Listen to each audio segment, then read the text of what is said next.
Hi, I'm Camilla from Nashville. Please like and subscribe. I've never had any privacy. Nope, not even in my mother's womb. That's because my 3 sisters shared it with me. It was big news in our town that quadruplets were born. We were even featured in the local newspaper. But the really unusual thing about us was that my sisters were all blonde and blue-eyed, while I was the odd one with red hair, brown eyes, and freckles.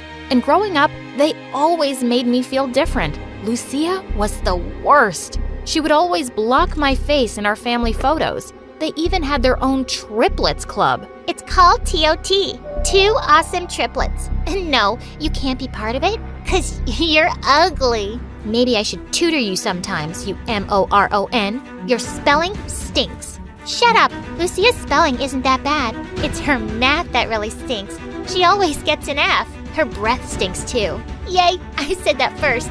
Then they both giggled and high-fived. Those 2 were Lucia's minions, and they were so stupid. I complained to Mom about how they were calling me ugly, but she had a strange way of comforting me.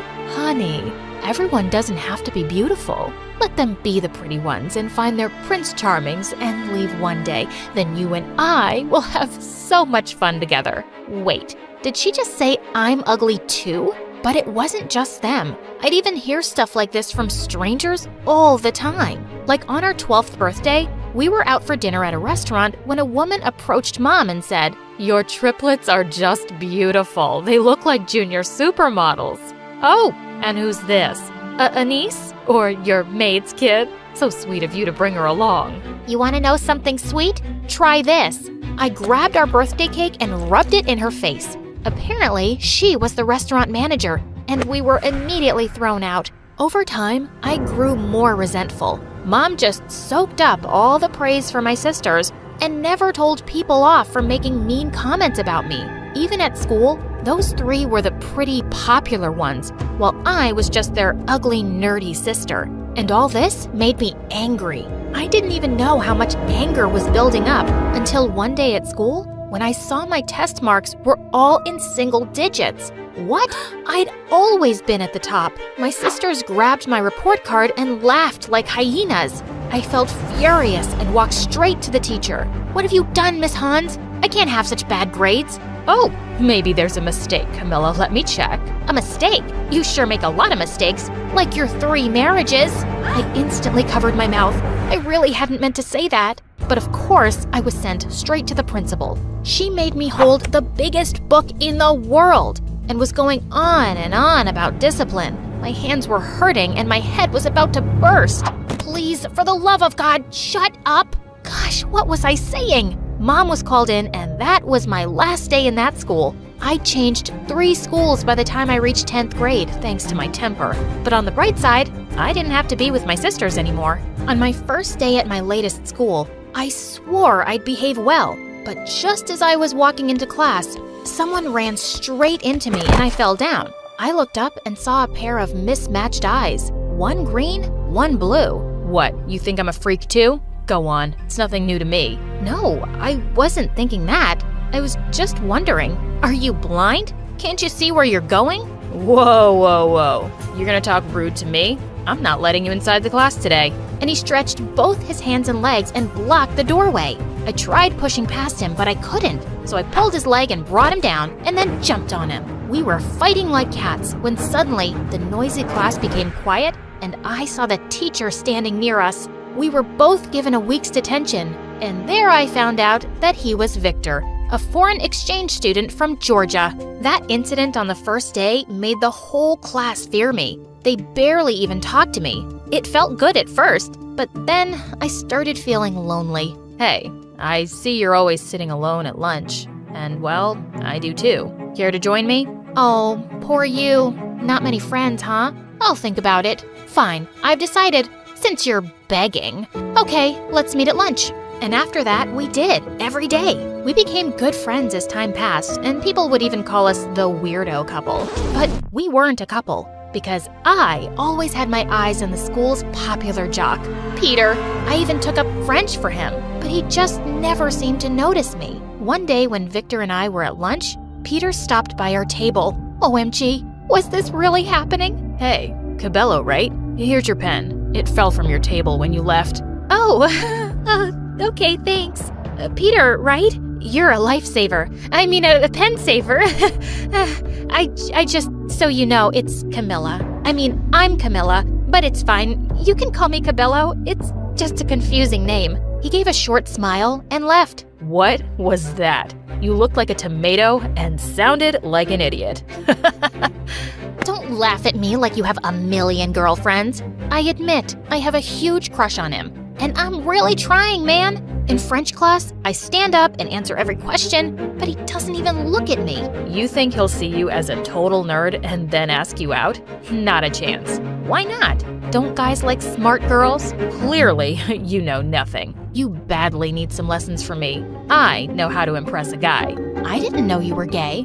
That actually explains a lot. Oh, shut up. Meet me at the bleachers, 5 p.m. sharp. Well, after all my failed efforts, maybe I could try some of Victor's tips. And so our classes began. But some things he were teaching me were nonsense. And they kinda worked. Peter came over and talked to me one day. Hey, someone was telling me you're really good at math, and I was wondering, could you tutor me? I really need some help. This was perfect. We hung out every day in the library for the next 2 weeks, and he was so happy when he finally got a B. And then he asked me out. And of course I said yes. It was gonna be my first date, so I needed Victor's expert advice. Just look amazed at everything he says and laugh extra hard at his lame jokes. Oh, and keep touching his arm every 2 minutes and keep batting your eyelashes. Ew, really? You think that's gonna work? Fine. Let's get him. I was so excited that I even told Mom all about Peter. Oh, Camilla, I can't believe you finally have a boyfriend. Wow, miracles really can happen, darling. I could tell she was really shocked, but this one time, I couldn't get angry at her because I was so in love. I smiled and walked off into my room. Why are you grinning like an idiot? Oh, yeah. I have some news, you dumb triplets. I've got a boyfriend. And not just any boy, the most popular boy in school. We're going on a date this weekend.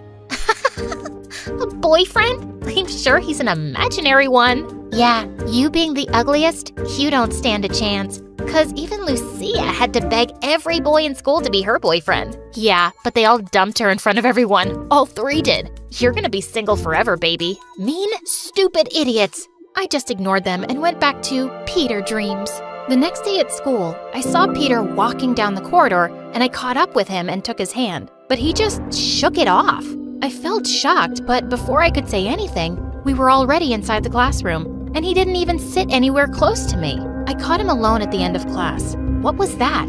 You brushed off my hand? You didn't sit next to me? Are we dating or what? Of course we are, babe. I just don't like public displays of affection. I'm shy that way. But we're alone now. And suddenly he drew me close and kissed me gently on the lips. The weekend arrived soon, and Peter took me to watch his favorite movie. As we were coming out of the theater holding hands, I spotted some kids from school. Hey, Peter, they play basketball with you, right? Let's go say hi. Oh God, they're coming this way.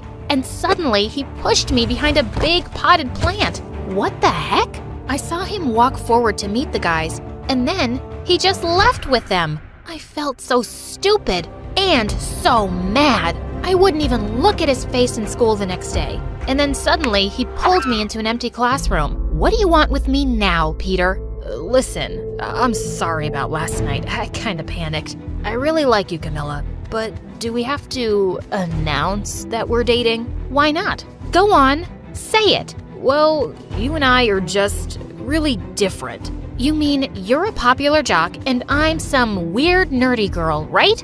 I didn't say that. You didn't have to. Look, we can just pretend to be friends in school and date outside, okay? I pushed him back really hard. No, not okay. I don't want to date a brainless, heartless loser.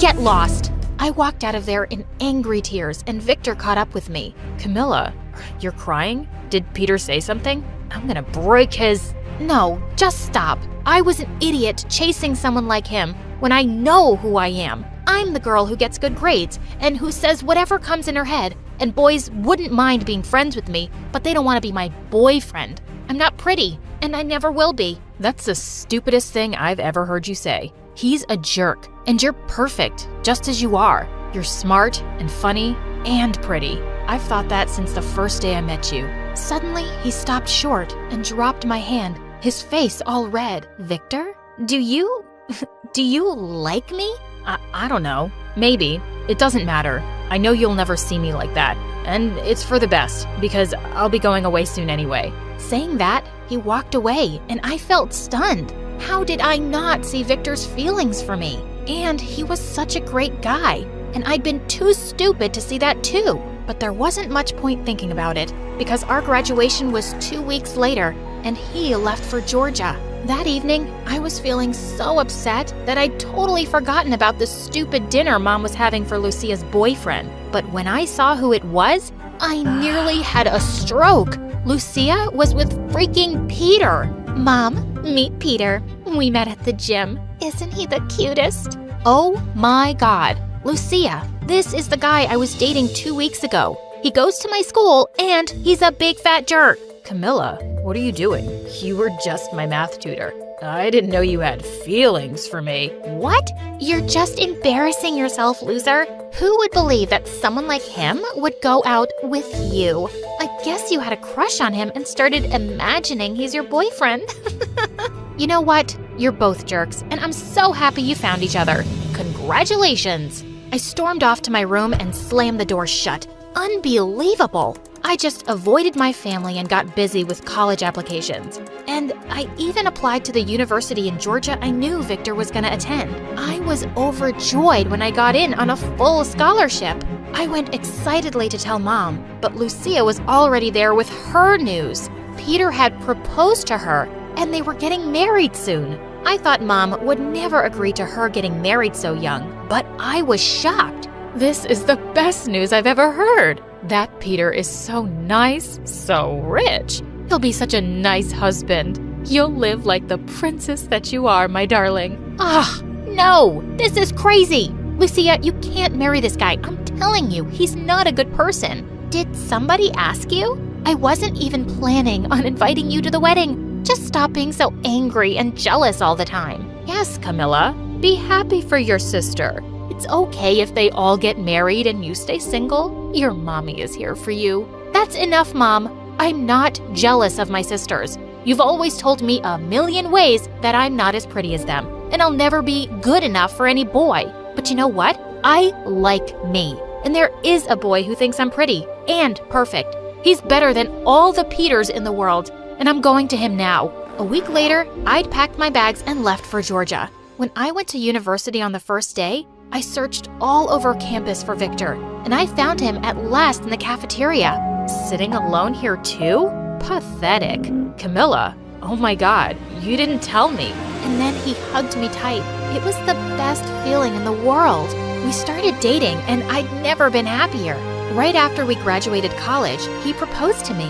I called Mom to tell her my good news, and then she told me that Lucia had left Peter and was moving back with her. You were right all along, Camilla. We didn't listen to you. Peter turned out to be the worst husband ever. He just left her with 2 kids for another woman. I felt really sad to hear that. Lucia and I had never gotten along, but I'd never wanted her to be unhappy. She was my sister. You tried to warn her, love. I guess she just had to learn her lesson the hard way. Maybe it's time you went back to America and visited your family. I'll come with you if you want. I think I'd really love that.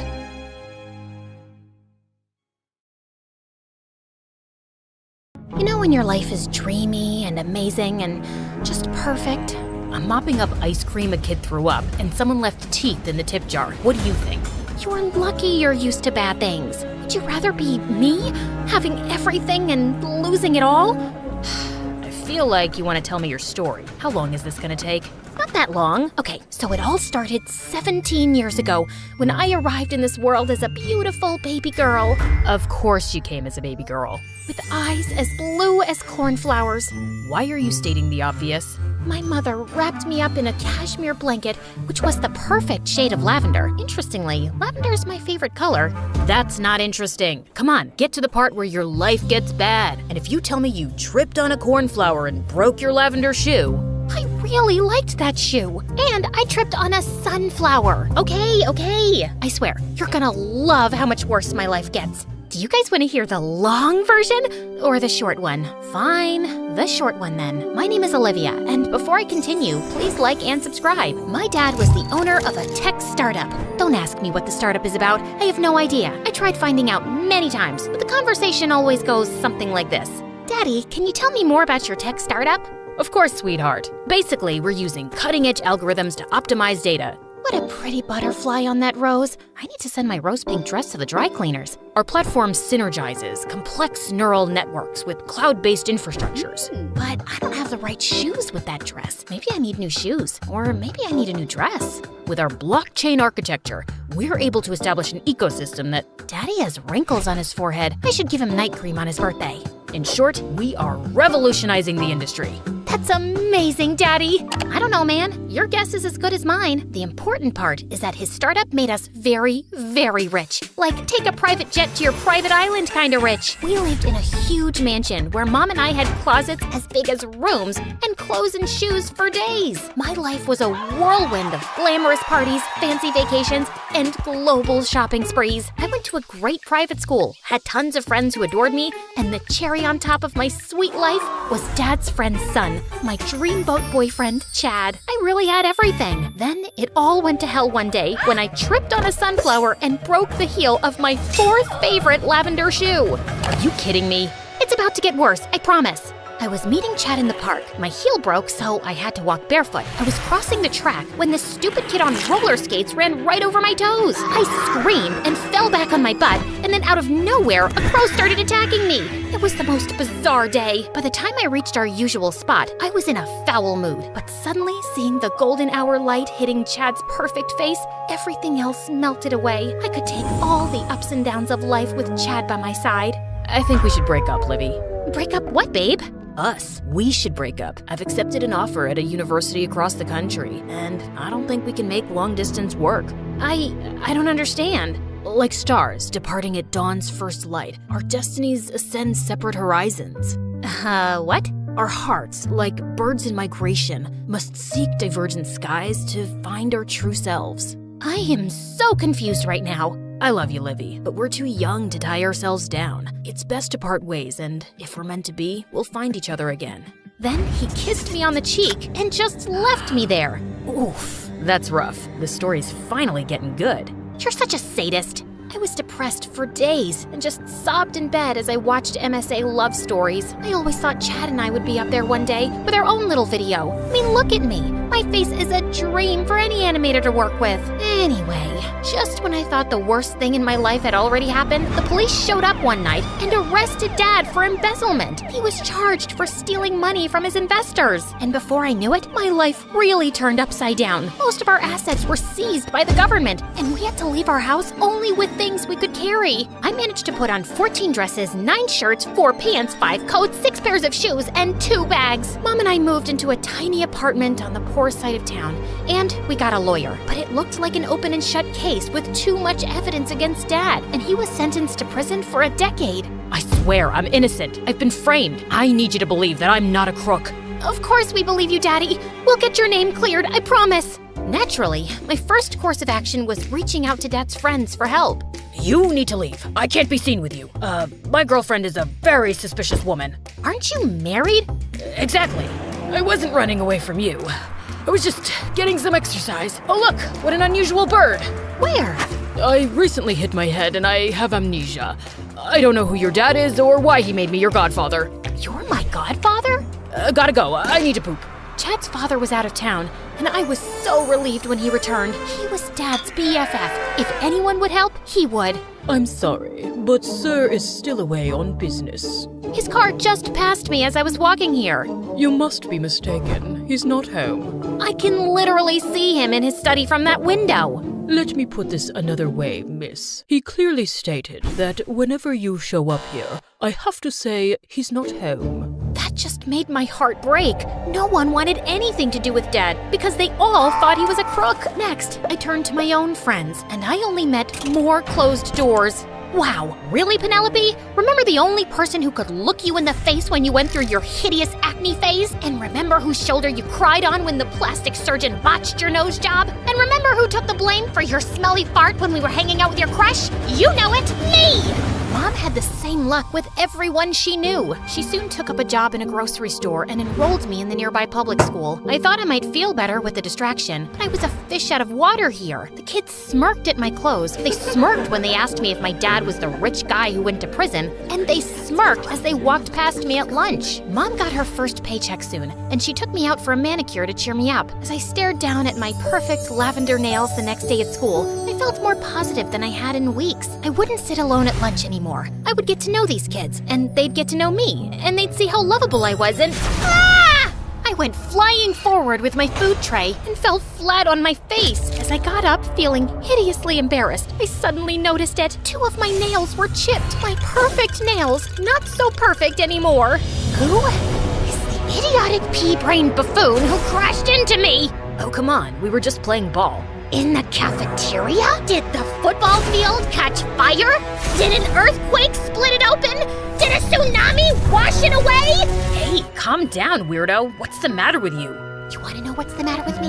I had a perfect life. I had the perfect parents, and the perfect friends, and the perfect house, and the perfect boyfriend. And if my name wasn't Olivia, it would have been perfection. But then it all started blowing up the day I tripped on a sunflower and broke my lavender shoe.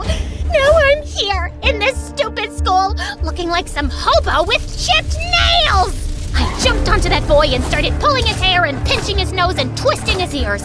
It took several people to get me off of him. And then I started crying uncontrollably. I could barely breathe. I think she's having a panic attack. Give her some space, guys. Hey, Olivia, look at me. You're gonna be okay. Just breathe.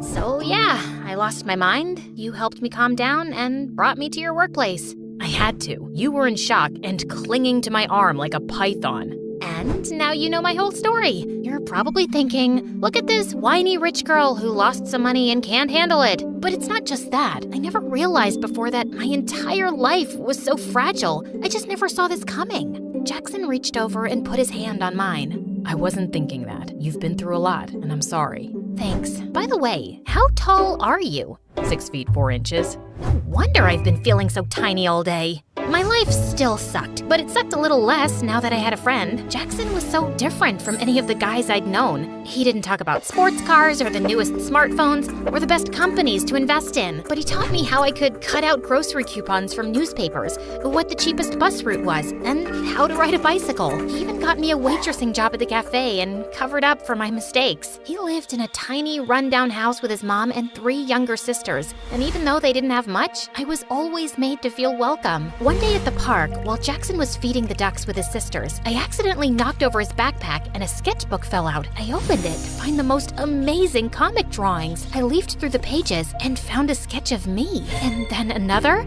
and then another. What do you think you're doing? I'm sorry, it just fell out. Jackson, you're so talented. It's just a silly hobby. It's not silly. Are you going to apply to an art school? In case you haven't noticed, I'm poor. I have to work right out of high school. But you're too good to not take this seriously. You have to... Can we please not talk about this? Okay. And I didn't make your sketches because I have a crush on you or something. You're just a new, interesting face. Does interesting mean the same as pretty? Not necessarily. So you don't think I'm pretty? You're not pretty. And what is pretty anyway? There's no set standard. Shut up, Jackson. You said Olivia's the prettiest girl you've ever met. No, I didn't. I said Bolivia has the prettiest girls that I've never met. He wrote a poem in his diary about your eyes being blue as cornflowers. And what was the next line, girls? I could stare into those sapphire lakes for hours. My diary? You... See what I mean? I need to earn money to put them all in a mental institution. I couldn't stop laughing as he chased the girls away. And I felt a warm tingle in my toes at the thought that maybe Jackson liked me. A few weeks later, we were sitting in the cafeteria when I got an email alert on my phone, and Jackson noticed my face fall. What's wrong? Oh, it's just that witch Penelope. She's hosting her grand annual Halloween party, and I guess she just forgot to take me off the invite list. Forget I mentioned it. Okay then. So my mom's making her famous shepherd's pie this weekend, and she thinks I don't know what the secret ingredient is. I think I want to go to the party. What? Why? Because I want revenge. Penelope and all these people hurt me, and I want to hurt them back. What would you even do? I don't have it all planned out, but I want to ruin her stupid party because it means a lot to her and her stupid friends, and you should come with me. No, and you shouldn't go either. You'll get in trouble. It's Halloween. We'll be in costumes. No one will recognize us, and we won't be there for too long. And Penelope will have the best food. I'm certain she's stolen my caterer. I don't know. Please, I need this, and I don't want to go alone. All right, the food better be good. On the night of Penelope's Halloween party, Jackson and I took the bus to the rich part of town and walked the last few blocks to Penelope's house. No one's gonna recognize me, right? You're dressed like an evil eggplant. It's very unlikely. You look good as a tree, very tall and leafy. Now you remember the plan, right? Right, make as many things go wrong as possible. Am I forgetting anything? Nope, that's the whole plan. Let's go. Penelope's place was swarming with guests, and no one paid much attention to us as we slipped in, and we got down to our mission right away. We sneaked off all the black and gold balloons and made them fly away. We messed up the fake cobwebs and smashed some carved pumpkins. We locked up the kitchen doors and we threw the keys in the swimming pool. Where did all the balloons go? I ordered 500 of them. People, watch where you're going. You're smashing the pumpkins and walking into the cobwebs. And where are all the waiters? Why is there no food? As Penelope stormed off towards the kitchen, Jackson and I high-fived. Should we go now? Oh no, this was just the warm-up. Penelope always has a surprise celebrity singer perform at her Halloween parties, and I know this time it's Harry Styles. We have to wreck his concert. It'll drive her crazy. No, that's going too far. Someone will catch us. Can you stop being such a scaredy cat? Just tell me if you're in or out. Olivia, I think I'm out. And then he actually left. Fine, I'd finish the job myself. I ran off to the back of the house where I knew all the power supply boards would be. I spotted a toolbox nearby, picked up a plier, and started snipping away at every wire. I wouldn't let this concert happen. I'd ruin the whole party. Everyone would remember it as the worst Halloween ever. Just then, I saw a figure emerge from the shadows. Hey, what do you think you're doing? I flung the pliers to one side and started running for my life across the garden. But my stupid eggplant costume was slowing me down. And suddenly, I found myself being pushed forward and pinned to the ground. When the person chasing me turned me over, I saw that it was Chad? How do you know oh my god, Livy, is that you? Why are you an eggplant? Actually, what are you doing here? I could ask you the same question. My whole life blew up and you couldn't send a text, but you made sure you didn't miss Penelope's party? Listen. Just then, a pretty girl I'd never seen before came running behind us. Babe, are you okay? Who's this creep? I'll call security. No, don't. There's been a misunderstanding. Babe? Is that what she just called you? Who are you, and why are you dressed up like an eggplant? Because Baba Ganoush is my favorite dip. Not that it's any of your business. I pushed Chad away and stormed off, tears pouring down my face. I just made it a few blocks down when I ran into a tree. I'm so sorry. I shouldn't have left you behind. I came back. Now let's go destroy Penelope. No, I'm done. Coming here was a stupid idea. Let's just go home, Jackson. I felt more crushed and betrayed than ever. I was busy sulking in bed the next day when Mom called me saying I had a visitor. I walked out into the lounge to see it was Chad. Mom, why did you let him in? You should hear him out, honey. Mom left the room and Chad hesitantly sat down next to me. Is it okay if I sit here? You're already sitting here. And no, none of this is okay. In fact, this is giving me a fuzzy flashback to when you were sitting down next to me on a park bench. Wait, it's all coming back to me now. Yes, there I am with my bleeding toes and broken shoe. And yep, that's you, walking away after breaking my heart. You have every right to be mad. I was such a fool, Livy. I thought I was doing the right thing. Long-distance relationships are so hard. I just panicked. I know what I did was awful, but I swear, I never stopped thinking about you. Just long enough to meet that blonde twig who called you babe? She was just my date for yesterday. I don't care about your love life, but what I'm really angry about is... I know, your dad. I wanted to reach out to you, but my dad forbade it. He's one of the investors in your dad's company. He feels betrayed by what your father did. Dad is innocent, okay? I expected his friends to believe that. The evidence against him is too strong. You've got to face facts. He committed a crime, but I'm sorry you're also paying the price. I asked around about you after we met yesterday, and I couldn't believe you're living in this neighborhood now. For the first time, the thought crossed my mind that maybe Dad was the one who was wrong, and I burst into tears. Chad hugged me. I'm in town for a few weeks, and I'm gonna try to get Dad and the other investors to go easier on your dad with his prison sentence. You'll really try? I can't promise anything, but I'll try my best, Livy. I walked Chad out of the apartment building, and as I was going back in, Jackson suddenly popped up. So, who was that guy with enough gel in his hair to set all the cheesecakes in America? That was Chad. Chad? Like your ex-boyfriend Chad? Like the guy who broke up with you on a park bench Chad? Yes, that Chad. That's such a stupid name. Chad is a country. Isn't Jackson a city? Not the same thing. What was Chad doing here? Offering to help me? Why would you trust him? Because he's the only shot I've got at helping Dad. Chad started turning up almost every day, and even though I hadn't forgiven him for the way he'd broken up with me, I could see he really regretted it. He was extra attentive. He seemed to remember all my favorite pastries and perfumes and never came without a gift. And when he'd take me for drives around the city, I almost felt like my old self again. One afternoon as I was leaving school, Jackson caught up with me. Want to go to the park today? Nah, I'm tired. How about you come to my place tomorrow? My annoying sisters miss you. I have a thing. A Chad thing, right? Look, it's none of my business, except as your friend, I would advise you not to date Chad again. We're not dating. We're just meeting up to discuss Dad's case. And what's the progress on that? He's working on it. Okay then. Enjoy your thing tomorrow.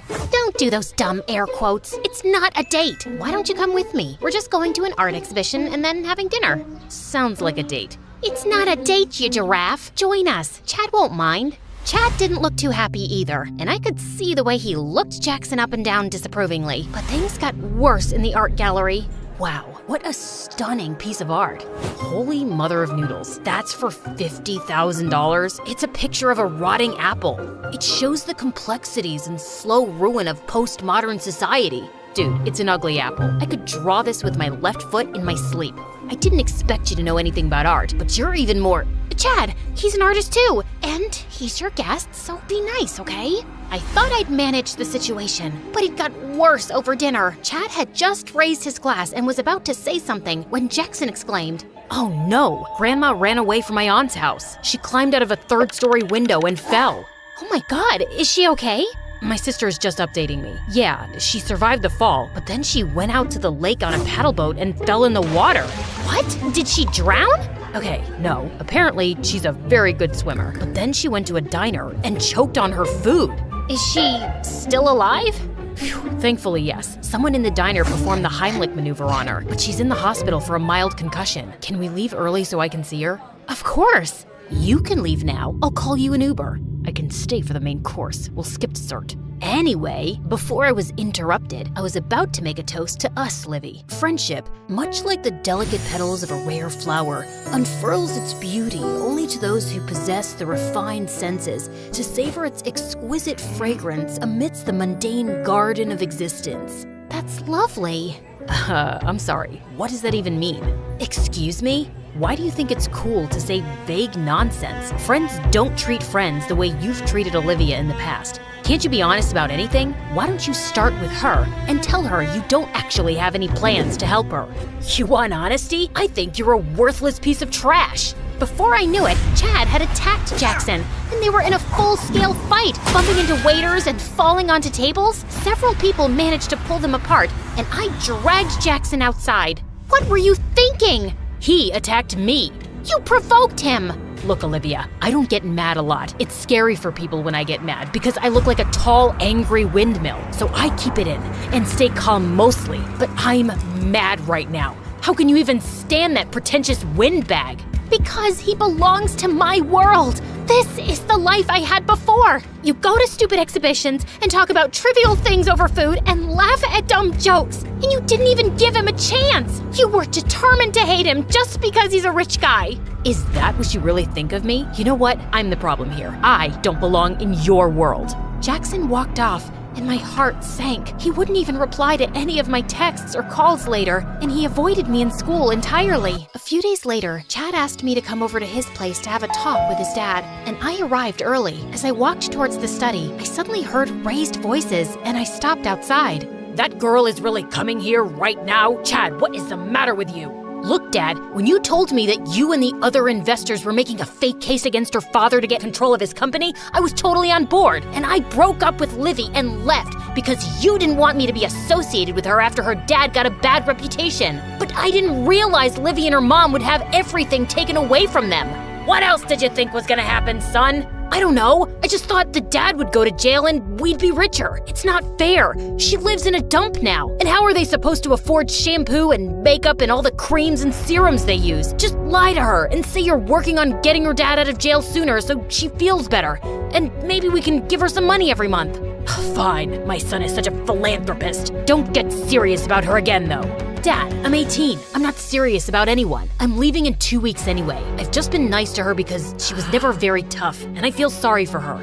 I stepped away quietly, blood pounding in my head. I felt fury beyond anything I'd ever felt in my life. I texted Chad that I couldn't come over, and I went home and told Mom everything. We stayed up half the night trying to think about how we could get proof of Dad's innocence. We finally fell asleep exhausted, but the next morning, I woke up to Mom's screams. I rushed to the lounge and saw the TV on with the news that Chad's father and all the other investors in Dad's business had been arrested. How? What are they being arrested for? They're saying on the news that some anonymous employee in the company had approached the FBI some time ago, claiming that Chad's father and the other investors framed your dad and are still involved in other illegal activities. So the FBI had bugged the investors' houses and offices. I guess they overheard the conversation between Chad and his father that you heard yesterday too. Dad's lawyer called. He's going to be released tomorrow. Later, I went to Chad's place as it was being sealed by the FBI officers. Livy, it's not what you think.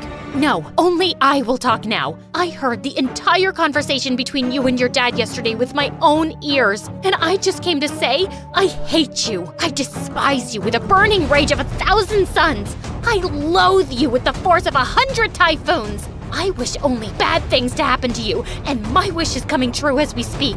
You will lose everything, and you're not even half as tough as me. You will really suffer, and I will dance with joy knowing that.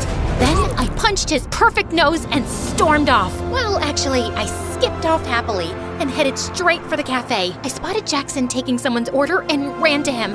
Jackson, my dad's innocent, and he's getting out of jail tomorrow. Chad's father framed him, and he's been arrested. I punched Chad. I'm gonna get my life back. I'm working right now. My shift ends in a while. I can't wait, okay? I can't stand that you're not talking to me, and I know that it's my own fault. I'm sorry I said you were jealous of Chad because he's rich. You were right about everything.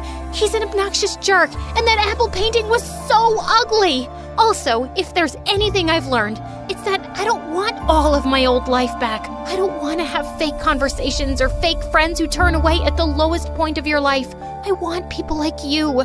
You literally saved me, and I love you for that. Also, you're very tall, which is hotter than you know. Jackson just stared back at me, and then suddenly his sisters burst in with a huge bunch of lavender balloons, a congratulations banner, and a cake. Are we late?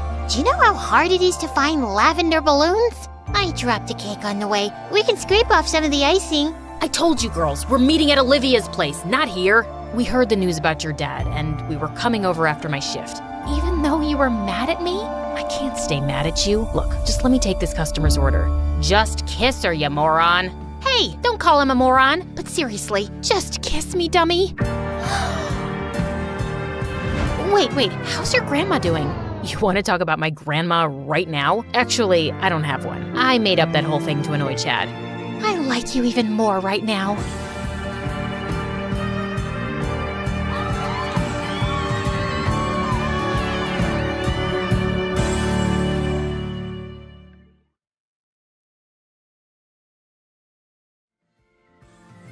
Hi, my name is Misha, and I live in Miami. I met my best friend Fiona when I was only 5. Every summer, my parents took me to this crazy carnival outside the city, and one time I totally got lost in the crowd. It started to rain, and I couldn't find my parents anywhere. I thought I'd be stuck in this place forever. That was when another girl my age covered me with her umbrella. You're getting all wet. Are you alone? I'm lost. Don't be scared, I'm here now. I'll help you. It was love at first sight for me. She was my savior. From that day on, Fiona was always by my side. When I was 7, my mom refused to let me get a puppy, and I was so upset that I cried all day. Fiona jumped in front of me on all 4s. Look, I'll be your puppy. Woof, woof. You look dumb. Woof, woof. If I poop, you have to pick it up. That got me. She could always make me laugh. I loved her so much. The trouble started when we finally got into the same school. We had our first test, a simple spelling bee. I came first and Fiona came second. We were so happy, but Fiona's parents were not. They raged at her in front of everyone. Why didn't you come first? What's wrong with you? I don't want a stupid child. It's not like she failed. Easy for you to say. You're first. You should be like her, Fiona. That broke Fiona's heart. I showered her with love, chocolates, and gossip till she cheered up. But that stopped working the second, third, fourth time I beat her. The pressure on us rose to a breaking point when Fiona's brother went away to a boarding school on a scholarship. He was gone, and suddenly Fiona was all alone with her awful parents.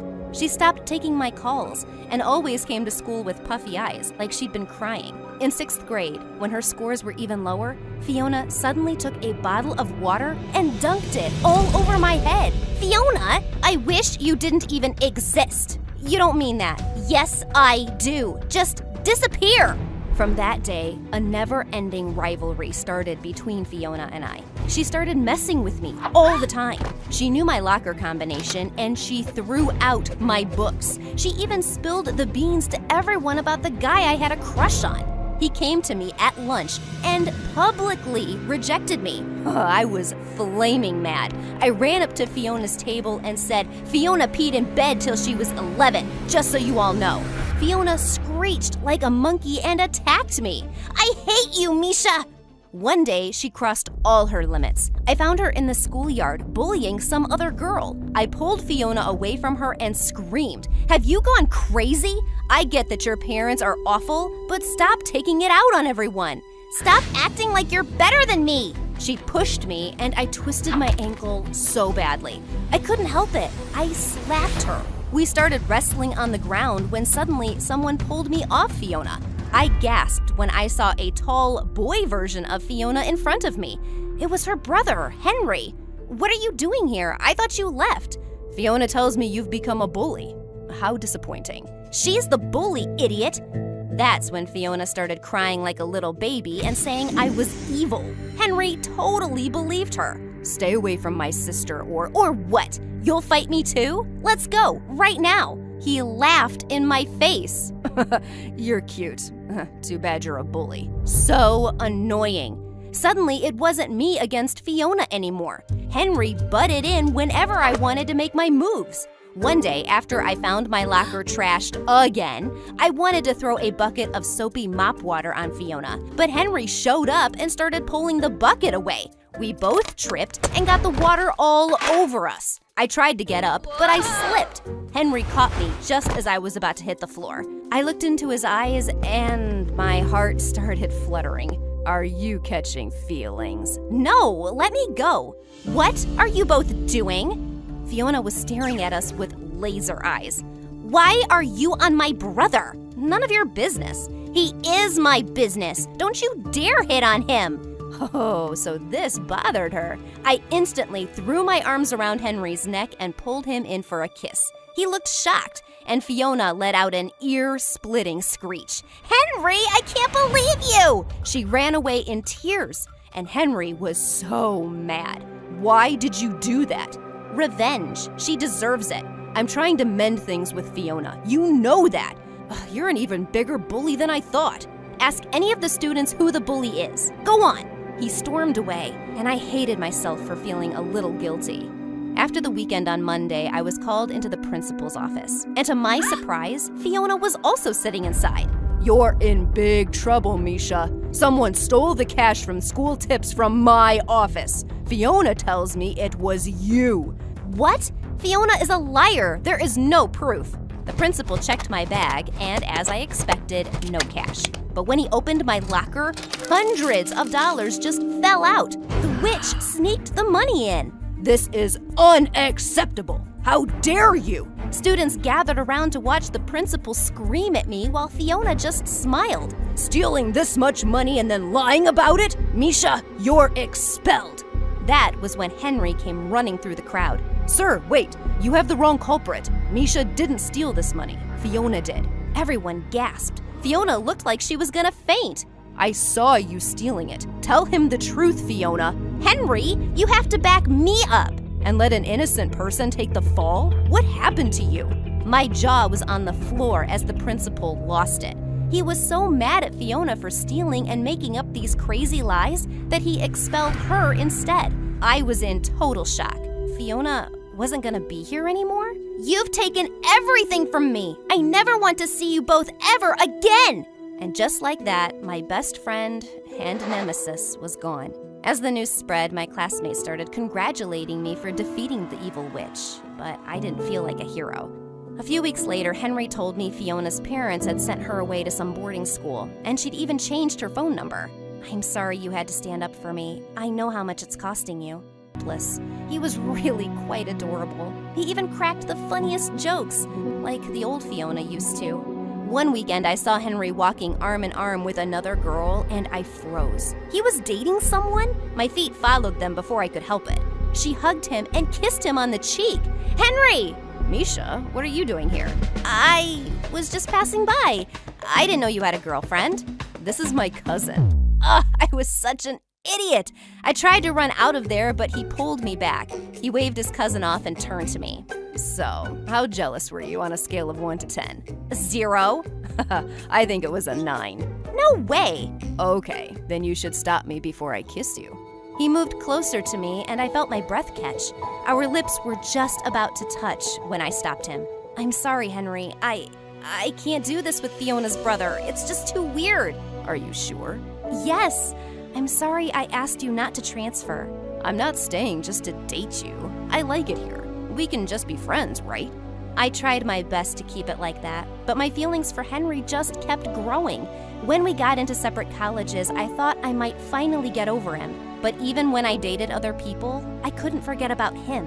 And then one day, he showed up at my dorm at 2 a.m. and told me he loved me. I can't hide it anymore. I don't care about our past or about Fiona. Misha, I just want to be with you one day, soaking wet in the rain. Fiona, I ran away from home. I had to see you both. We were speechless. Please, can I come in? We helped her in, and the first thing she did was fall to the floor and start weeping. I've been so miserable since the day I lost you both. I moved out after college to get away from our parents, but now I just lost my job. I've been living at the homeless shelter for a week, but I just really wanted to see you. You have no job and no place to live? So that's why you're here? No, I can go back to the shelter. I'm only here to say that I'm so sorry for everything I did. Even if you kick me out right now, I'll be sorry to you my whole life, Misha. I was so uneasy. Henry and I put our heads together and decided to let her stay with us if she behaved. And somehow, after years of being apart, Fiona was living with us. She didn't play any crazy pranks, but living with her was annoying. She was messy, moody, and had the appetite of a baby elephant. One time, I'd baked the most beautiful cake for Henry's birthday. But the night before the party, I saw Fiona stuffing her face with it. Sorry, I was starving. Were you saving this? When I told her it was for Henry's birthday, Fiona burst into tears. She even cried at his party about the store-bought cake, and all his friends were so awkward. She's scaring me. She's already got a new job. She'll move out soon, okay? I promise.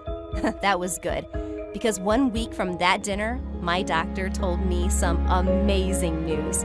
I was pregnant.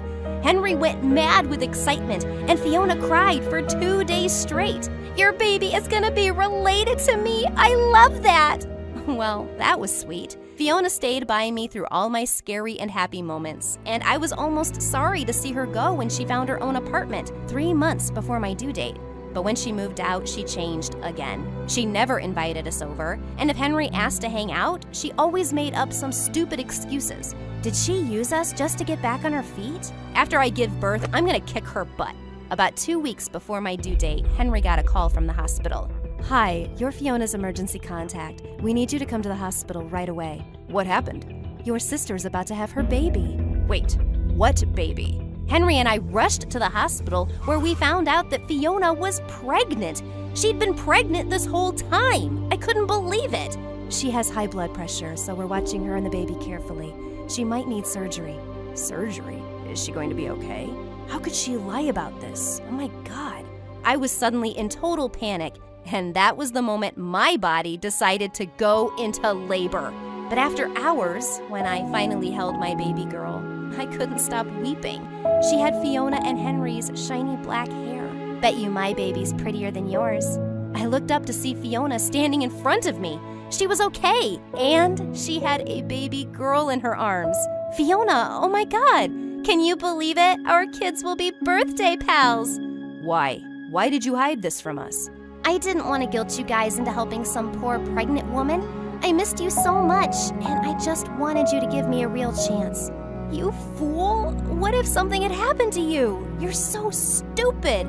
I know. I'm so sorry, Misha. I wish I could take all those years back. I was so horrible to you, and I'll never, ever forgive myself.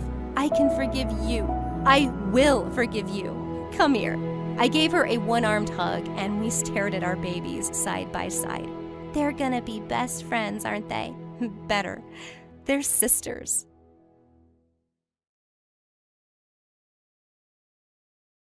After 10 years of trying to get pregnant, the woman finally got the great news.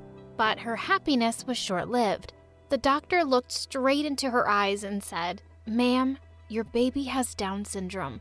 Months later, she delivered the baby, and it was me, born completely normal and 100% healthy. Everyone said it was a miracle, and that's what my name means. Hi, I'm Nasa from Alabama. But before I continue my amazing story, click like and subscribe. My dad had a mechanics workshop, and I hardly saw him because he works so much all the time. Even though Mom came from a rich background, she never helped Dad with money. Isn't that God's will? A man has to sweat and earn his bread and provide for his family. If you want to eat, you better put food on the table. Once when I was 3, Mom and I visited him at the workshop. He was fixing a car and asking me to hand him the plier. I didn't know what it was, so I just picked up the entire toolbox and put it in front of him. He was shocked. How did you do that, Nasa? Just like that, Daddy. It's easy. Oh my God, you're so strong. Oh, my daughter. No, it's like you're my son. Why are you looking so happy, idiot? I don't want a manly daughter. Girls are supposed to be delicate. This is what I get. After 10 years of waiting, I'm taking her to the doctor. The doctor said I was exceptionally strong because my muscle strength and testosterone levels were higher than most girls. But Mom just kept calling me a freak. She decided to leave me with Dad every day at work to help him make more money. 2 years later, Mom gave birth to my little sister, Ella, but she was born with the Down syndrome the doctors had predicted for me. The minute we saw Ella, Dad and I were in love with her, and we made sure she didn't feel different growing up. But Mom just couldn't stop complaining about us. Why is God so mad at me? First, you came out really weird. And now Ella? I must have done something terrible in my life that I'm getting punished for. She was trying to feed Ella as she whined non-stop. And suddenly, Ella spat out all the food on her face. Gosh, I love that kid. Mom also didn't allow us to watch YouTube videos because she said it was a sin to do anything fun. She blocked YouTube, but I found this amazing app called FireGuard. I took Ella to my room and we watched videos all night long. One day when I was at Dad's workshop, a bus suddenly stopped in front of us and a man jumped off. Oh my God, girl, are you for real? You just lifted those big tires all by yourself? I'm already seeing you as an Olympic weightlifting champion. The man introduced himself as a sports coach and asked me to join his school in California. He also gave Dad his card and said he'd be waiting for us to tell him when we could leave. Dad was so excited for me, and I felt like I'd just won the lottery. But when I told Mom, she flipped out. Are you crazy? I'm not trusting a stranger and leaving the place and the wealth God's given me here. No one is going anywhere. I was super bummed at Mom's reaction, but then little Ella came up to me with a solution. What if Mom has nothing? Let's throw all her money away. OMG, Ella, you're a genius. Yes, let's donate Mom's money to charity. I found a charity organization and filled out all the forms online. but suddenly I started to lose my nerve. Maybe this isn't such a good idea, Ella. I don't think we should do this. Oh, yes, we should. With that, she clicked on enter, and in a second, Mom lost all her money. Even Dad's workshop was in her name, and it was gone. She threw the biggest tantrum ever and even threatened the organization to return her money, but they refused, and there was nothing she could do about it. Angry and frustrated, she finally agreed to the last option, going to Cali, and she never knew it was us. When we got there, the coach showed us a small house for rent. He also assured us that he'd get special scholarships for Ella and me, and we'd be going to the same school. How can you be happy about this, Nasa? You know how Ella is. What am I supposed to do? Go to school with her and guard her from the bullies? You don't need to do that, Mom. I'll handle it. She's mine. On the first day of school, I dropped Ella in her classroom. When I entered mine, I saw no teacher there, but a girl was catwalking in front of everyone. As I tried to slide past her, she stepped on my foot with her pointed heels. I yelped in pain, but she started yelling at me instead of saying sorry. You idiot. Why did you bomb my show? I was rehearsing for the beauty pageant contest. Oh, your show? I thought this was a classroom, not a stage. Well, you thought wrong. I'm the queen of the school, and I make the rules, and I say the whole world's my stage. Wow, she seemed crazy and really full of herself. Later that day, Ella and I were eating lunch in the cafeteria when Nancy came over and said we were sitting at her table. Just then she saw Ella and she started laughing. Oh, you didn't say you have a sister? Well, I can see why. I mean, you must be so embarrassed by her. Shut up, Nancy, you're just embarrassing yourself. You can't talk to me like that. I told you, I'm the queen here, the hottest girl in school. Why? Do you have a fever? I think she does, Ella. Let's help her feel better. And with that, I threw a glass of ice-cold water in her face. The whole cafeteria burst into laughter while Nancy screamed and stormed off. So many people thought Ella was adorable and wanted to be friends with her. Meanwhile, I also started weightlifting practice, and the coach was stunned to see me lifting heavier weights than the boys on the team. One day when I came out of the gym, I saw Ella standing with a sad face outside the dance room. I asked her what had happened, and she cried out, I don't want to be here. These girls are mean. They don't want me on the team. I barged into the dance room, and I wasn't surprised to see Nancy there. Hey, why did you tell my sister she can't be on the dance team? What's wrong with her? What's wrong?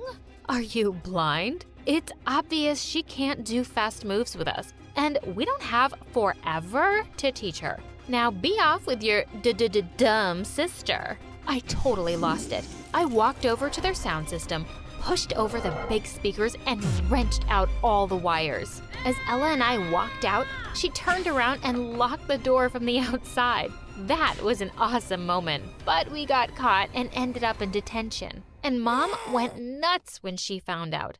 God, I knew this would happen. Ella is not like everyone, and she can't be with everyone. You were unkind to that girl, and that makes you two sinners. I'm going to go pray now. I don't want to go to hell with you. Our daughters are not unkind. I'm sure there was a good reason. But before he could finish, Mom just pushed him aside and stormed off. Mom is just terrible. The next day at school, I looked for Ella during recess, and I couldn't find her anywhere. I was running all over the place, feeling panic rise inside. Where could she be? Just then, I spotted a grand piano in the corridor blocking the janitor's closet. As I stepped closer, I heard Ella crying out for help. Oh my God, Ella, I'm here. I'll get you out, sweetie. With one big push, I swept the piano out of the way and opened the door. Poor Ella came tumbling out in my arms, crying like crazy. Anthony told me to go inside. I was gonna destroy that witch. I stormed off to the dance room with Ella, and before I could get to Nancy, Ella ran straight at her, pushing her aside. They both landed on the floor, and just then a beam fell off the roof, exactly where Nancy was standing seconds ago. Oh my God. Ella had just saved Ancy. I saw it was falling, so I... How dare you touch me, you moron? I don't want your disease rubbing off on me. That was the last straw.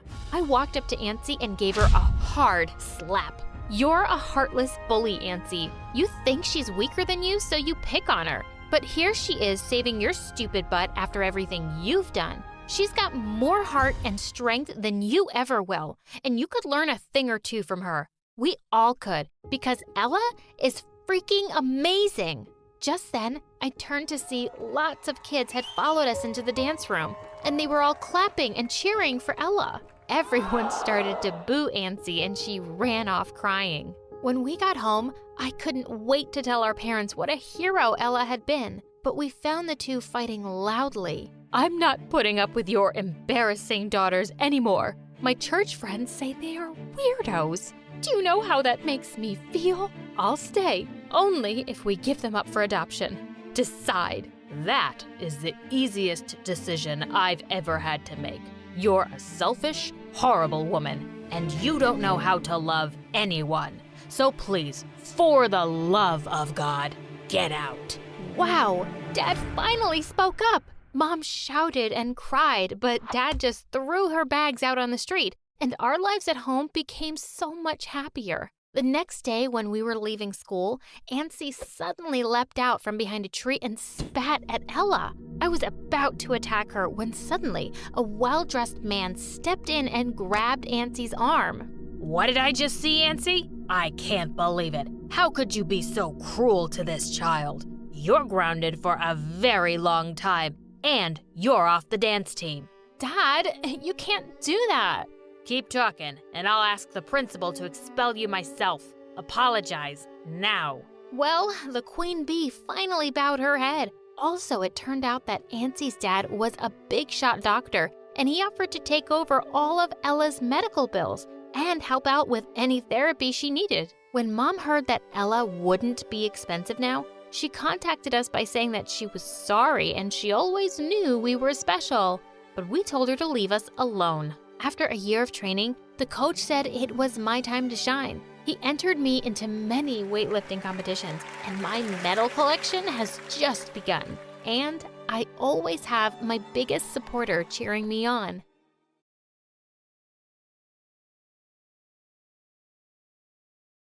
Hi, my name is Charlotte.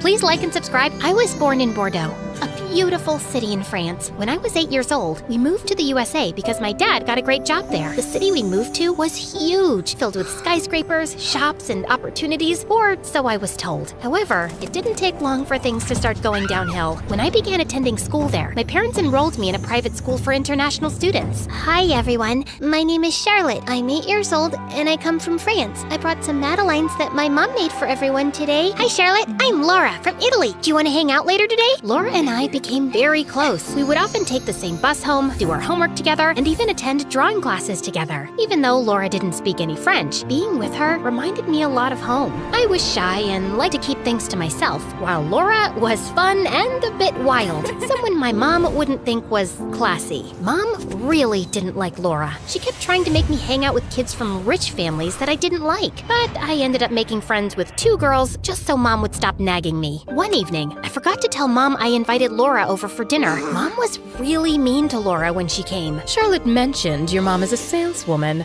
Do you guys even eat dinner every night, or is it too expensive? Elise, why would you say something like that? It's okay, Uncle. No, we don't always have big dinners, but what we do have is each other. What's the point of a fancy dinner if the family isn't close? What do you mean by that? Oh, nothing. Did I upset you? I thought your family was okay. I think you should go. Mom, why? She's not going anywhere. She leaves now, or you'll be sorry. An awkward silence fell, which Laura broke. Don't worry, I'll go. Seems like I just got my answer about the kind of family this is. Mom sharply told her, Leave now. And with that, Laura left. I was really upset with Mom, but she didn't seem to care. Laura told me not to let it bother me. You already have it tough with a mom like that. I won't make it worse by leaving you alone. I love you for being here. One gloomy day in the 6th grade, everything changed when my parents started to struggle financially after my dad lost his job and they had to move me to a public school. We can't just pull her her out of school. She's doing so well. What would I even say to my friends if they asked? I want her to succeed here in the USA, to make something of herself and make me proud. Dad slammed his hand angrily on the table and glared at Mom. At least think clearly for once. You're not seeing the big picture as usual. You don't seem to get that I've lost my job and we're drowning in bills. The only sensible move is to switch her to public school. Yes, Mom was a bit of a difficult person. She was obsessed with maintaining a perfect image. Being perceived as poor was a disaster for her. Her mom was also a strict lady, obsessed with etiquette and rules. She was against my mom's marriage, although my dad was well off. But Mom stood firm and married Dad, so her parents cut her off. Now, us not having much money would make my grandma right, and that made my mom even madder. She made us move to a different city so she could lie and tell her friends that Dad had received a job opportunity far away. I screamed and cried for days. I didn't want to leave our city or be away from Laura. But as usual, Mom ignored my protests. I was heartbroken. Dad, I hate her. Dad hugged me. Hate is a strong word. You know how your mom is. She wants things her way. Life hasn't ended, though. You'll make new friends. And about Laura, you can still talk to her on the phone, and I'll help you see her once in a while. Thank you, Dad. You're too kind to be with someone like her. But I guess life isn't fair. Saying goodbye to Laura was incredibly hard. And to make things worse, after we moved, I realized I forgot the notebook with Laura's number in it. I was utterly heartbroken. Even though we didn't have a lot of money, Mom kept having big parties at fancy places for her friends. We were getting more and more into debt, even though Dad asked her many times to stop the parties. One day, she even gave her friend a really expensive ring for her birthday. Dad got really upset when the bank called him. Listen, woman, I can't take this anymore. This is your last chance. If you don't stop, we might have to split up. And I'll want to stay with Dad. Really now? With that, Mom left. She was gone for a couple of days. Although Dad and I were worried, we didn't try to reach her. It was time for her to act like the adult she supposedly was. When she returned, she walked into the house and started doing laundry as if nothing had happened. From that day on, she stopped seeing her friends so much and didn't waste our money anymore. I was relieved she finally came to her senses, but I could see a change in her. Her eyes had lost their spark. It was as if she had aged 10 years. Well, things at the public school weren't perfect either. At first, it was okay, but things changed quickly when I started junior year of high school. I noticed my body changing rapidly, even spotting some freckles on my face. It wasn't just my appearance that was changing. My social life was too. Suddenly, boys started looking at me differently. Girls were going out with boys, and there seemed to be more parties. Hey, Charlotte, how about grabbing some ice cream after school? Just the two of us. Just us? Alone? Yeah, just us. Why, were you planning on turning it into a group event?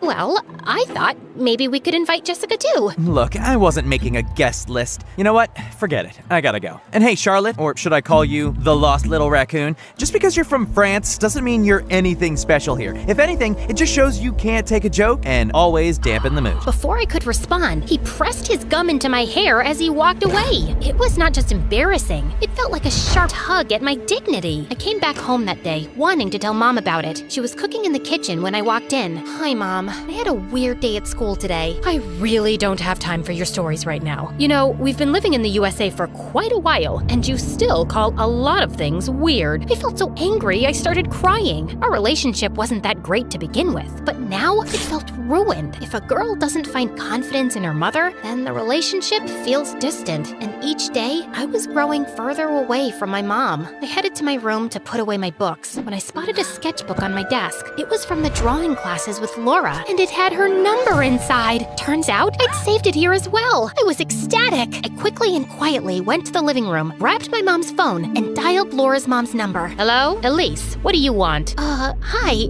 It's actually Charlotte here, Laura's friend from school. Do you remember me? Can I talk to Laura? Oh, Charlotte. Yes, I remember you. One moment. Laura, your friend Charlotte is on the phone. Charlotte? Wow, I've been trying to find you, but I couldn't. How are you? Hey, Laura. I'm not on social media much. I really miss talking to you. We should hang out soon. I'd love to, but my family is going to Europe this Friday. Europe? That's so cool. I wish I could go too. You're so lucky. Why don't you come with us? My grandparents' house is big, and you can stay in the guest room. I'd love to, but my mom would never say yes. We don't have to tell her everything. Just say you're going on a school project abroad. She loves to brag about this stuff, no? Laura, That's smart. It's gonna be so fun. We can eat lots of good food, see new places, and maybe even paint. I'd love to paint in a quiet spot away from all the noise, Especially away from Mom. In fact, I found out that the city Laura and I were visiting was hosting a big art competition during our stay, and I signed up for it. On Friday, my mother drove me to the airport with a big smile on her face. I'm so proud of you, darling, for getting accepted to this elite school program.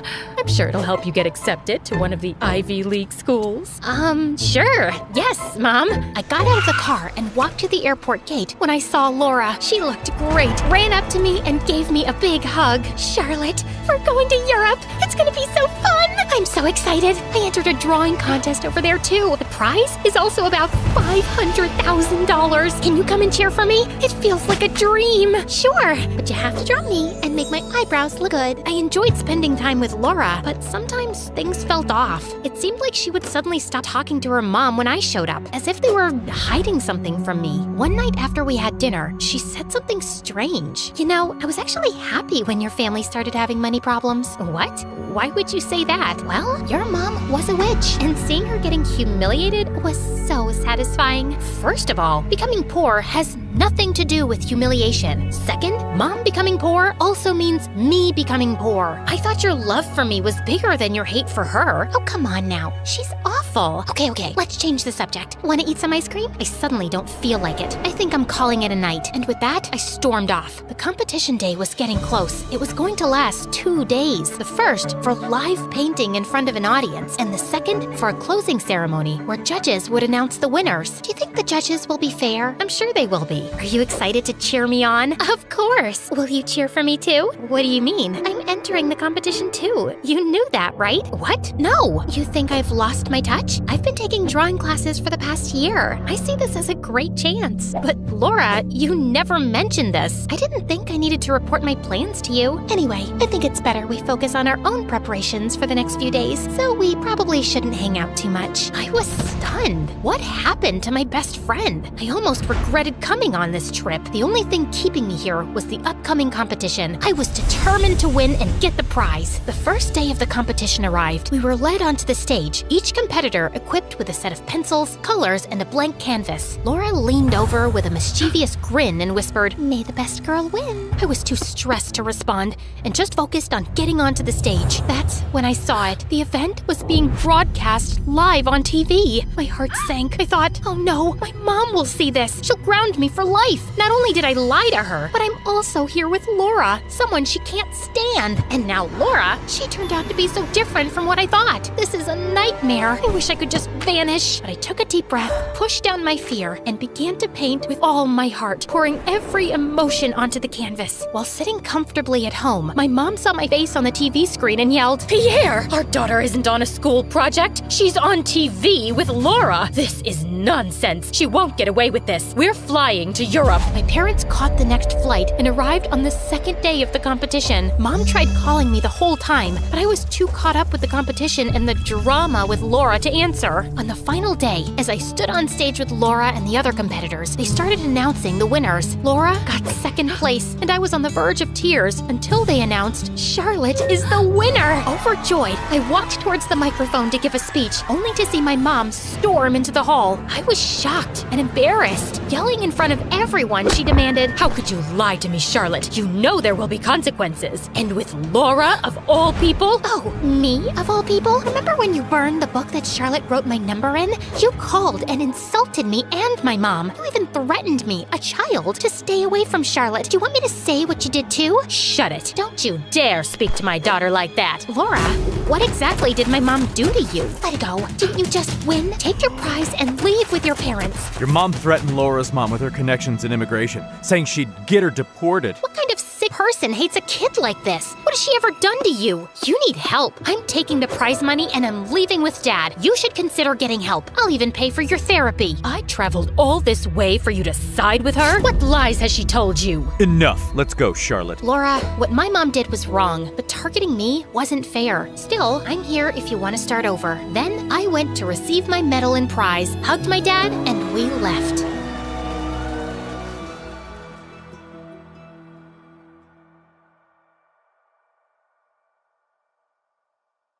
Hi, I'm Sasha from Los Angeles, and my mom is my best friend in the world. But we weren't always so close. In fact, we'd have the most epic fights every day. But before I continue, please like and subscribe. Mom grew up in Louisiana near the bayou, and she was always a little weird. Her best friends were animals, and she had a thick southern accent, and she'd say the strangest things. It's hotter than a goat's butt in a pepper patch. But everyone was nice to her because she came from the wealthiest family in town. She met my dad in high school. They fell in love, got married, and had me. But when I turned 5, Dad begged Mom to move to California. A couple of weeks after we moved into our new house, I started to notice Mom acting strange. Late at night, she'd march up and down the sidewalk, glare up at the windows, and sneak into Dad's study. One day, I asked Mom all about it. "Oh, honey, that didn't happen. It was just your imagination." Nuh-uh, you did it every night this week. Then Mom gave me the strangest look. And that night, I heard Mom and Dad arguing, and a couple of days later, Dad moved out. After Dad left, Mom tried to make me happy, but she only made things worse. On my 10th birthday, she threw me a huge party in our backyard with dozens of kids from school and their parents. But when my mom opened her mouth, it was a disaster. Well, butter my backside and call me a biscuit. Excuse me, what? I'm as happy as a tick on a dog.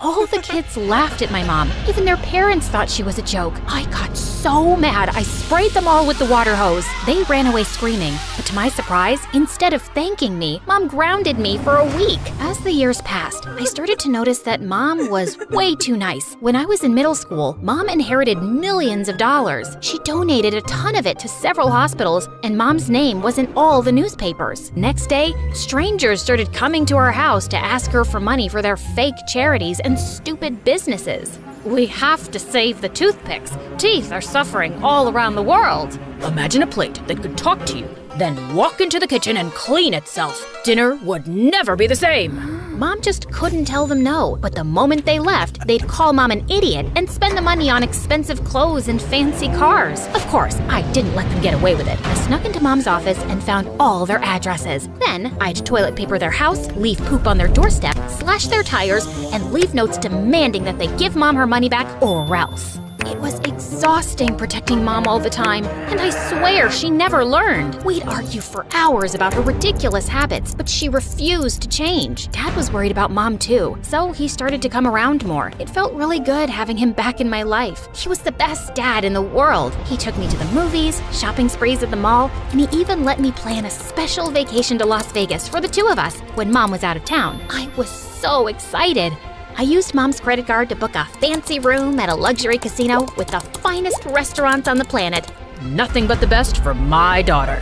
We'd just stepped into the airport when Mom showed up and ruined everything. She canceled the trip and dragged me back home. A week later, I called Dad to apologize for Mom's behavior. Your mom's crazy. I can't stand her anymore. Can we hang out this weekend?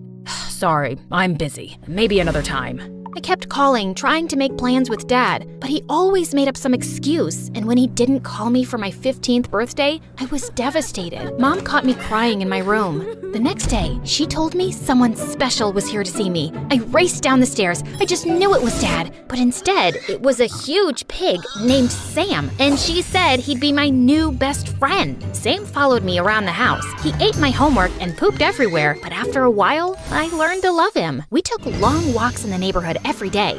As you can imagine, everyone in town thought I was a crazy psycho, except for my neighbor Josh. Wow, cool. Is that a pig? No, Sherlock, he's a unicorn. Can I pet him? No. For weeks, every time Josh saw me walking Sam, he'd run up and try to talk to me. One time, he even bought me an ice cream cone. It's hot. I was thinking that you'd want one. I wasn't sure if you wanted a cone or a cup. Oh no, it's melting. Oh, now your fingers are all sticky. I'm fine. It's no big deal. I'm so sorry. That wasn't smart. I can do better, I promise. Hold on, I'll run and get you a cup.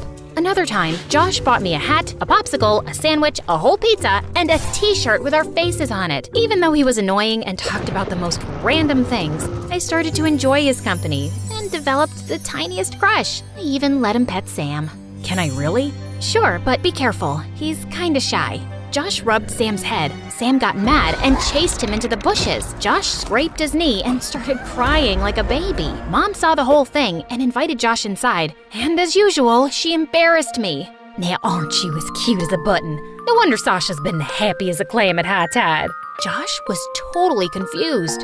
Mom, I'm just being honest, honey. You two go together like peas and carrots. Stop acting like a bump on a log. Ain't no secret that you got the hots for that boy. I was mortified. I wanted to fold myself into an envelope and mail myself to Siberia. Luckily, Mom finally left the room. Then Josh started smiling like a demented clown. Why are you looking at me like that? I've got a crush on you too.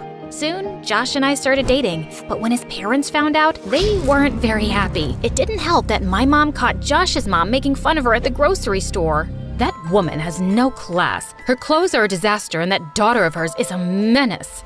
Mom marched up to Josh's mom and started screaming like a maniac. Hold your horses, honey. If you keep talking about my daughter like that, I'm gonna slap you silly. Oh, what's that you say? I can't understand you.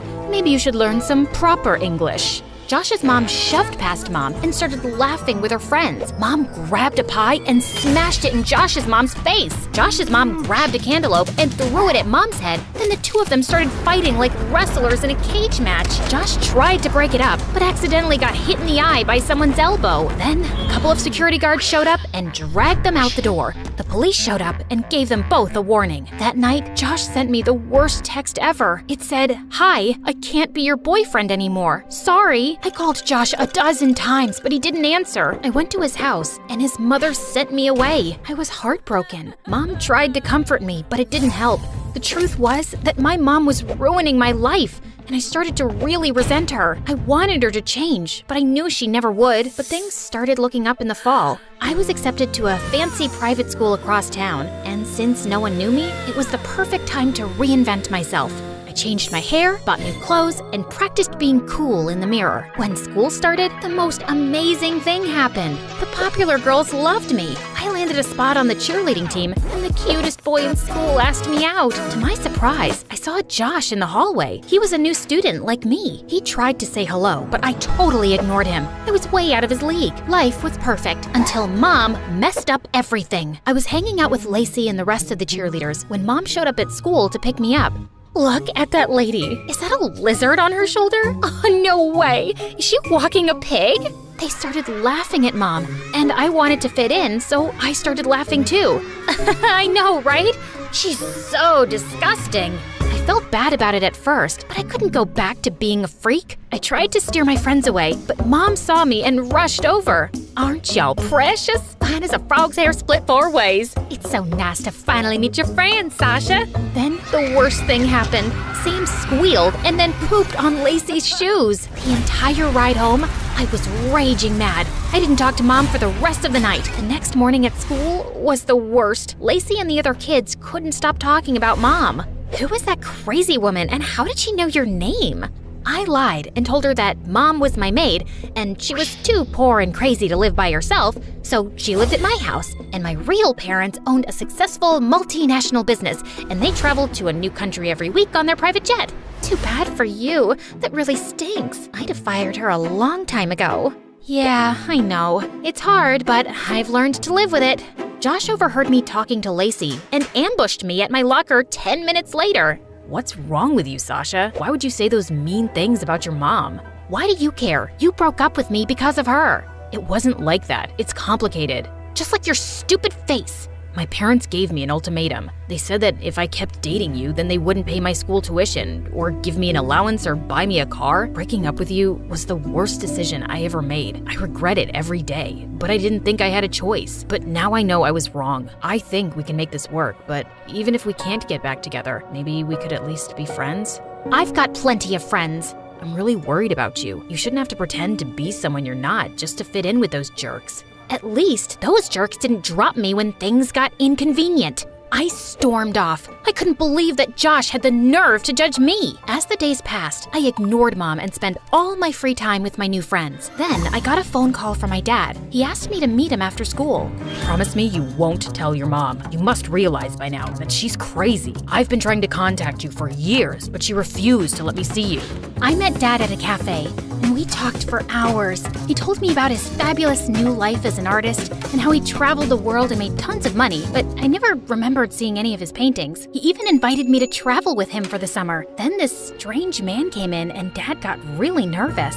I love you, honey. I have to go, but I promise I'll make things up to you. Dad gave me a big hug and he left with the man. All of a sudden, I felt like I was 5 again, watching Dad leave. A typhoon of tears rolled down my cheeks. I was so angry that I'd missed out on having a dad for so many years because of Mom. By the time I got home, it was really late and Mom was upset with me. Honey, we need to talk. You don't walk Sam anymore. You hardly spend any time with me. And every time I try to talk to you, you're madder than a wet hen and tougher than a $2 steak. What does that even mean? You've been difficult and you used to be sweet as cherry pie. What's going on?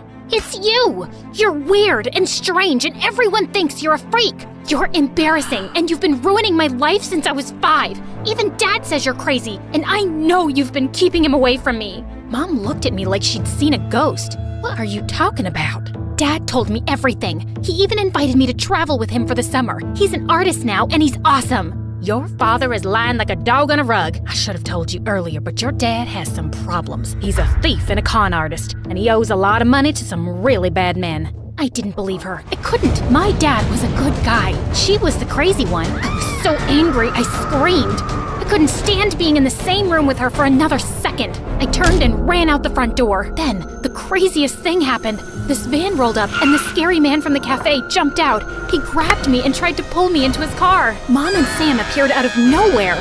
Let my daughter go, you low-down, dirty snake. Mom yanked me out of the man's arms and pushed me to safety. Mom and the man fought in the street. Mom slipped, hit her head on the curb, and fell unconscious. Sam bit the man on his butt, and the man ran away screaming. A couple of neighbors called the ambulance. When we got to the hospital, they rushed Mom into emergency surgery. The police told me that they'd caught the man trying to leave town. He and my dad hatched a plan to kidnap me and hold me for ransom. My dad even had an anonymous note on his computer that he was going to send to Mom demanding $2 million for my return. The police arrested them both and threw them in jail. I felt horrible. I couldn't stop crying. Then I turned to see Josh, and he gave me the biggest hug. This is all my fault. Mom tried to tell me the truth about Dad, but I didn't believe her. You can't blame yourself, Sasha. We all make mistakes. I'm sure your mother knows that you love her. What matters is you're here for her now. Then the most unexpected thing happened. Apparently, news of my mom's accident had spread, and dozens of people showed up in the waiting room. They told me stories about how Mom mentored them and changed their lives. Your mother is the smartest woman I know. She invested in my business when no one else would. She taught us to be ourselves. Now, we've got the most popular album in the country. I was amazed at how much of an impact Mom had on so many people. I told you your mom was special. Then the doctor came out and gave us the best news. The surgery was a success. Mom was released from the hospital a week later. When she came home, I was so happy. I hugged her as tight as I could. Heavens to Betsy, what's gotten into you? I'm just happy you're okay. I'm sorry about everything I said. I love you so much. I'm not ashamed of you, and I'm proud that you're my mother. I know you love me in your own way. Well, that just stills my pickle. I'm as happy as a clam at high tide. What does that mean? He's not the sharpest tool in the shed. The porch light's on, but no one's home. Huh? We're just kidding. You're the smartest kid I know. I pulled Josh close, and just as I was about to kiss him, Sam jumped between us and licked my face.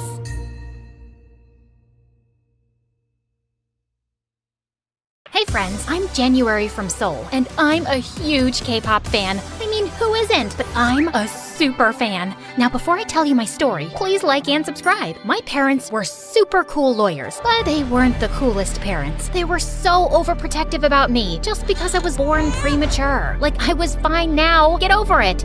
But no. No bicycle. It's the most dangerous ride. No dancing in the rain. You'll catch a cold. No, stay away from that puppy. It's full of germs and dirt. Sleepover? No, never. What if you get kidnapped or something? I nicknamed them Mr. No and Mrs. Never. Growing up, K-pop was my only escape. I was crazy about K-pop bands. To Anyone, Girls' Generation, Big Bang.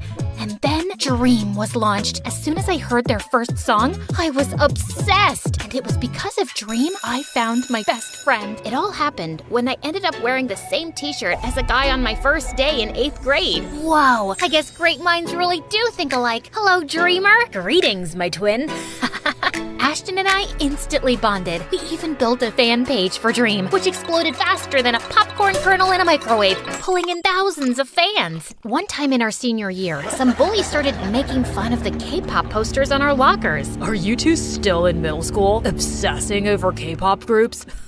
You both are so lame, says the guy who cried in gym last week because his girlfriend was ignoring him. You little, I told you to keep your mouth shut. Now look what you made me do. With that, the bully ripped down the posters, and I lost it. I tackled him to the ground and pulled his hair hard. Right then, the gym teacher saw us and took us to the principal, and I got suspended. My parents were furious and blamed my obsession with Dream for it. You're not allowed to listen to the band's songs anymore. The lead singer, Tanya, she's a bad role model for kids. Just last week, I saw on the news how she slapped one of her bandmates during a concert. What does that have to do with me being suspended? You get so crazy over these K-pop bands. We've decided that after your behavior, we can't allow you to go to the Dream concert happening this weekend. We weren't too keen to send you in such a crazy crowd anyway. You're grounded. And then, Mom tore up my concert tickets. No. Oh my God, what did you do? I hate you both. I stormed off to my room, my blood boiling. I called Ashton and told him everything, and he promised to find a way for us to attend. On the night of the concert, just when I'd lost all hope, Ashton came to my room through the window with tickets in his hand. OMG, how did you manage to get them last minute? They must have cost a lot. Don't tell me you took the money from that piggy bank, the one you started back in kindergarten? Desperate times call for desperate measures. Plus, it's totally worth it. I got us special meet and greet tickets too. I'm so excited. Me too. My heart raced as we sneaked out and ran to the venue. But at the concert, the band's performance seemed really off. They weren't harmonizing and even kept bumping into each other. And then suddenly, Tanya smashed her guitar on stage, and her bandmates looked really frustrated. She can be such a drama queen. Hey, you know I adore Tanya, but that's the truth. After the concert, Ashton and I went for the meet and greet, but it turned out the band had canceled it. And suddenly, the fans got angry and went wild. They started running backstage, demanding to see the band members they had paid to meet. Chaos erupted, and fans, including Ashton, were grabbed by the guards. I ran and sneaked into a nearby van and hid under the seat. If they caught me and made me call my parents, it would be catastrophic. Moments later, the van door swung open, revealing a fuming Tanya. This show was a mess. The bands turned against me. They were so rude. As Tanya was climbing into the back of the van, I began to creep out from under the seat to escape, but Tanya saw me. Aha! Caught you. I'm calling security. No, please, look, I was part of the fans lined up for the meet and greet before things got crazy. I didn't want to cancel that. The band messed up. It's okay. I gotta go. No, nothing is okay. You know how tiring my life is? I'm exhausted with all these contracts, producers, and shows. I have no friends, my bandmates hate me, and now probably my fans too.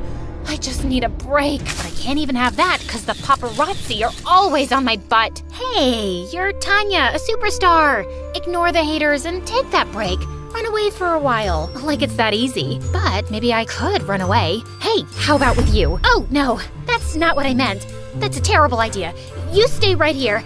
Bye. I rushed home before my parents noticed I was gone. I sent Ashton a text to let him know, crawled into my room through the window, and jumped into bed. But moments later, Tanya came in through the window too. You followed me? Why? I have nowhere else to go. Let me stay, please. Just then, Mom knocked on my door. I pushed Tanya into my messy closet and opened the door. January, I heard something. Achoo! You probably just heard me sneezing. Now, good night. Why are your clothes lying on the floor outside your cupboard? And how many times should I tell you to separate your underwear and keep them in the drawer? And why are you sleeping in the shirt I got you on your birthday? Gosh, your room smells like stinky socks. Mom, please, can you get off my back for once? I know you're upset because we didn't let you go to the concert, but that's no way to talk to— Good. I really don't want to talk right now. Good night. Once Mom left, Tanya jumped out of the wardrobe. OMG, seriously? Your mom is so annoying. She reminds me of my nag manager. That's kinda rude. No, what's rude is that no one lets us have any freedom. We should have our fun without anyone breathing down our necks.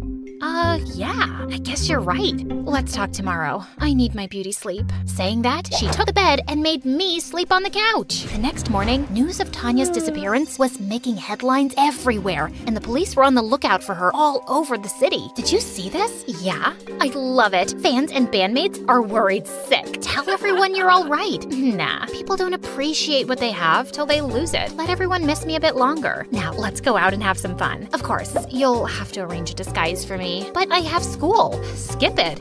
Well, I did have a K-pop star asking me to spend a day with her, so yeah. I skipped school, made sure Tanya was unrecognizable, and then we went to the mall. While we were window shopping, we passed by a kid who was about to eat his ice cream, and Tanya stopped short. I want that. Okay, I can buy you some. No. I want that.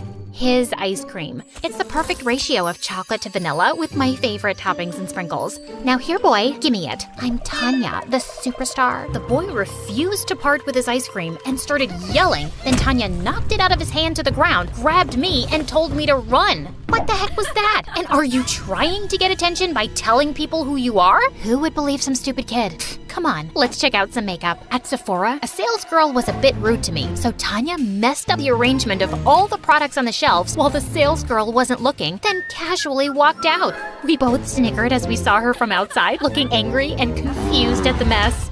As we walked past a shoe store, I spotted these shoes I'd been eyeing for ages. You like those? Yeah, Mom won't get them for me because they're too expensive. Let's try them on. I tried on the shoes and they fit perfectly. They look amazing on you. You're taking them. Come on, the salesmen are busy. Just walk out casually and confidently. But no buts. Even though I felt super scared, Tanya convinced me to walk out of the store with them. I didn't realize I'd been holding my breath till we were on the other end of the mall. This is so wrong. Tanya, you're crazy. But I'm fun, right? I can't believe I'm saying this, but yeah, you're really fun too. This was quite a thrill. The next day, Tanya made me skip school again, and this time I had a genius idea. I blindfolded Ashton and brought him to my room, and he nearly fell back in shock when he saw Tanya. Ashton, say something. I'm just trying to work out why Tanya is here with you. Someone pinch me or punch me. I must be hallucinating. Is he your boyfriend? He's such a weirdo. For the next few days, Ashton was like a love-struck puppy with Tanya. She seemed annoyed by him at first, but soon, she seemed to be enjoying his endless compliments and warmed up to him. And together, the three of us had the best week. But then, my parents got a letter from school about my week-long absence. What is this? Where have you been going, January? Are you in some kind of trouble?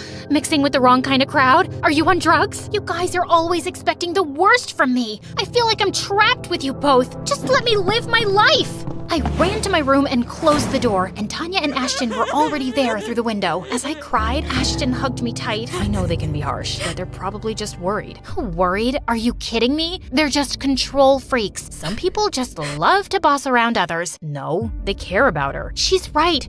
It seems like their only goal is to control my life.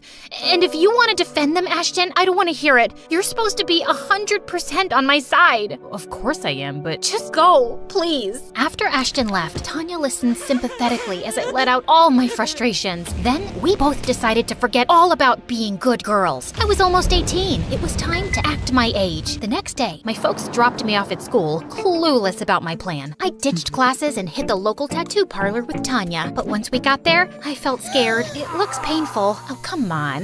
Nothing screams, I don't care, more than a tattoo. I'm not sure about this. Scaredy cat. Fine. How about a piercing then? I thought I was getting my ears pierced, but Tanya dared me to get a belly button piercing. I didn't want her to brand me a coward again, so I agreed. To my surprise, I kinda loved it. That's my girl. Taking control of your life. Hell yeah! Tanya kept extending her stay, and I was happy about it. We were having a blast together, and I really wished Ashton was still hanging out with us, but he never replied to any of my texts and even blocked me on social media. One day, as Tanya and I were out at the mall, she went to the bathroom. I was sitting alone when I heard a familiar voice. Can I sit here? What do you want? I've really missed you these past few days. Have you? You didn't try to call me or message me, and even blocked me on social media. So petty. What? I got messages from you to stay away. I was so shocked when Ashton showed me those texts, but I'd never sent them. And guess what? It turned out Ashton's number on social media was blocked from my side, but I was 100% sure I never did that either. How is this possible? Isn't it obvious? It's Tanya. She's playing some sick games. I could never stop being your friend. And Tanya keeps saying your parents are controlling, but she's been manipulating you herself all along. Just then, Tanya appeared, looking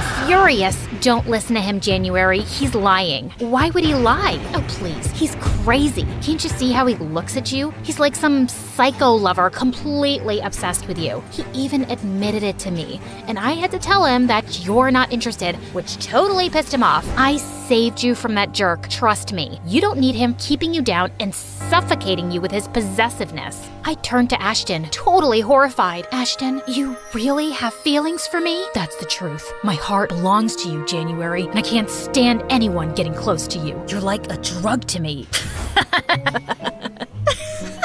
Okay, I can't do this. This is ridiculous. Huh? What's so ridiculous? Look, Tanya, I'm a big fan, but Ashton being obsessed with me is stupid. I know my BFF inside out, and you tried to come between us. You are no longer welcome in my house, so please leave today. And I hope your band members do kick you out, because really, you are not a very nice person. Tanya stared at us, screamed in frustration, and stormed off. Ashton and I just high-fived and hugged. We walked back home. But there, we were in for a surprise. There were cops everywhere. January, Ashton, you're under arrest for kidnapping Tanya. What the what? My parents weren't home, and Ashton had no choice but to let ourselves be taken away in the police car. Oh gosh, they were gonna kill me when they found out everything. I was ready for the shouting of a lifetime when Mom and Dad reached the station, but they turned angrily to the police instead. How dare you arrest our daughter and her friend? Seriously? You have them behind bars without evidence? My parents were pretty good at being lawyers, and in no time, we were out of there. I told my parents everything, and they both hugged me. Mom, Dad, I should have come to you and told you Tanya was hiding out in my room. No, I think this is our fault. We've always been so strict with you, you probably didn't feel comfortable coming to us and talking about it. But we promise you, from now on, we won't be so strict. We will let you learn from your own experiences. It's how you become a better judge of character, too. And no matter what, we'll always have your back. The next day, there was a media frenzy outside my house. Turns out, Tanya had given an interview to TMZ about how she was kidnapped by psycho fans, and now the public wanted a piece of us. I knew I just had to confront that two-faced diva once. A couple of days later, Ashton and I found out from Tanya's Instagram stories that she was at a salon getting a manicure, so we rushed there and surrounded her. I treated you like a friend, gave you a place to stay, and this is how you repay me? By telling everyone I kidnapped you? Why would you lie, Tanya? Why do you think so? I needed to be the center of attention. Sweetie, no publicity is bad publicity. I'm all over the news these days. I have public sympathy because I was the victim of a fan kidnapping. Plus, it was awesome manipulating you. It took my mind off of other things, like you were literally a puppet in my hand. Anyway, now my stupid bandmates wouldn't dare kick me out either since I've already gone through so much. Go away now and let me enjoy my manicure in peace. I'll make you pay, Tanya. Yeah, like people will believe you over me. Don't embarrass yourself, January. Just leave. Or I'll spin some other lie and get you both arrested for good. Right then, Ashton and I started giggling, and he showed her his phone. Oh yeah, say hi to your fans, Tanya. We've been live for quite some time on your fan page. Just like that, everything was over for Tanya. Once the media found out the truth, she got kicked out of the band, and her fans turned against her. Next, she was canceled on Twitter. Then, my parents sued her for defamation and won the case too. The brat deserved it. Dream found an amazing new lead singer, and Ashton and I are still diehard fans. Don't let anyone manipulate you. Be your own boss.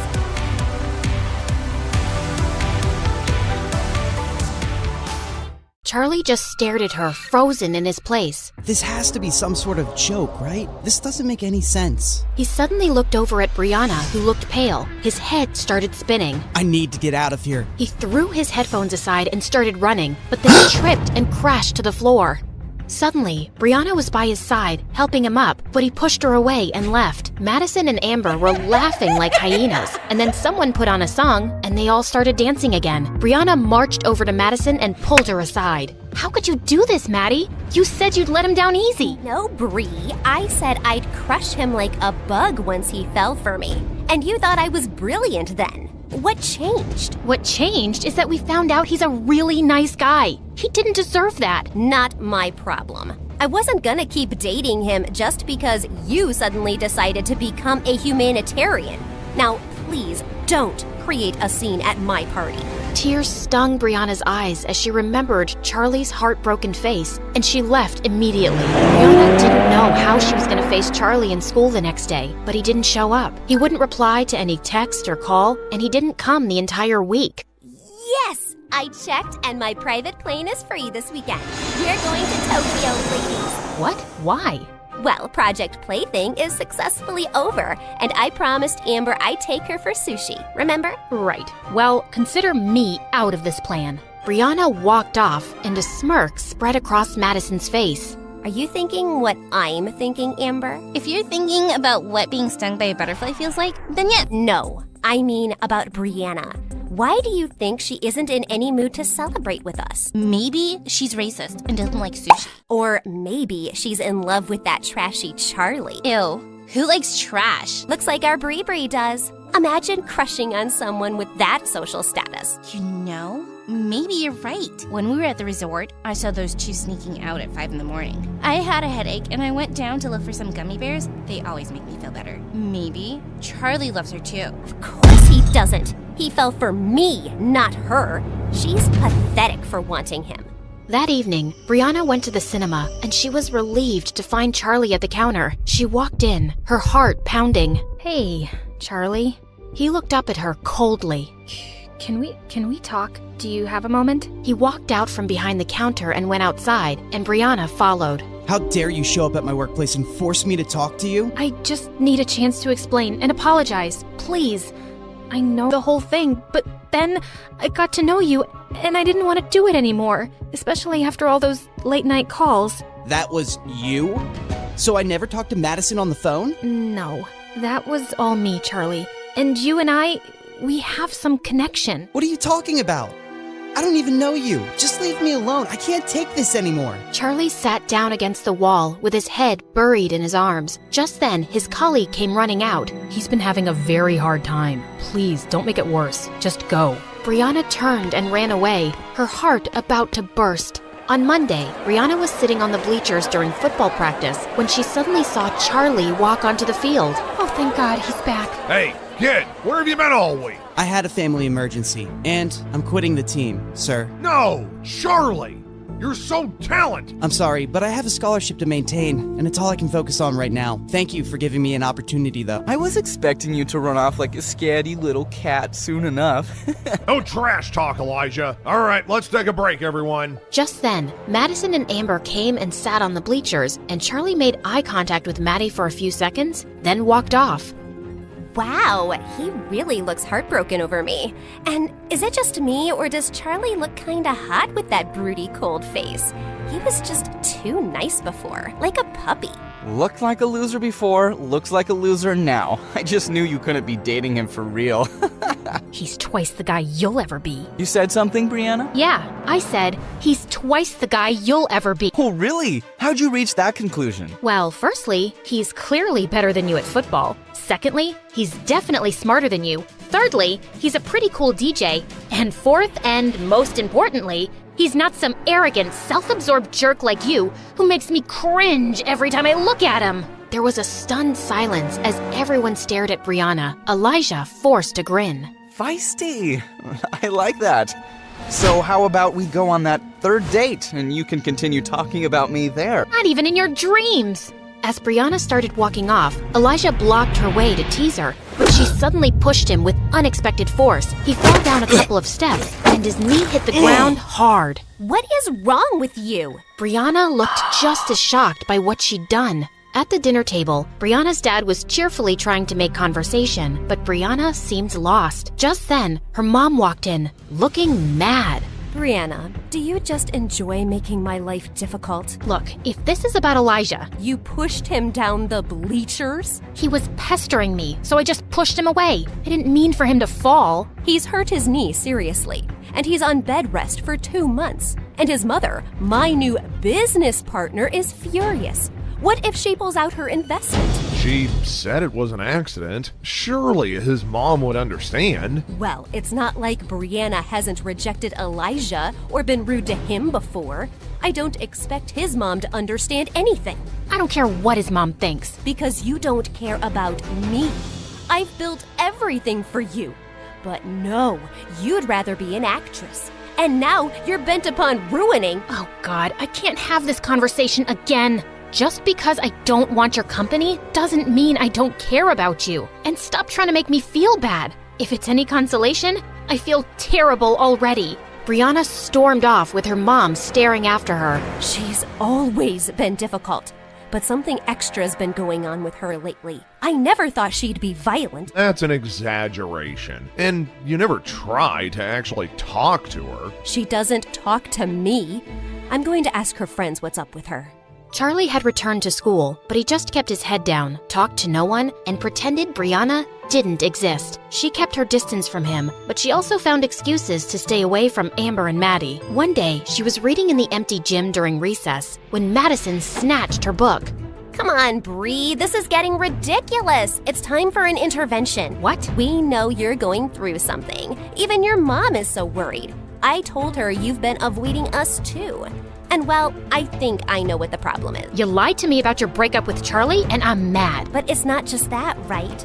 I think you have feelings for him. Yes, I have feelings, because I'm not a robot. And I'm also mad at myself for being a part of this horrible plan. It's making me think about the kind of people we are. Kind who like to have fun. We have everything, Maddie. And we decided to pick on the poor orphan who's working hard to support his grandma for fun? Who the heck cares? I care.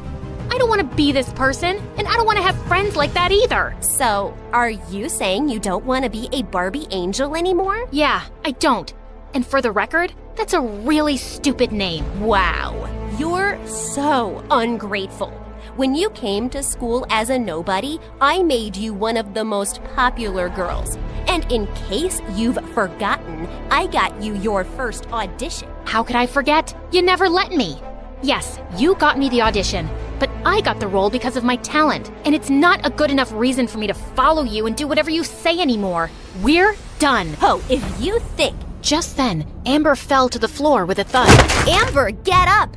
That's not funny. But Amber was unresponsive. She'd actually fainted. They immediately rushed her to the hospital, where she regained consciousness, and the doctors ordered some tests. Oh, my head.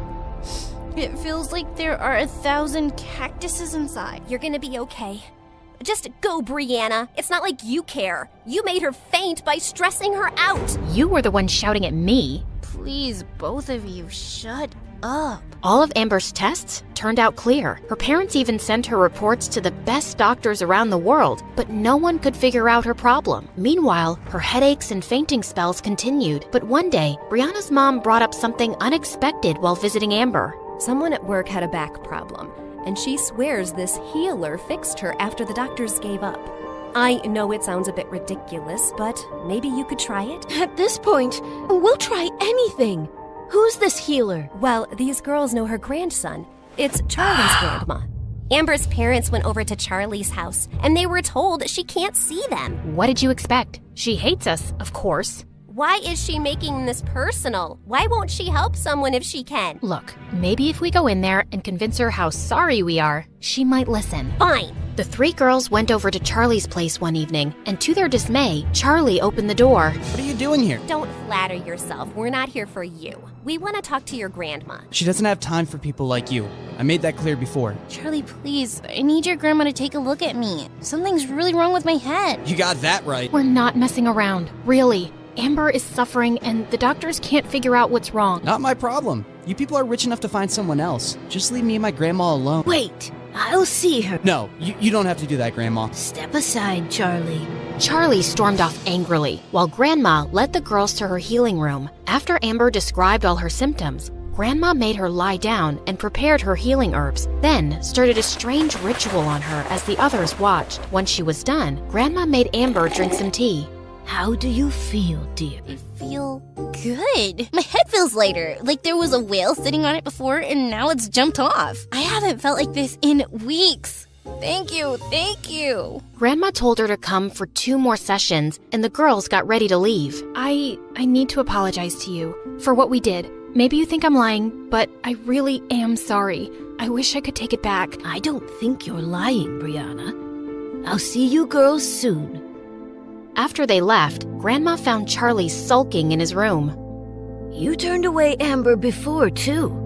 I wasn't expecting this from you, Charlie. Why does everyone keep expecting me to be an angel? You know what they did. They're awful. But it's my duty to heal people, whether they're awful or not.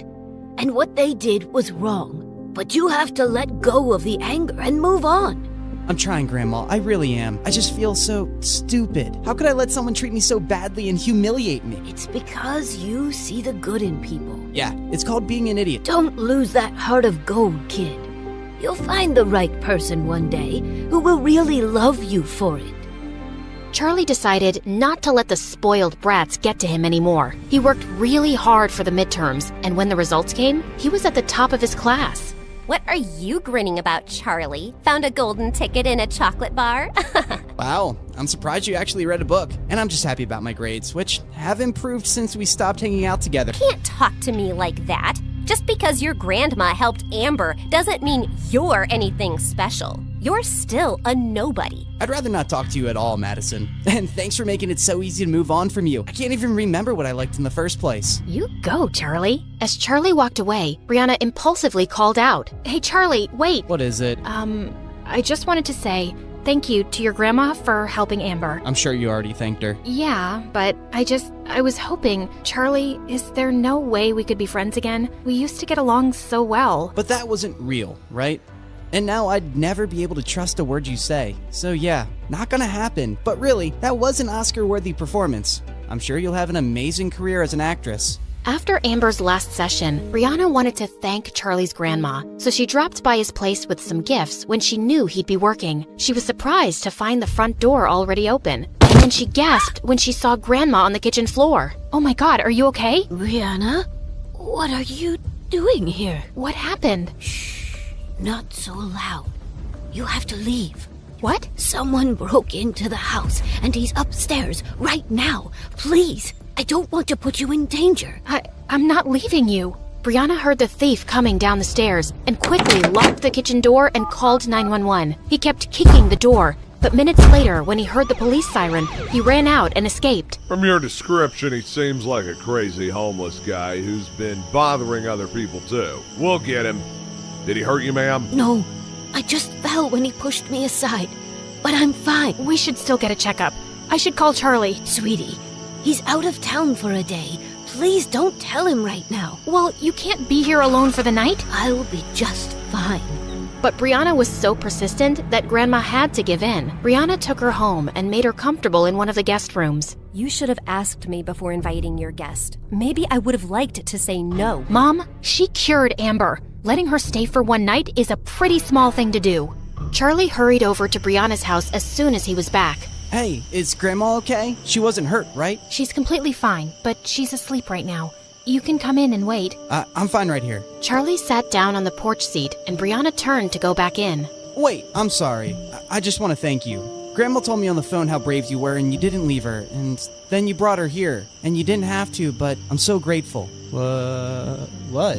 Why are you smiling at me like that? You sound like the old Charlie today, the one who talks too much. I missed him. Brianna, this doesn't fix everything. I appreciate what you did, but I'm wondering even now why you helped Grandma. Why do you want to be friends with me? Why are you trying all the time to make up for what you did? Brianna gulped and walked closer to him. There's something I need to get off my chest, so just hear me out, okay? Somehow, getting to know you has changed me, Charlie. You're the sweetest, kindest guy I've ever met, and nothing has ever hurt me more than hurting you. But you know what? It started feeling really bad even when you were still dating Maddie, because I realized that I was falling for you. I know I don't have the right to say that, but I just had to, or I'd explode. And I know you don't feel the same way, and it's okay. But I'm in love with you. That's all.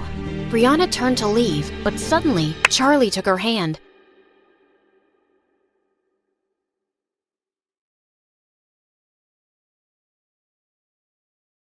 Hi, I'm Hope from Scotland, and this is my story. Please like and subscribe because MSA will give $1,000 to one lucky person in the coming 7 days. When I was little, Mom used to tell me I was a grown-up trapped in a child's body. I was different from my twin sister Faith, a typical sand-eating, jello, sticky kid. From the moment I started kindergarten, I'd help Mom with everything around the house. Laundry, cooking, taking out the trash. My sweet Hope, you're what we call an old soul. But I think I only helped Mom out because I was scared our lives would fall apart if I didn't. My dad lay around the house like a sloth all day, dreaming about becoming a famous actor. I wasn't born to do petty jobs. I'm here to be a great actor, like Michael Jackson. Dad, Michael Jackson was a singer. Ignore her, Dad. When you become rich and famous, will you take me to Disneyland? And can I have my own castle? My princess, I'll buy you a dozen castles. Obviously, Faith was Dad's favorite daughter because she'd fall for all his lies. When Faith and I were in 6th grade, our parents got divorced. Dad went to the US to fulfill his acting dream. He took Faith with him, while I stayed behind with Mom. Dad hardly kept in touch, and Mom and I missed Faith so much. Mom was also having trouble finding a good job. And then one day, I had a brilliant idea. Mom, you make amazing cupcakes and cookies. What if you put up a stall at my school carnival next week? Mom loved the idea, and sure enough, her stall was a huge success. From that day on, Mom set up baking stands at the park, and a few years later, she started her own bakery. But she worked long hours, so I was mostly by myself in the house. When I wasn't doing household chores, I was reading or studying. I was the top of my class at school, but I didn't have many friends. On my 15th birthday, my life took a turn. Dad called us with wild news. Faith is coming back to live with you guys. I'll send her flight details soon. With that, he hung up without even wishing me happy birthday. But Mom was overjoyed, and so was I. It turned out Faith had been living the life of a billionaire. Dad had married a wealthy woman who lived in a palace. They were sending Faith to us on a private jet. When Faith arrived, all she could talk about was America.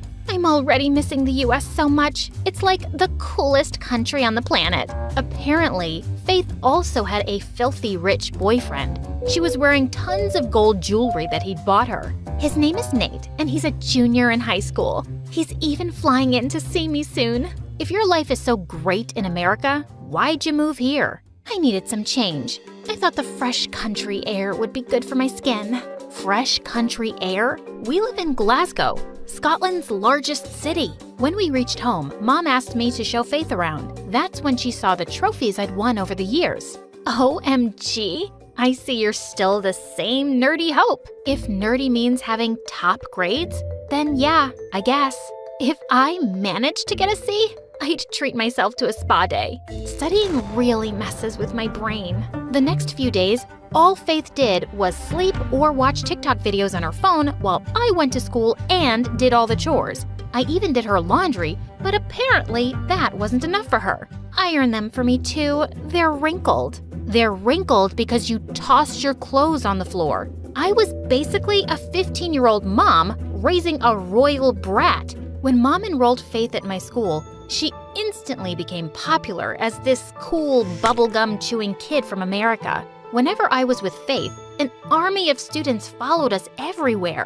One time, some girls even followed us into the bathroom. She has to pee. Do you want to watch her do that too? Just then, Faith came out of the stall, totally transformed. She'd knotted her shirt way up her waist, exposing a belly piercing and tattoo. And her knee-length skirt was now barely reaching her thighs. Come on, girls, who wants to take some pictures? The girls queued up for a selfie with Faith. Then they gave her £1 each. What was that? These girls wanted a photo of me when I told them about my tattoo and piercing. And since Mom gives us peanuts for allowance, I thought this would be the cool way to make some money. Mom does the best she can. Why do you have to complain about everything? Why do you always have to play the perfect child? Don't you get bored? Actually, I do. Some days, I want to be just like you, lazing around the house, sleeping like a log, and acting like a jerk. This made Faith so angry that she spat out her bubblegum and was about to stick it in my hair.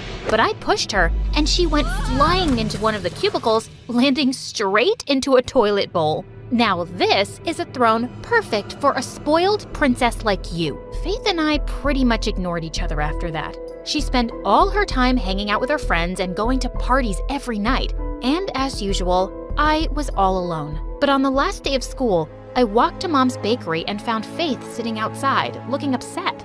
Faith, what's wrong? Hope, I'm a failure. A stupid, dumb failure. I flunked all my classes. I have to repeat the 9th grade. What do you mean you have to repeat the 9th grade? How could you fail all your classes? Don't you see I already feel horrible? Stop judging me for once. I fell silent, and after a moment, I reached down and helped her up. It's not the end of the world, Faith. Come on, let's go in and help Mom out a little. Faith and I helped Mom out all day. Faith was sweating and exhausted, but Mom was overjoyed with the work we did. She offered us both summer jobs. You girls did so well today. And Faith, I think having a job will be good for you. To my surprise, Faith agreed. It took her weeks to get used to working in the kitchen, but after a while, we started having lots of fun. From that day on, Faith and I spent every minute together. I was having more fun and not working as hard. Faith even invited me to her friends' parties. But a couple weeks later, Faith's boyfriend Nate flew in to visit for a few days. He arrived at our house in a limousine with a white horse trotting behind. I got you your own horse, babe. We can ride him together. Oh my God, he's perfect. This is so romantic. Where are we going to keep a horse? We don't even have a stable. Faith ignored me and just walked into the house with Nate. I also found out Nate was obnoxious and bragged nonstop. It's tough being the son of a billionaire. All the girls want is a piece of this. Someone's gonna write my story one day because I'm just too special to be real. And worst of all, Faith was totally obsessed with him. She would share a chair with him at breakfast and take selfies of them kissing every 5 seconds. I'd started thinking she wasn't all that bad, but she was back to acting as immature as ever and left me working all alone at the bakery. Then one day as I was heading out, I saw Nate standing in the doorway and smiling. Excuse me, I have a job to go to now?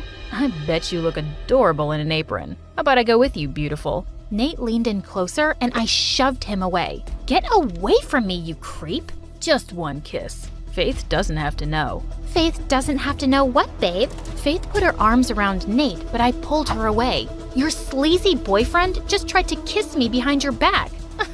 You're funny, Hope. But I know Nate, and boring and nerdy isn't his type. Don't be jealous. You'll have a boyfriend soon, too. Yeah, don't be jealous, Hope. Faith and Nate started to leave, but I grabbed Faith's arm. You're such an idiot. I've been at the bakery by myself for the past few days. You have to help out this afternoon. Okay, sis. I'm just taking Nate to the spa and then I'll come back. Yeah, drop your cheating boyfriend off at the spa. Faith ignored me, but did come to the bakery later. I left her alone so I could run to the library and study. But an hour later, I got a call. Hope, come back quickly. The bakery's on fire.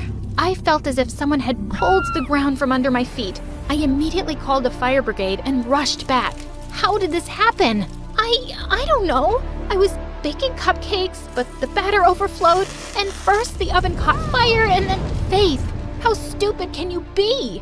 It was an accident, I'm sorry. Just then, Mom arrived on the scene too. The fire brigade managed to put out the fire, but by then, everything was lost. No one had dinner that night. Mom's eyes were puffy from crying, but neither Faith nor Nate said a word. It's okay, Mom. We'll build everything again. But it will take months. How am I going to pay the bills? How am I going to send you girls to school? I hugged Mom and stayed with her the whole night, while Faith shut herself up in her room with Nate. Nate was leaving the next afternoon. Before his flight, Faith blindfolded him and led him to our back alley. Ta-da! I bought you a car, babe. Are you serious?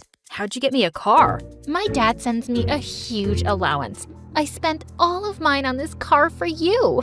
Are you kidding me? That money could have helped pay off damages to Mom's bakery that you burnt down. I ordered the car a month ago and hope the bakery fire was an accident. I already feel horrible about it, but you keep making me feel worse. I don't think you feel bad at all. You never even apologized to Mom. While you were living your perfect, fancy life with Dad, it was really hard for Mom to start her business from scratch. And I always had to be an adult. And you'll always be a spoiled brat who wrecks everything. I spent the next 13 hours studying like crazy. And when I wasn't studying, I tidied my room. I had to get my mind off Faith. And I had to stop worrying about Mom. Finally, at night, Mom came into my room. Sweetie, take a break and relax. How can I relax? We lost the family business in a fire because Faith's an irresponsible lunatic. It's not that simple, Hope. What do you mean? Honey, Faith got diagnosed with bipolar disorder last month. I didn't tell you because I didn't want to worry you. People who are bipolar do crazy things sometimes. Then they get really tired and sometimes even sad. It's why Faith sleeps so much and has trouble doing schoolwork. What? Why would you guys hide that from me? It was her decision. And honey, trust me, Faith feels terrible about the bakery. Go easy on her, okay? That night, I couldn't sleep. Why hadn't Faith told me about her condition? Was I a bad person for getting mad at her? The next day, Faith knocked on my door while I was studying. Mom said she told you about my diagnosis. I'm sorry I kept it a secret from you. I was just so ashamed. But why? Faith, I'm your sister. Yeah, my perfect sister who never makes mistakes or fails at anything. I came back to you guys because Dad and his wife couldn't handle having me around. You don't know what it's like to be a disaster like me. I ran over to hug Faith. I had no idea she'd been suffering, and I'd been so tough on her. Oh, also about Nate, I'm taking back the car from him and giving the money to Mom. I'm so sorry I didn't believe you. I caught him texting with some other girl, too. He's a jerk.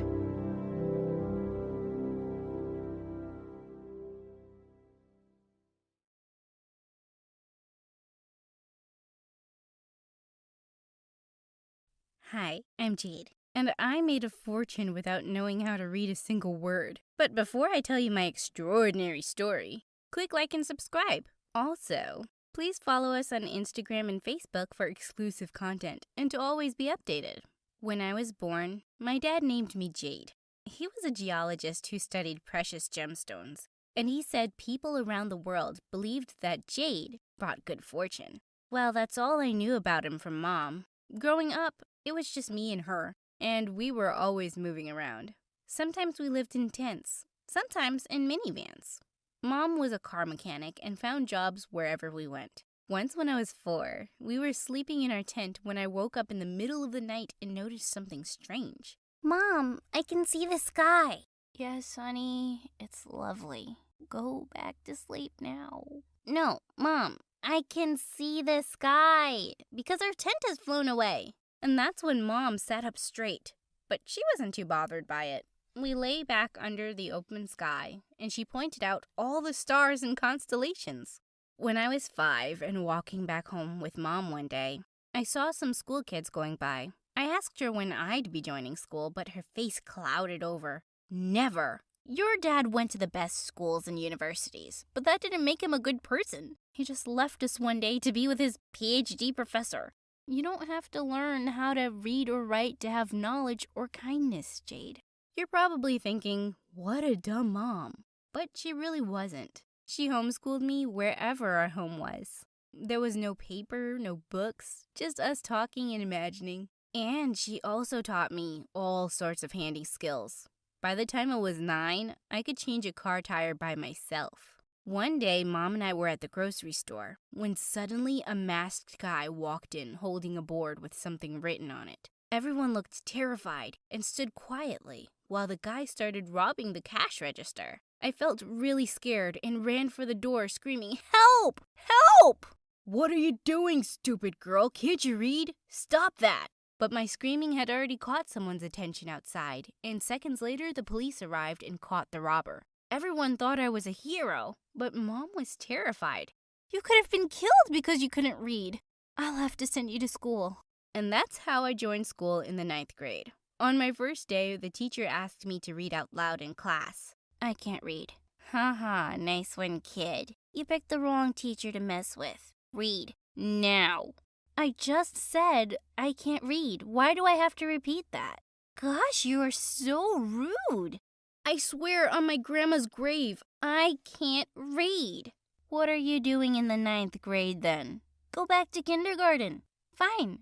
Can someone guide me? I don't know where kindergarten is. Oh my God. To the principal. Now! Okay. I also need someone to guide me there too. She looked furious and was about to drag me off to the principal, but she was already standing in the doorway. I think she made it clear that she can't read, didn't she? Or do you just enjoy bullying students? The teacher's face turned tomato red. She's really dumb, and I don't want her in my class. Are you sure about that? Go on, ask her something from the textbook. Fine. Can you explain what gravity is? Of course. If you'd only let me before. Gravity is an invisible force that pulls objects towards each other. The teacher looked shocked, and so did everyone else. The principal said that when she'd interviewed me, she realized I was a genius. But Jade, you do have to learn how to read. Come by my office every day after school and I'll help. And you'll stay in the 9th grade. As I took my seat, I tried to keep the grin off my face, while the teacher glared at me like a fire-breathing dragon. While I was eating lunch in the cafeteria that day, a girl called Paige walked up to me, grabbed my notebook, and wrote fat letters on it. When I looked up at her confused, she'd burst out laughing. Wow, the loser doesn't even know how to read her own name. Oh, are you a bully? Like one of those people who are insecure and try to hide it by being mean to others? My mom told me about people like you. Well, you can't mess with someone like me. I'm the daughter of the jungle, babe. The daughter of what? What are you talking about? I'm just here to tell you that I'm impressed by how you embarrassed that grumpy teacher. So whatever, you can be my friend. You just call me a loser, and I don't want to be your friend. Gosh, who do you think you are? No one talks to me this way. And then she slapped me. I stood on the table and jumped on her. The grumpy teacher saw us and took us both to the principal. And she told the principal that it was all my fault. I couldn't control my anger and I called her a liar. This time, the principal didn't tolerate my behavior and suspended me for 3 days. When I returned to school, Paige came over to me at recess looking annoyed. I really don't want to talk to you, but the principal sent me. She wants you to meet her in the back alley. That sounded weird, but I didn't want to make the principal mad at me again, so I went. When I entered the alley, I saw the wired gate was open, and I walked in. There was a yellow board that had something written on it, but I didn't understand, obviously. And suddenly, I fell, and I kept falling. I landed with a thud at the bottom of a deep ditch. Oh my God, how was I gonna get out of here? I screamed for help, and thankfully a janitor heard me soon and helped me out. Oh, that Paige was dead meat. I rushed off to the principal's office to tell her everything, but she saw me and spoke first. Please, sit down, Jade.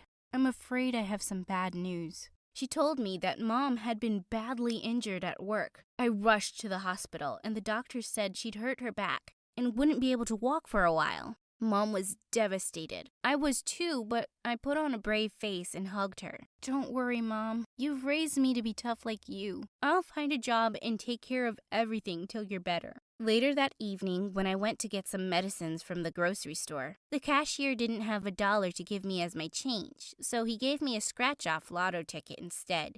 I scratched it, but before I could ask someone to read it, I heard giggling behind me. It was Paige and her gang of bimbos. Fancy running into you here. I thought you'd still be in that ditch. I was already having the worst day, and I snapped. Paige, just shut up. I can't deal with your stupid face right now. I'd give you the money to shut up, but I don't have any. Here, take this. I flung the lotto ticket at her and started walking away, when suddenly I heard screams behind me. OMG! This has a $30,000 prize, you idiot! Thanks a bunch. Wait, what?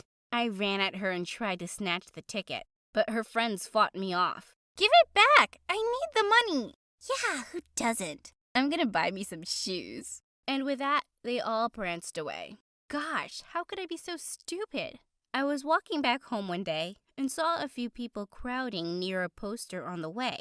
I was not interested in looking over it at all. Still, I passed by close. I saw pictures of maids on the poster. I casually said, "Who wants to buy a maid's costume, by the way? And they're so ugly." Someone from the crowd yelled, "What nonsense are you talking about?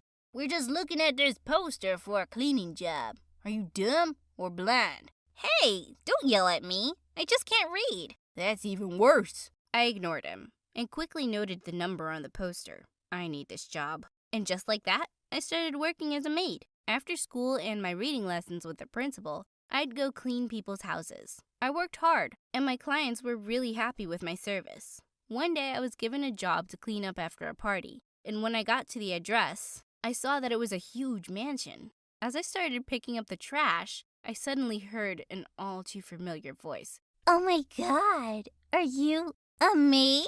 Paige, what does it look like? Leave me alone to do my job, please. I'd rather deal with your trash than talk to you anyway.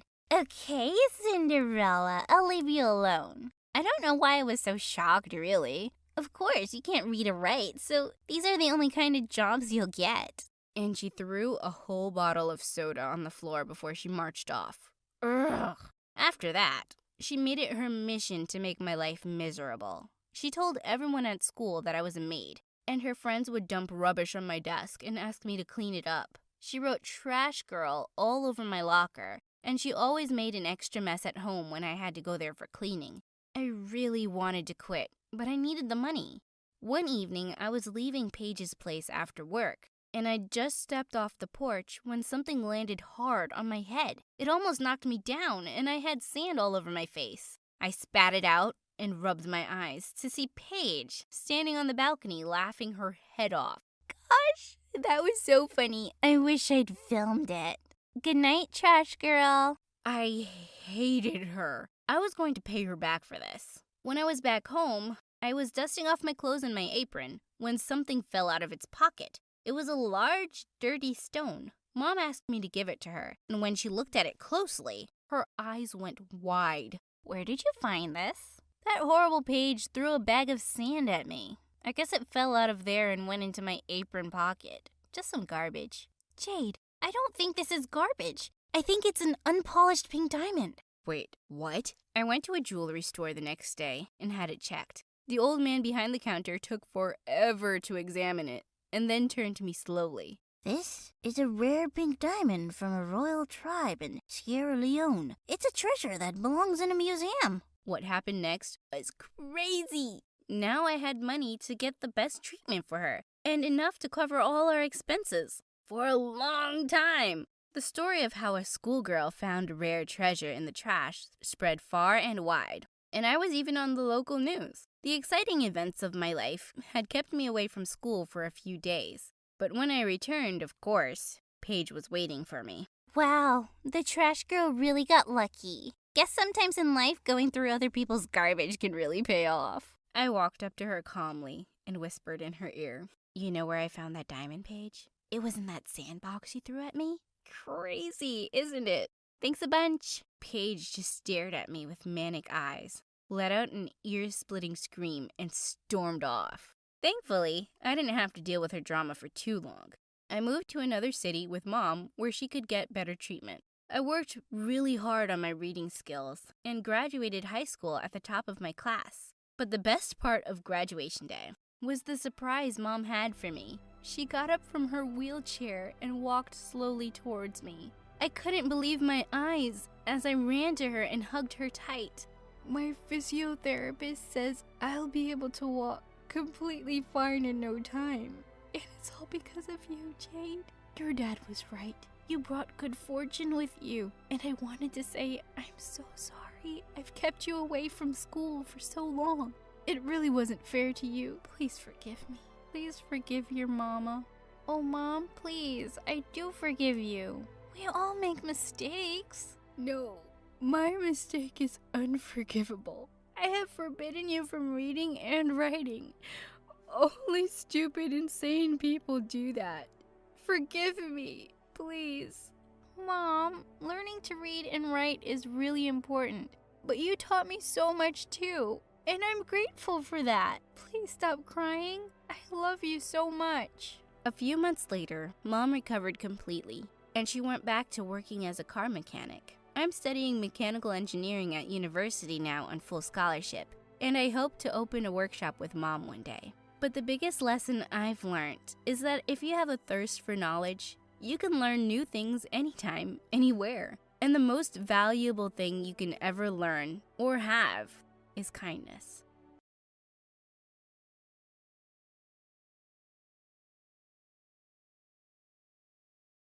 Hi, I'm Kanya. And yes, this is me on top of a skyscraper in Chicago. And that is a massive storm coming in my direction. I was born in Thailand, and my parents divorced when I was just a few months old. Mom left, and Dad raised me on his own. He worked at a very fancy international hotel as part of the waitstaff, and it was a super fun place for a small kid to hang out. I spent days playing in the pool, learning to say hello in a million different languages, and every time I was hungry, I just had to turn my puppy eyes to the cook. Here, the clients didn't even touch it. They said the salad was too green. When it was too warm, Dad and I would go to the roof, eat khao lam, and watch the stars. Wow, they're still bright. It almost looks like it's day. But the brightest star is sitting beside me. Aw, Dad. You'd think I'd miss Mom, but Dad was extra caring. Every morning, Dad made pancakes and braided my hair. He also fought Cook to have first dibs on the hotel's lost and found box. And if there was something super nice, like that shiny pink bag both Cook and I wanted, they ended up pulling each other's hair. I wanted to do something nice for Dad, so when his birthday came up, I broke my piggy bank to get him a present. But I barely had anything. Well, just enough to buy a cheap lottery ticket. It's okay if I don't win. It's the thought that counts. But as the announcer read the lottery numbers, Dad's eyes grew bigger and bigger, and then he let out a loud scream. We had actually won the freaking lottery! Dad knew his greedy relatives would come after him like bees to honey when they found out about his new wealth. So he decided to move to the US with me, and we settled in Chicago. I was 12, and my life had turned upside down overnight. America was cold, and I wasn't used to Western customs. The first time he took me to a fancy restaurant, there were so many knives, forks, and spoons. What do you mean I can't eat spaghetti with chopsticks? They're noodles! But the biggest change was my dad. He invested the money in very successful startups, and we went from being really rich to filthy rich, and we moved into a massive mansion. Anything you want, you let Sebastian know, and he'll get it for you. Sebastian was Dad's personal assistant, and he was glued to his side. Every time I wanted to spend time with Dad, Sebastian was there too, tall and serious like a scarecrow in an expensive suit. He even went with us to the amusement park and followed us on the roller coaster. Does he really have to be here? Yes, I need him to hold my tie down so it doesn't flap in the pictures. Gosh, just buy a tie clip. I wanted Sebastian gone.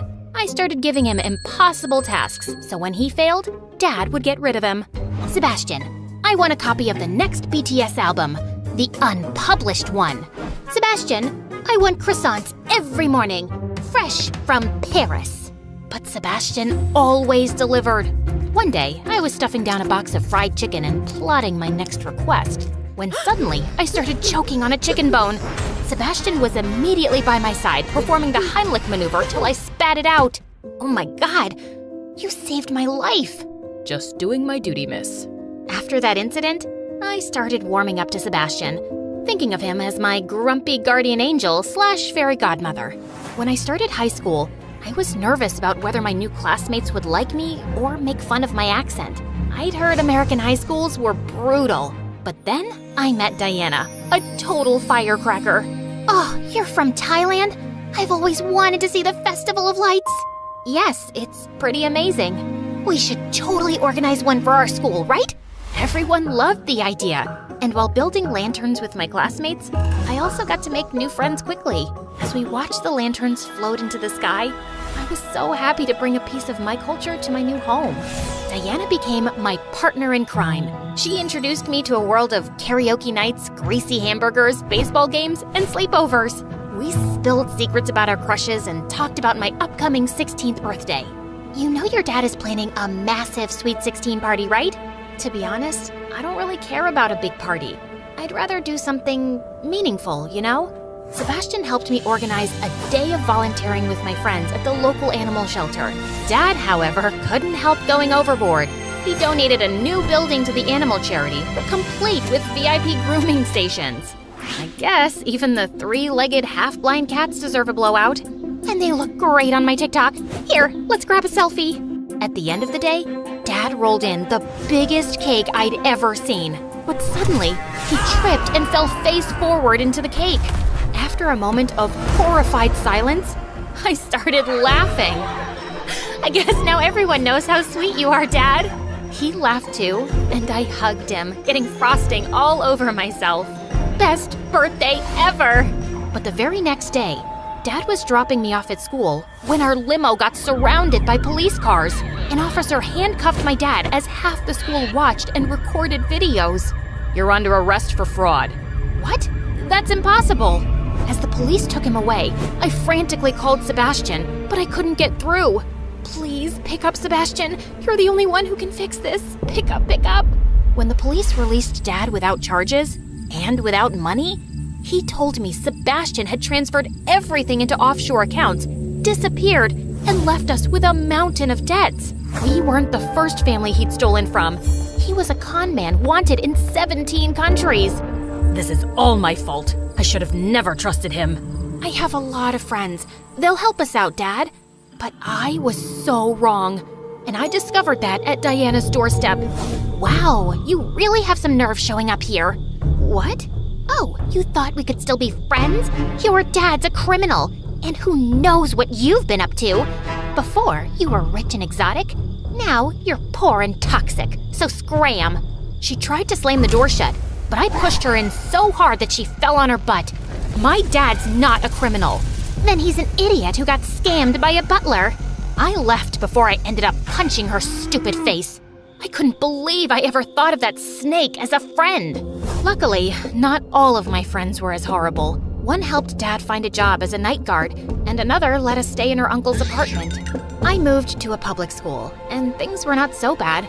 Except for one thing. The debt collectors. They hounded Dad and even followed me everywhere. One even pretended to be a teacher to get into the school and took my bag. Hey, give me back my bag. You mean my bag? Where's the money, girl? Are you stupid enough to think I carry it around in my school bag? Sebastian took everything, and we're broke, you moron! I don't believe you. Tell your dad to return our money soon, or things are gonna get a lot worse. Of course, I didn't tell Dad. He was already crushed and looked worried all the time. The only time I saw him smiling was when I sent him a selfie I'd taken of us on our old hotel roof. We didn't have much in Thailand, but we were happy. I just had to remind him that happiness was possible here too, but I didn't know how to do that. But then a few months later, I was working part-time at a coffee shop when I overheard two customers chatting about an upcoming meteorite shower. That's it! Dad loved the stars. If I took a picture of the falling stars, it would remind him of us on the rooftop of the hotel in Thailand. It would cheer him up for sure. Chicago boasted a towering skyscraper, over 100 stories high. The roof, reserved for the top floor hotel clients, was just the spot I needed. On the night of the meteorite shower, I sneaked into the hotel's kitchen wearing a borrowed chef's uniform from work, then went to the Lost and Found. Bingo! I found a perfect fake fur coat and hat. I channeled my inner Paris Hilton and got to the elevators, where a bellhop boy was stationed. He stared at me suspiciously all the way up. You look familiar. Do I know you from somewhere? Unlikely. I don't really mingle with the bellhop crowd. Why? What's wrong with the bellhop crowd? Oh, nothing at all. I'm sure your family's very proud of you. Your mother must have dreamed of a future for you where you press buttons for a living. He turned away silently, and I hopped out of the elevator as we reached the top. I felt bad that I'd offended him, but I was just selling my rich brat role. The view from the top was amazing, but the wind was incredibly strong. As time passed, it intensified, and a thunderstorm loomed on the horizon. Just as I was about to give up, a multitude of shooting stars lit up the sky. I took countless pictures before running back home, and I burst through the front door. Dad, look! Dad! I stopped short when I saw the whole place had been trashed. I ran into the kitchen where I found a strange woman looking anxious. Who are you? What happened here? And where's my dad? Oh, thank God you're here. Kanya, I'm your mother. What the what now? I didn't even know she was American. I know you don't remember me, but your dad asked me if I could take care of you, so here I am. Excuse me? You're about 16 years too late. I'm sorry. I was so young when you were born, and your dad and I didn't really work out, so I thought leaving was the best solution. I knew he'd take good care of you. You're right. He did a great job, and I want him back. I ran out and called my dad crying. I'm sorry it has to be this way, sweetie. The debt collectors are getting too dangerous, and I need to draw them away from you, so I'm leaving for good. I love you, and I'll miss you terribly. You have to leave this house immediately and go stay with your mom. And you have to do what she tells you. I may not be able to call or text you again. No, Dad, wait! But he had already hung up. Dad was gone.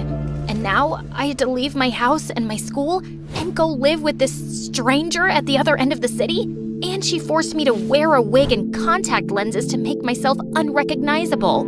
I did what she said, but I just wasn't ready to accept her as my parent. I made it my life's mission to find Sebastian and make him return our money so Dad could pay off his debts and come home. I started visiting police stations every day, but no officer wanted to help me until I bumped into... Hey, it's you. Bellhop boy? You recognize me?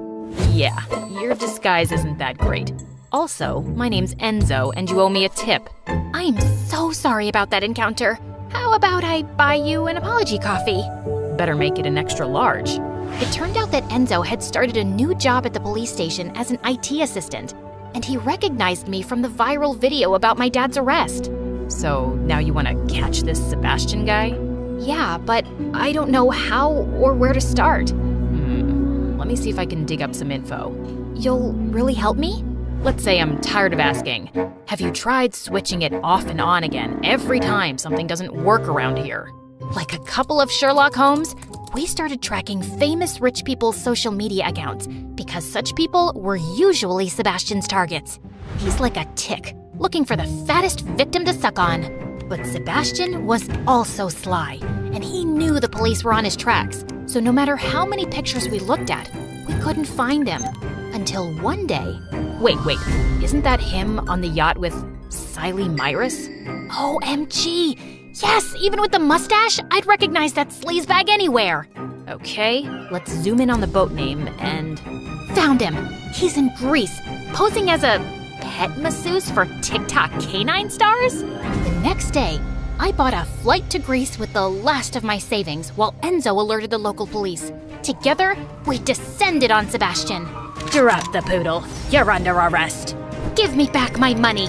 Your disguise is dumb, and I've already gambled all the money away, stupid. I kicked him in the shin as the police carried him off.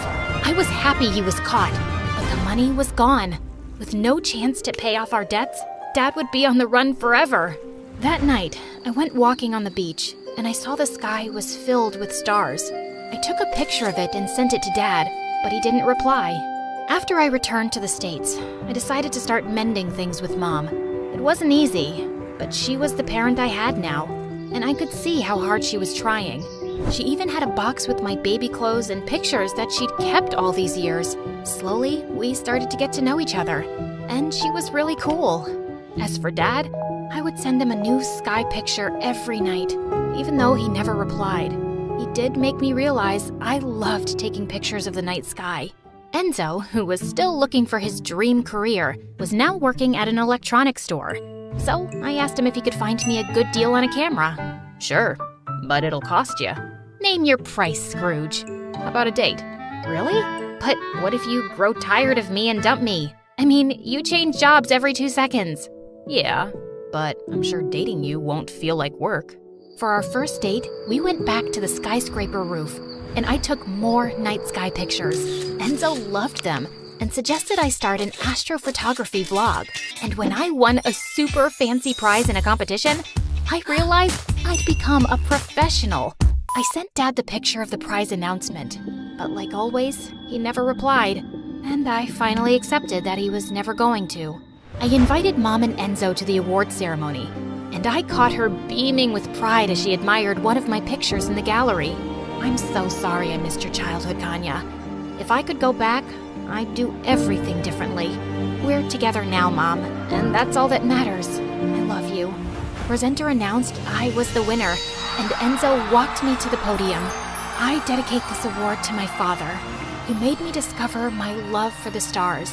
All the pictures I take for you. I miss you.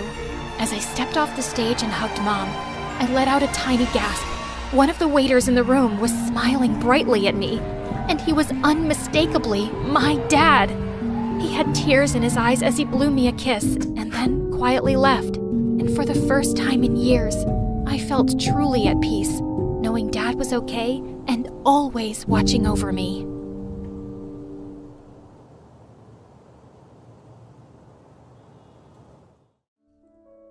Mom was 20 years old when she got pregnant with me. Her boyfriend wasn't too happy about it. Forget it. I'm out. I'm not ready to have a kid right now. But Mom was determined to raise me no matter what. Don't worry, little guy. We're gonna be just fine. It's gonna be us against the world. Hey friends, my name's Evan, and I'm from Michigan. Ever since I can remember, Mom and I had been best friends. We did everything together. Okay, Mommy, 1 tablespoon of sugar, 1 1/4 cup of milk. Wow, aren't you a clever one? It was true. I was pretty advanced for my age. By the time I was 10, I had read all the books in my grandpa's library. I was also obsessed with taking things apart and putting them back together. Mom and I did all sorts of building projects together. On the count of 3, are you ready? I was born ready. 1, 2, 3. Mom, look! Aerodynamics are amazing! Okay, genius. You should say your mom is amazing. One day when I was in 8th grade, I was picking up groceries for Mom when I heard yelling. Right by the street, a big guy was shouting at some girl around my age, and following her too. Hey, quit ignoring me! Leave me alone, you jerk! I wasn't going to let anyone bully that girl on my watch. Without thinking, I walked over and punched that guy right in the nose. He covered his face and started to cry in pain. The girl grabbed my arm. Run! I ran with the girl 2 blocks straight. We were super out of breath. Who was that guy? Just a bully in the neighborhood. He's been picking on me ever since I grabbed $5 out of his pocket, which he took from another kid. Man, I'm glad I never ran into him. He'll probably be after you now that you punched him. But don't worry, I'll protect you. It turned out, the girl's name was Natalie, and she had just moved into my neighborhood. We started hanging out all the time. Natalie was pretty different from me. She was loud and wild and obsessed with sports. She was also friends with everyone in our neighborhood. Wow, Natalie, I never talked to any of these people. That's because you spend all day reading, silly. You should come to parties and hang out with me. Get out of your shell. Mom was over the moon that I had a friend like Natalie. A friend like that is a keeper, honey. I've always wanted you to go out and have a little fun. Stop studying so hard. Mom was right. Natalie was a keeper. As time passed, our friendship only grew stronger. People even thought we were dating, which always made us laugh. Date him? He's gross. Date her? She's so annoying. In 10th grade, Natalie transferred to my school, and we were in the same class. One day, Natalie and I walked into science class when I saw this really pretty girl sitting by my desk. She was also dressed in designer clothes. Whoa, who's that? That's Scarlett, the new girl. She's crazy rich. And look at her. She's a work of art, dude. I wanted an excuse to talk to Scarlett. And then, something awesome happened. We were assigned as lab partners. But when we were doing our experiment, Scarlett suddenly took off her goggles. I can't do this. I'm scared of getting burned. It's okay. I'm here. I'm going to spill it. Scarlett pulled her hand away from me, and our experiment spilled all over our desk. The teacher rang the emergency alarm and started yelling at Scarlett. How could you be so careless? You put all the students in danger. You're banned from doing lab work. All the kids were staring at Scarlett and whispering. Scarlett's gorgeous hazel eyes filled with tears. Oh God, I'm so embarrassed. Those science experiments make me so nervous. It's okay. They make me nervous too. And I love science. My best friend never gets nervous though. She's not afraid of anything. Wow, your best friend's lucky. I was, wondering, do you want to hang out tomorrow? Like, for a date, maybe? Yeah, I'd love that. I was on cloud 9. Was I really going on a date with the school's hottest girl? Yes, I was. But when I told Natalie that Scarlett had asked me out, she just laughed. Come on, Evan. She's the prettiest girl in school. Don't get your hopes up too high. But my date with Scarlett was epic. She took me to this fancy ice cream parlor and had us share the biggest sundae I'd ever seen. The next day, Scarlett came to where Natalie and I were sitting. Hey, I brought you a brownie. A brownie? You're awesome. Yeah, that's, super nice. Oh, I'm sorry. I should have gotten one for you. It's fine. I don't like brownies anyway. Lunch with the 3 of us was super awkward. Scarlett kept bringing up our date from the other night, and I could tell Natalie felt totally left out. I was hoping Scarlett and Natalie would become best friends in no time. Scarlett and I were officially going out now, and we hung out almost every day. But Natalie and I didn't see each other as much anymore. It felt like she was just coming up with excuses not to hang out with us. You're not jealous of Scarlett, right? Evan, don't be silly. I'm happy you have a girlfriend, but I didn't just want Natalie to be happy for me. I wanted her to be friends with Scarlett and see how awesome she was. So when my birthday came around, I decided I'd have a get-together with just the three of us. Mom cooked a huge dinner, and Natalie helped me set up Netflix. But Scarlett didn't arrive. Sweetie, maybe check if everything's okay with her. Just then, I got a text from Scarlett that read, "Come to this address. Quick! It's an emergency." Oh man, was Scarlett in danger? Guys, I gotta see if Scarlett's okay. But when I arrived at the location, Scarlett was waiting for me, wearing high heels and a red dress. It turned out her family had rented out a fancy restaurant for the whole night. It even had a water fountain and a dance floor. Suddenly, a man in a suit came up to shake my hand. "You must be Evan. Scarlett's always talking about you. Happy birthday, son." I was too shocked to even speak. What is all this? Why didn't you just come to my place? Because, babe, I wanted to surprise you. Isn't this amazing? It was amazing. And Scarlett looks so beautiful in her red dress. I can't believe you did this for me. We have to dance together. No, I'm too embarrassed. But I dragged Scarlett onto the dance floor, and we slow danced together. I'd completely forgotten about the dinner at home. That was until I felt someone grab my shoulder. It was Natalie. You jerk! Natalie, wait! How did you even know where I was? Your mom and I checked your texts on your computer, because we were worried about you. Natalie, relax. I threw my boyfriend a surprise party. Big deal. Your poor mom's been slaving away all day to make your birthday special, and here you are dancing with this witch. Don't let her manipulate you. She's just a spoiled daddy's girl. Before Scarlett or I could answer, Natalie grabbed a chunk of cake and rubbed it on Scarlett's dress. Scarlett started to cry. Natalie! Oh my god, my favorite dress! Why are you so mean? Happy birthday, best friend. Natalie stormed out of the restaurant. I couldn't believe her. Why would she do something like that? I apologized to Mom as soon as I got home. I told her everything that happened with Scarlett and Natalie. Sweetie, I don't know about Scarlett. What do you mean? Natalie's the one who behaved so poorly. She was hurt, that's all. I'm worried Scarlett's driving you and Natalie apart. Mom, I'm allowed to have girls in my life other than Natalie. Scarlett's my girlfriend now. She's important too. But the next day at school, something was off. I couldn't find Natalie or Scarlett anywhere. I searched all over school, when suddenly, I heard a bunch of girls squealing by the girls' bathroom. OMG, Scarlett! You are so talented! What was going on? I ran to the girls' bathroom and peeked inside. Scarlett and Natalie were standing by the sinks, while Scarlett was doing Natalie's makeup and hair. They were both laughing like they'd been best friends for years. Wow, what's going on here? Ew, Evan, this is the girls' bathroom. Oh, come on, it's not a big deal. Evan, see how cute I'm making her look? I asked Scarlett to give me a makeover. I thought I should start dressing more like a girl. You're perfect the way you are, girl. I'm just making your beauty stand out. Whoa, wait. What about what happened at my birthday party? We made up. I apologized to Scarlett for smearing cake on her dress. And I apologized to Natalie for stealing you on your birthday. Then, I saw Scarlett take out this hair cream product. She started to rub it on Natalie's hair. I use this every day. It makes your hair super soft. Scarlett was right. Natalie looked really different with makeup and her hair done. But suddenly, Natalie grabbed her hair. My scalp's starting to burn. That just means it's working. Give it a few minutes. Oh my god! My hair's falling out! To my horror, Natalie's hair started to fall out in big chunks. She had gone completely bald. What's going on? I use this on my hair every day. All of a sudden, the other girl stared at Natalie and started whispering. Her hair is completely gone. Poor girl. I'd die if that happened to me. Natalie started to cry, and I ran over to hug her, but she pushed me away and turned to Scarlett. You did this on purpose! You're just jealous of me because you want Evan yourself. It wasn't on purpose, I swear. You must have had an allergic reaction. I always use this product. I'll prove it to you. But Natalie ran out of the girls' bathroom sobbing and covering her head.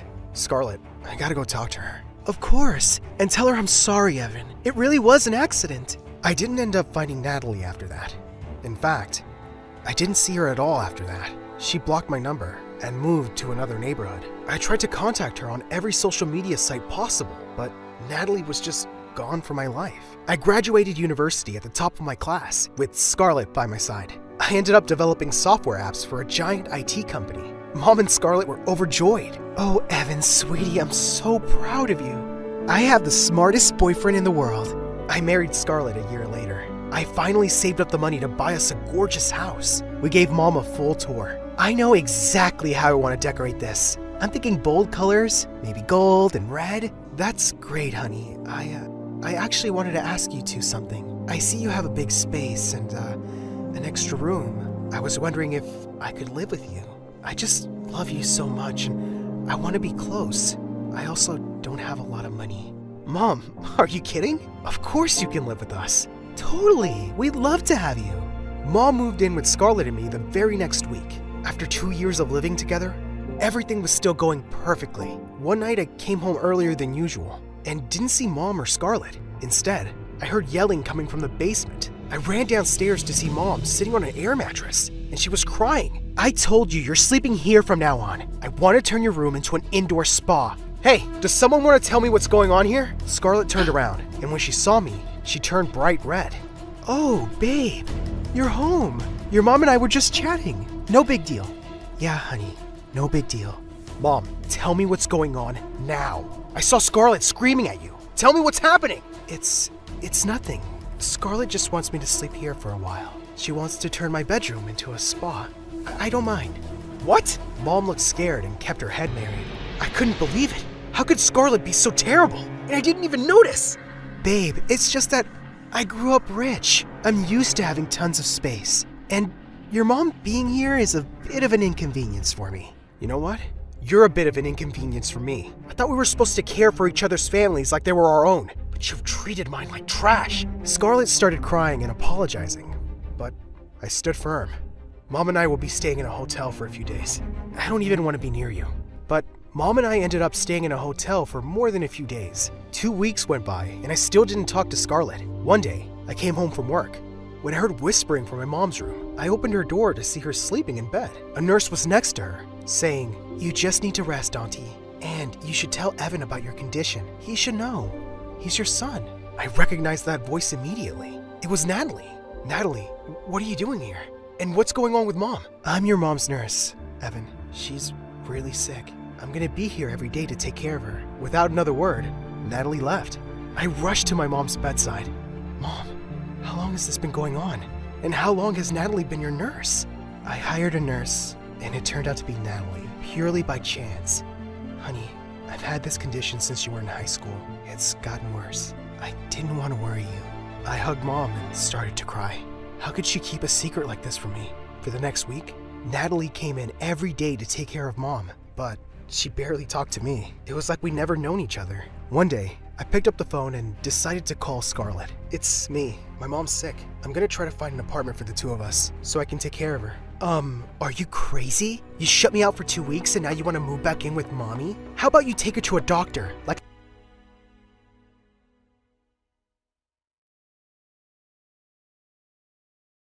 Hi everyone, my name is Salish Matter from California. You probably know me from my dad's channel, Jordan Matter. Yeah, I took over it. The man had his own channel, photographing people and nice things, and boom! One day, the titles on his channel were like, "My daughter did this and my daughter did that." He never planned for this to happen. You know what they say. Chance is worth 1,000 plans. Yeah, I can be poetic sometimes. Actually, English is one of my favorite subjects. But math? Oh god, I hate it. If you're a math hater, comment below. Okay. I think I'm getting ahead of myself. I'm Salish. My parents call me Say sometimes. I'm your typical girl next door. Typical family, typical childhood. A typical teenager with a not very typical name. My parents gave me this name, which means giver of the water. I love my name. I think it's unique and cool. There is some uniqueness in my life, actually, like some unique people. And no, it's not Nidal. If you're here to hear about me and Nidal, I'm sorry to disappoint you. Not gonna talk about that boy. No way. Nuh-uh. Nope. And please, animator, if I accidentally mention him, which is very, very, very unlikely, please cut it out. This story is about me, not him. Yeah, whatever. As most of you know, I'm a gymnast. Gymnastics is more than a sport or hobby to me. It's part of my identity. It makes me who I am today. I started it at a very young age. fun fact, did you know that most major gymnasts start their career as early as 2 years old? And that was my case too. Dad said that when I was only 2 years old, I told him I wanted to be the best gymnast in the world. Oh, I mean, kids at that age will say anything.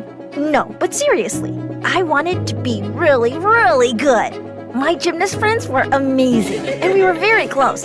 And let me be honest, gymnastics wasn't easy at all. But having friends makes everything easier and more fun. And whenever I had to compete, they were there to root for me. That's why leaving them was one of the saddest days in my life. Well, you see, when I was 10, my parents decided that we'd move to LA. I had been living my whole life in Nyack, a village near New York City. I had so many amazing memories there, especially with my oldest brother, Hudson. We were always together, cooking together, celebrating our birthdays together, and even getting classes together. You name it. I was also close to my mom. She's my idol. Dad and Hudson can be annoying sometimes, but Mom? Oh man, she's amazing. She's camera shy though, and that's okay. She even once agreed to do a mom reveal on the channel, although I know how anxious that made her feel. But we have so many things in common. We're both vegetarians, and, having lunch with her is amazing, because I can try her food all the time. I like shopping with her and getting our nails done together. And we once tried roller skating, but it didn't go well because she broke her ankle in 3 different places, and I was super worried about her. The doctor said she wouldn't be able to walk for 5 months. She wasn't able to come to my gymnastics meet that we had been waiting for 2 years, which made me really sad. Not gonna deny that. I won 4 medals that day to make my mama proud. And soon enough, she got better. Fun fact about my mom, did you know that her birthday is a day before mine? So we celebrated it together. And it's one of the best days of the year. I was born on November 29, 2009, by the way. Yeah, Mom is the best. I remember one day when Mom wasn't feeling well for days, and I had a very important shooting with Dad.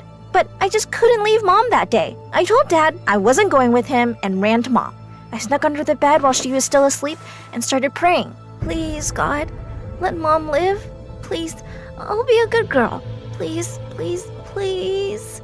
Say, I'm not dying, babe. You're awake? Mom, I don't want to go with Dad. I want to stay with you. I want to be your little daughter forever. You'll always be my little daughter. But sometimes we have to do things even if we don't feel like it. This is what makes us responsible in life. I guess you're right. But no matter how old I get, you'll always be my mother. That's for sure. And, well, about Dad. Yeah, he was busy most of the time, and I really missed him. Dad, are you coming home late tonight? Honey, you know Daddy has to work, but I love you so much. Are you going to spend your time with Eliana? I said I love you, Say. And I said, are you going to spend time with Eliana? Well, yeah, we're shooting today, but I love you, Say. I love you too, Daddy. I'm your only little girl. Always remember that. It's only me who's going to take care of you when you're old and wrinkly, and bald and gray, and fat and... Yes, I get your point. You're my only princess. I love you, Say. I love you too, Daddy. I thought Dad would be super happy about moving to LA, unlike the rest of my family. But one night, we were going for a ride in Dad's car, and Dad looked super occupied and worried. He didn't say much during the ride, and I just felt something was wrong. The moment he pulled over, I hugged him. Don't worry, Dad. Everything is going to be okay. And he hugged me back. And I felt so safe and peaceful. Yeah, I know I don't like to show my emotions a lot, but, sometimes you have to do things you normally wouldn't do to help your loved ones. I mean, come on. Mr. Matter was feeling down. He's my dad. He's a redhead, but I love him. He's a good father. We only film on Sundays, and the rest of the week, we enjoy our time together. He drives me to school, we go to the beach, and ride bikes together. He's awesome and cool, I swear, and not as cringy as you see him in the videos. Yeah, whatever. Me and my friends share... wait, I can hear my dad in my head correcting me. It's my friends and I, and not me and my friends. Never mind. I'm changing the entire sentence. Saying goodbye to my friends was the hardest day of my life. I got them each a present, and they were the happiest. Salish, you promise to keep in touch? I promise. I'll miss you guys so much. And I hugged them all very tight. I said goodbye to my life in Nyack, excited to start a new chapter in my life with my family by my side and gymnastics as my passion. What? What's going on? No, I'm not gonna say it. Nope. Forget it. Let's talk about the ceiling. Love the color. That's Areolan, right? Fine. I'm going to talk about it in general. And in case I give a lot of details, you have to cut all that out. Promise? Yeah, when I moved to LA, I met him. We were shooting a video together, then we went to Starbucks. I still remember what we got. 2 vanilla frappuccinos, no whipped cream. And just like that, we became friends. It's like we had the same energy. We would run around and play, trying to hurt each other. But of course, I always end up hurting him. I'm way stronger. He's only a big baby. Now I have to say his name. I know. He's Nidal Wonder, a self-taught freestyle flipper prodigy, born in 2010. Yeah, he's too young. He has been making videos with my dad since he was 8. Yeah, I have to admit, he's cool. But did you notice? Yes, he's only 13 years old. But did you see his arm muscles? Oh boy. The first time I tried to wrestle with him, like always, I touched his arm. And man, you can tell this boy is going to be such a tough, good-looking man. I mean, he can look good in anything, even when he wears my white dress. Yeah. Oh shoot. We're cutting that out, yeah? I mean, ew! I've been homeschooled since we moved to LA, and having Nidal around made everything easier. When we made the first challenging video, I was sure I was going to win over him. But I gotta say, competing with him was formidable. I'm just using a difficult word so Nidal won't understand it. People loved us together, and they even started shipping us, and Dad was not super happy about it. There was even a hashtag Nailish. People were using it. I mean, me and Nidal have chemistry. You can easily tell. He has the biggest crush on me, and he sees me in his dreams. Poor thing. I never had a crush on him. Ew. Yeah, whatever. Maybe a little? Having a boy best friend is cool because it's different from having a girl best friend. You can get physical with a boy, hitting and hurting him. It was like a new friendship I never experienced before, and I'm enjoying it. Yeah, of course you're enjoying it. I'm way cooler than you, and prettier, and smarter, and more talented. I always get the prizes in our challenges. Your poor dad has spent a lot of money on me because his daughter is a loser. Did you hear anything? That was just an annoying mosquito, but I got rid of it. MSA, please don't animate him. I'm way cooler. What was I saying? Oh yeah, the Wonder Boy is really my best friend. We had sleepovers, we celebrated Halloween, and even recorded a music video together. He's funny, and he doesn't care about what people think. He's honest and a daredevil, and I really like his personality. You know what these honest friends are like? Hey, you look ugly in that dress, like a bald monkey. Take it off now. Yeah, that's him. And also, he's kinda cute. Cute. Fine, he's cute. I hope Dad doesn't notice this part. But also, we do have a lot of differences. I mean, he eats meat and uses plastic straws. And also likes weird boy stuff yeah, I agree. I like weird stuff. Including you. And after 6 amazing months of friendship and affection, Nidal had to leave for Texas. And it made me very sad, having to say goodbye to another close friend. We promised we'd talk every day, FaceTime and message each other. But, it's not like the same thing having him around and seeing him in person, and I was a bit upset about it. At least I had Boomer around. Boomy is my dog, and one of the best things in my life. I took him for a walk every day before school, and it cheered me up every time. But I still always felt empty because I missed my best friend.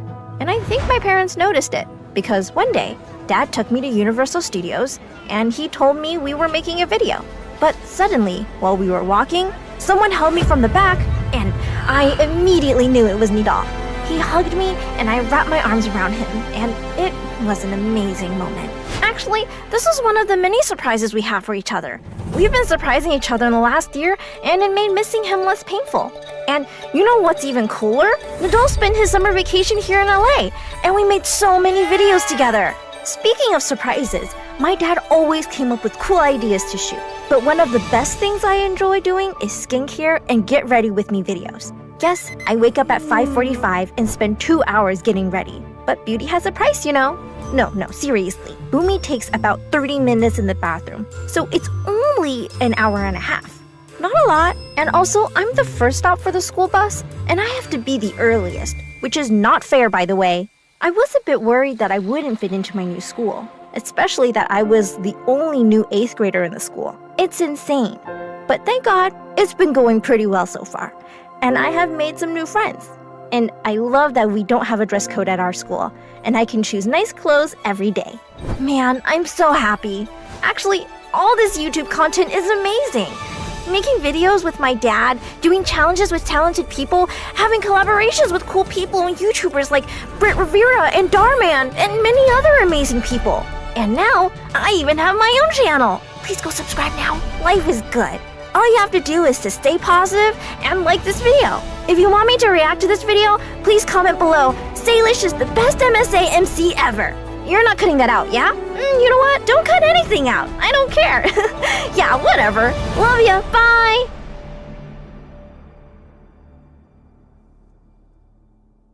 Hi, I'm Sarah from Paris. I live with my single mom, and unfortunately, my sister Zoa, who's always been my biggest rival and a pain in my butt. Like, when I was 5, a tutor would come to teach us, and one day, he praised me in front of my mom. Ma'am, your Sarah is a brilliant child. She's a quick learner.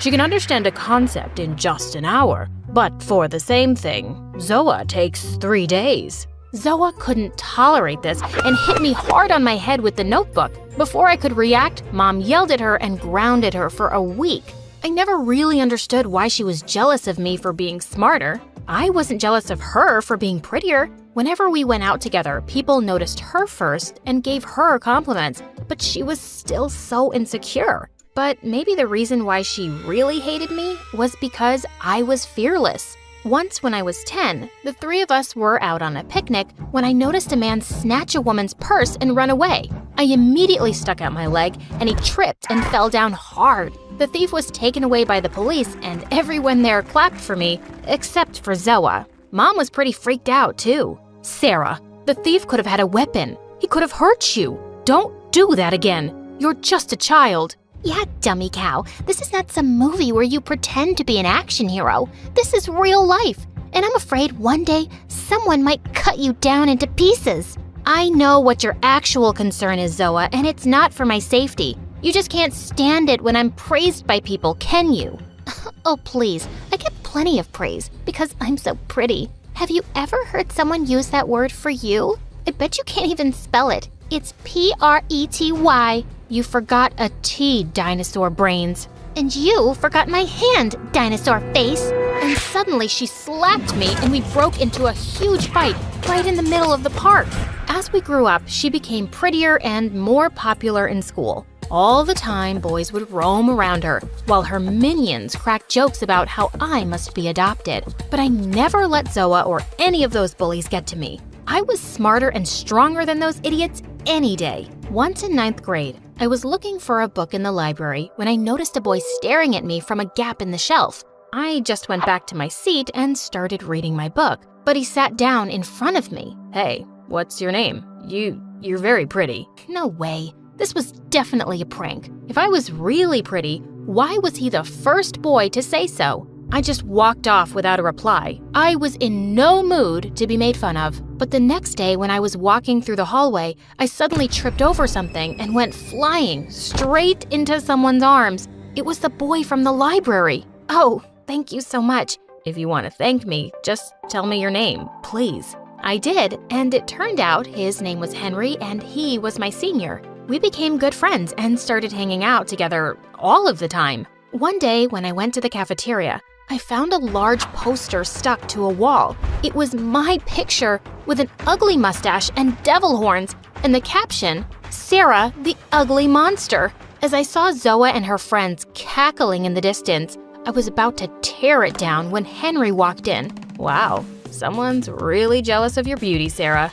And with that, he tore it in half. Then he turned to me and said in front of everyone, I think you're the most beautiful girl here. And you're smart and funny. You're just amazing. Will you be my girlfriend, Sarah? I was shocked, but I said yes. And what made me even happier was seeing Zoa burn with rage. The next few days, I felt like a princess in some fairy tale. I would roam around with Henry, he would bring me roses, and would lie with his head in my lap for hours. It was all so beautiful. Then one day, he asked me to go to a party with him. That evening, I was getting ready when Zoa came running into my room, all breathless. "Sarah, my sister, I need to tell you something. Please, stay away from Henry because he is a cheater. He is dating 3 girls, including me and you. He just kissed me today, out of the blue. What? You're such a psycho liar. Get out of my room, Zoa. But then she showed me something that left me stunned.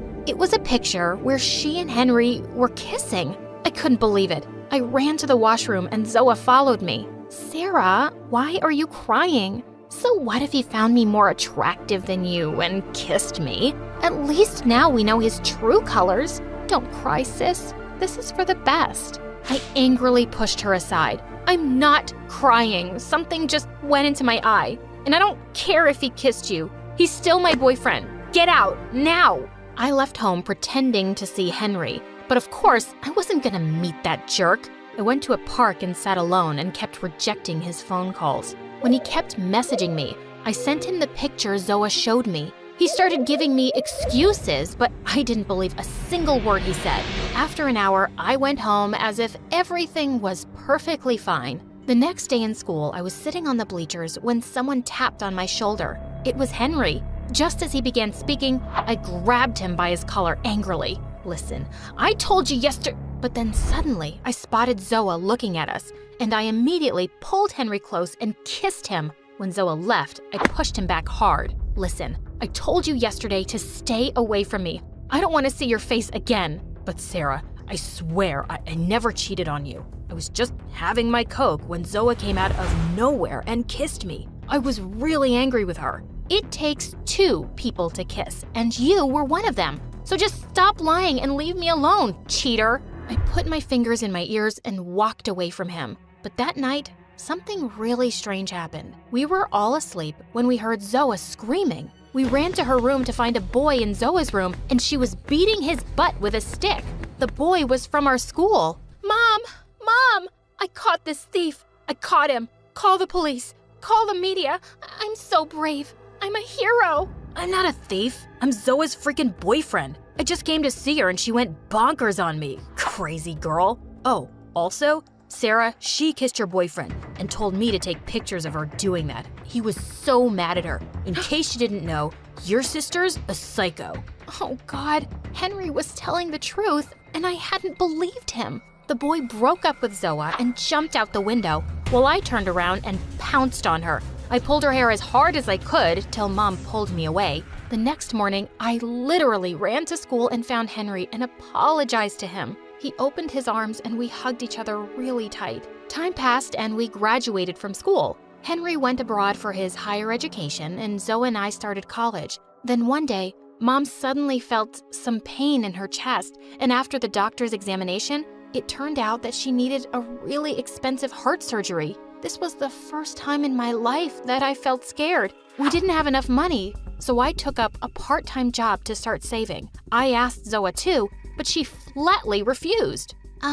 Sorry, but a princess like me can't work. Look at my hands, so soft and delicate. I'm not spoiling them. No, you're the Tarzan of the family, the strong one. You got this, girl. And just like that, she walked off. Just a few days later, I heard Mom screaming. I ran to her room and she was standing in front of some empty drawers, asking me where all her jewelry had gone. I had no idea, and we marched straight to Zoa's room. She wasn't there, but a note was lying on her bed. Mom, Sarah, my journey with you people ends here. I can't live with poor, depressed people like you anymore. Mom, please make Sarah the heir of this damaged house because I like mansions only. I'm taking all the jewelry as memories of you, Mom. Love ya, but don't look for me. Mom was completely devastated. I took her to her room and put her to sleep, but I was in despair.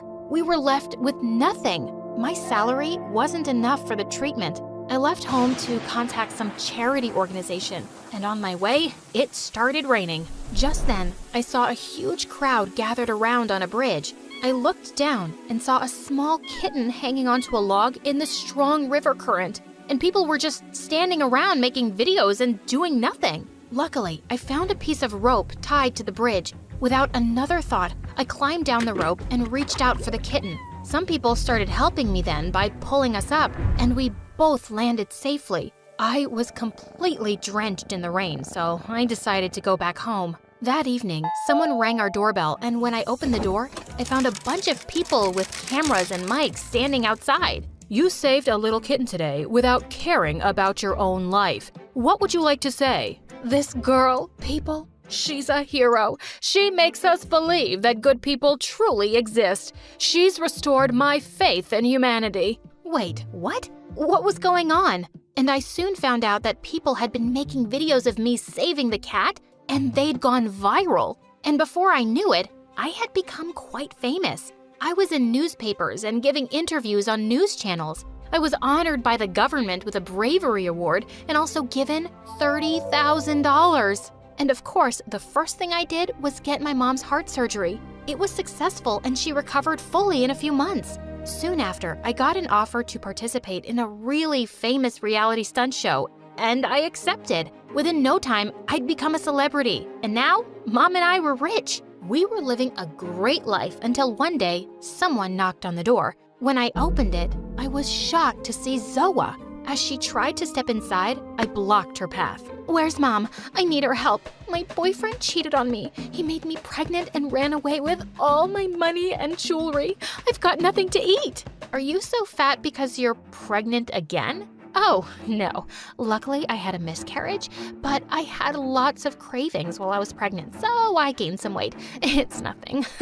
I'll be back to my old shape in no time, you'll see." "Are you sure you're not pregnant?" "Of course, I said so already." Then I kicked her so hard she fell back on her butt. "How dare you call her mom? You left her when she was fighting for her life. No, you robbed her first and then left her. You're just a blood-sucking leech, Zoa, and you deserve whatever bad things come your way. Now get lost and don't show up here again." And I slammed the door on her face. Half an hour later, the bell rang again. Oh God, this Zoa. Maybe I needed to kick her harder this time. But when I opened the door, I was shocked. It was Henry. He opened his arms and I jumped to hug him. "Oh, I can't believe it's you, Henry. I've missed you so much." I've missed you too, sweetheart. And I have a really important question for you. Sarah, will you marry me? Oh my God, yes, 100 times yes. And then we kissed.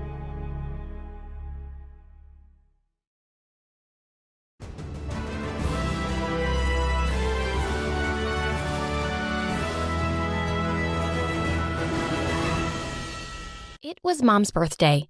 She hadn't been home for so many days, but I'd heard her come home last night. So as soon as it was 9, I rushed to her room with a special breakfast in bed and a card I'd made. I hoped she'd like it and stay longer this time. I pushed open the door of her room and yelled, "Surprise!" But Mom was nowhere to be seen. I checked everywhere, but nothing. I ran to Dad and he said, "She's not coming back. Forget her." "Forget her? Forget my mom?" "Daddy, take me to her. I want Mom." Dad just walked away, leaving me with the nanny, but I stomped my feet and yelled, "If you don't take me to Mom, I'm gonna have the police sue you." "Oh, all right, fine. You want to go? I'll take you there. I'm moving to London anyway." With that, he put me in the car and drove me to her new house. As soon as I got out, he drove away. I rang the bell and waited excitedly for Mom to open the door. As soon as she saw me, her eyes welled up with tears. "Mommy, I missed you." But the next minute, she slammed the door in my face. I stood in shock as the door reopened, but this time, it was a man. He was tall and wore glasses and smiled at me kindly. "You must be Alexis. I'm Brian, your stepfather." He took me inside saying it was all okay and that Mom was just so happy to see me. Then he left me and went to the other room. A minute later, I heard her yelling, "Send her back, Brian. She's just a kid. I'm not sending her anywhere." I knew I had to do something to change her mind, so I opened the door and went inside. "Mom, Dad left yesterday, so I think you should raise me now, or I will end up in the streets. Not that I mind, but because I have to go to school, I need a home." She looked me dead in the eye. "Do you think I care? I hate kids. I hate you." And with that, she marched away. As I realized for the first time, my mom hated me. I burst into tears and tried to follow her. "Mommy, no. Take me with you." But Brian pulled me into a hug and said, "It's okay, kiddo. If your dad's gone to London, I'll take care of you. Want to see something really cool you can do on this computer I just got? Hi, my name is Alexis, and after my mom left me, my stepdad became my mom. He spent all his time teaching me two things. First is the coolest thing in the world, computer programming. And the second is how to be a tough girl and get back on all the jerks in my life. But before I tell you exactly how, please like and subscribe. Anywho, by the time I was 16, I'd forgotten Mom and even my real dad. In fact, life was as perfect as it could be, until one day when everything came crashing down. I was at school when suddenly all the computers in the computer lab crashed. My teacher was going crazy trying to fix them, but I could tell she was doing it all wrong. Do you want help with it? I think I can fix it. How could you? I'm the teacher here. I have a degree from Princeton. But you're doing it wrong. It's obviously malicious software. You think you can do better? Fine, baby genius. If you mess anything up,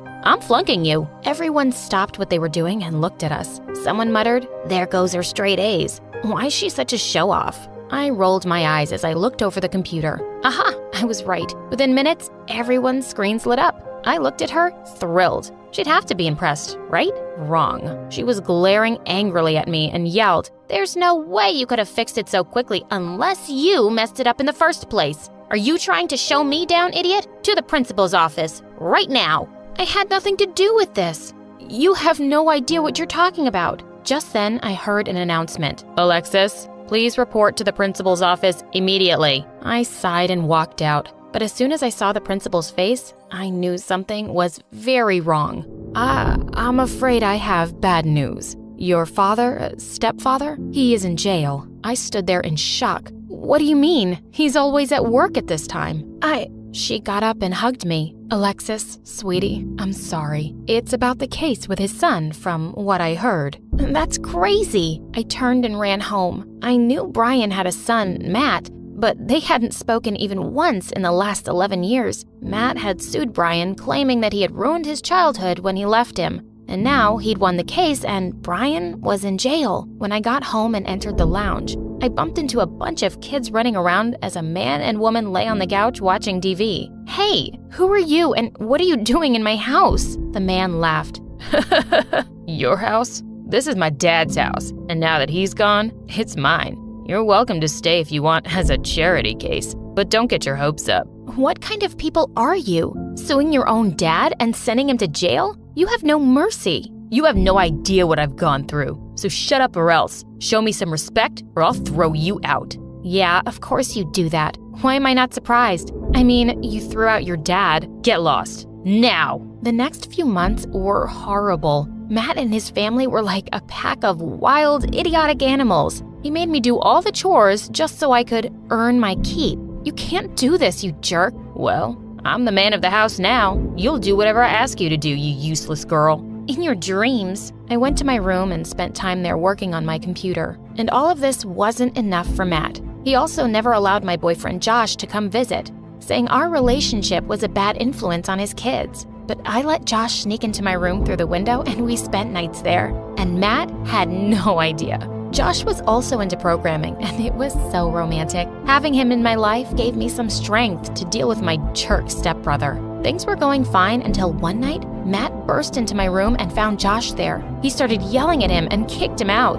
Then he looked at me and said, "That's it. I'm taking this stupid laptop from you. You should be taking care of my kids and not partying with guys. And God knows what else you were doing in my house." Who do you think you are? You can't control me, you moron. Watch me. He snatched away my laptop and left. That was it. He'd just messed with the wrong girl. I gave one of his daughters a candy and told her to go to Matt's room and get me back my laptop. Later that night, as he was working in his study, I snuck into his room and used my laptop to hack into his. I sent all of his rude messages, gossiping about his boss during a Zoom meeting in front of everyone from his work. Then, just to add insult to injury, I shared a video of him making fun of his boss show up on his screen. Ah, sweet revenge. He barged into my room and stomped on my laptop and smashed it to bits. "How dare you? You got me fired. Maybe this'll keep you in place." I started throwing pillows and books and whatever I could get my hands on at him. "Leave my room, right now." That jerk. I had to do something to get a new laptop, so I started working at a local McDonald's. A month later, when I got my first paycheck, I ran straight to the computer shop. I was beyond happy as I walked home. Just then, something caught my eye in the candy shop. A lotto announcement. Ugh, these lame shows. I looked at the dollar in my pocket, so I thought, why not? I went in and bought a ticket. When I got home, I ran to my room, hid the ticket, and opened up my laptop. And the first thing I did on it was hack that lotto company's website, and I knew just what to do. Little did I know that at that very moment, a little devil was hiding under my bed. After dinner, as I headed to my room, I heard the lotto numbers being announced. I ran to my room to get the ticket, but stopped short. My drawer was open, and the ticket was gone. I ran back and found Matt jumping up and down with a ticket in his hand. "I'm rich! Babe, I'm rich! I won $500K! He grabbed his wife and twirled her around. "Yes, we are, babe!" What were they going on about? "Hey, that's my ticket. Give it back." I tried to snatch it from him, but to no success. "You can't go around hiding things from me in my own house. This money is mine." "I'm your legal guardian, remember?" "I will make sure you regret this." I stormed off to my room. I had to think of something. And then it came to me. I created a website and named it Jerk Brothers, where anyone could order a hairspray for their jerk brothers, but it was a paint spray that needed days to go away. I told people it was a joke and nothing would be sent because, of course, I didn't have the money to do that. But people went crazy about this website, and I received hundreds of orders in the first week. The website got so popular because of its simple creative idea. One company offered to buy it for $75,000. I agreed and got the money. Soon after, some companies offered me a job, and I started working with one from home. My brother didn't interfere. He was too busy spending the lotto money. One day, he barged into my room and was being way too sweet to me. "Hey, my lovely, lovely stepsister. You make my life fun like a game of Twister. Make more money and make me happier. If not, I promise,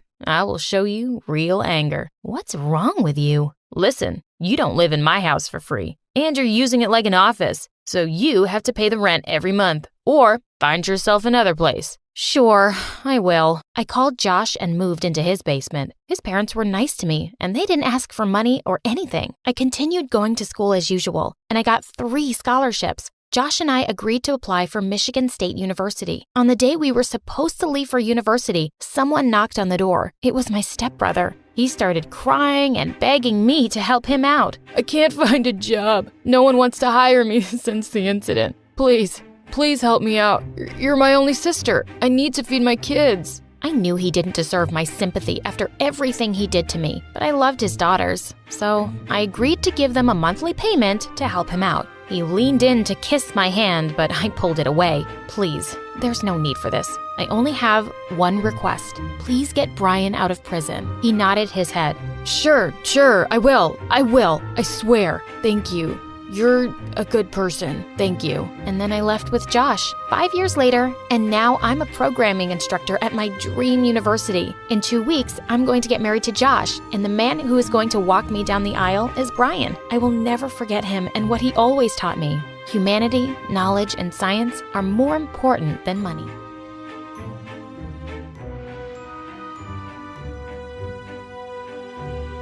Listen up, ladies. Tighten your ponytails because you have 15 minutes to run a mile around this field. Oh, Miss Cooper, these extensions cost $1,000. We had to sacrifice a horse's hair in the process. And Tia has like Satan-level cramps. Why don't you end class early today? Girls, let's go get mani-pedis on me. Oh, yeah, all right. Hi, I'm Holly from New Jersey, and my daddy is a billionaire who owns a bunch of fancy hotels around the country. And when you're the daughter of a billionaire, people will pretty much always give you what you want. That's why Miss Cooper let me treat everyone to mani-pedis. Before I continue, please like and subscribe. Being the richest girl in town may sound like a dream, but early on, I learned it was a huge responsibility. Kids at school literally all wanted to be me and tried to copy everything I did. From my fashion choices to even the way I walked. I have a funny walk since I'm always wearing 5-inch heels. But I liked being a role model, because I love helping people find their inner fabulousness. Like when I met my BFF Tia. I'd opened my locker one morning to find some of my stuff was missing. Namely, my favorite scarf. People are monsters! Whoever stole my Vuitton scarf, shame on you!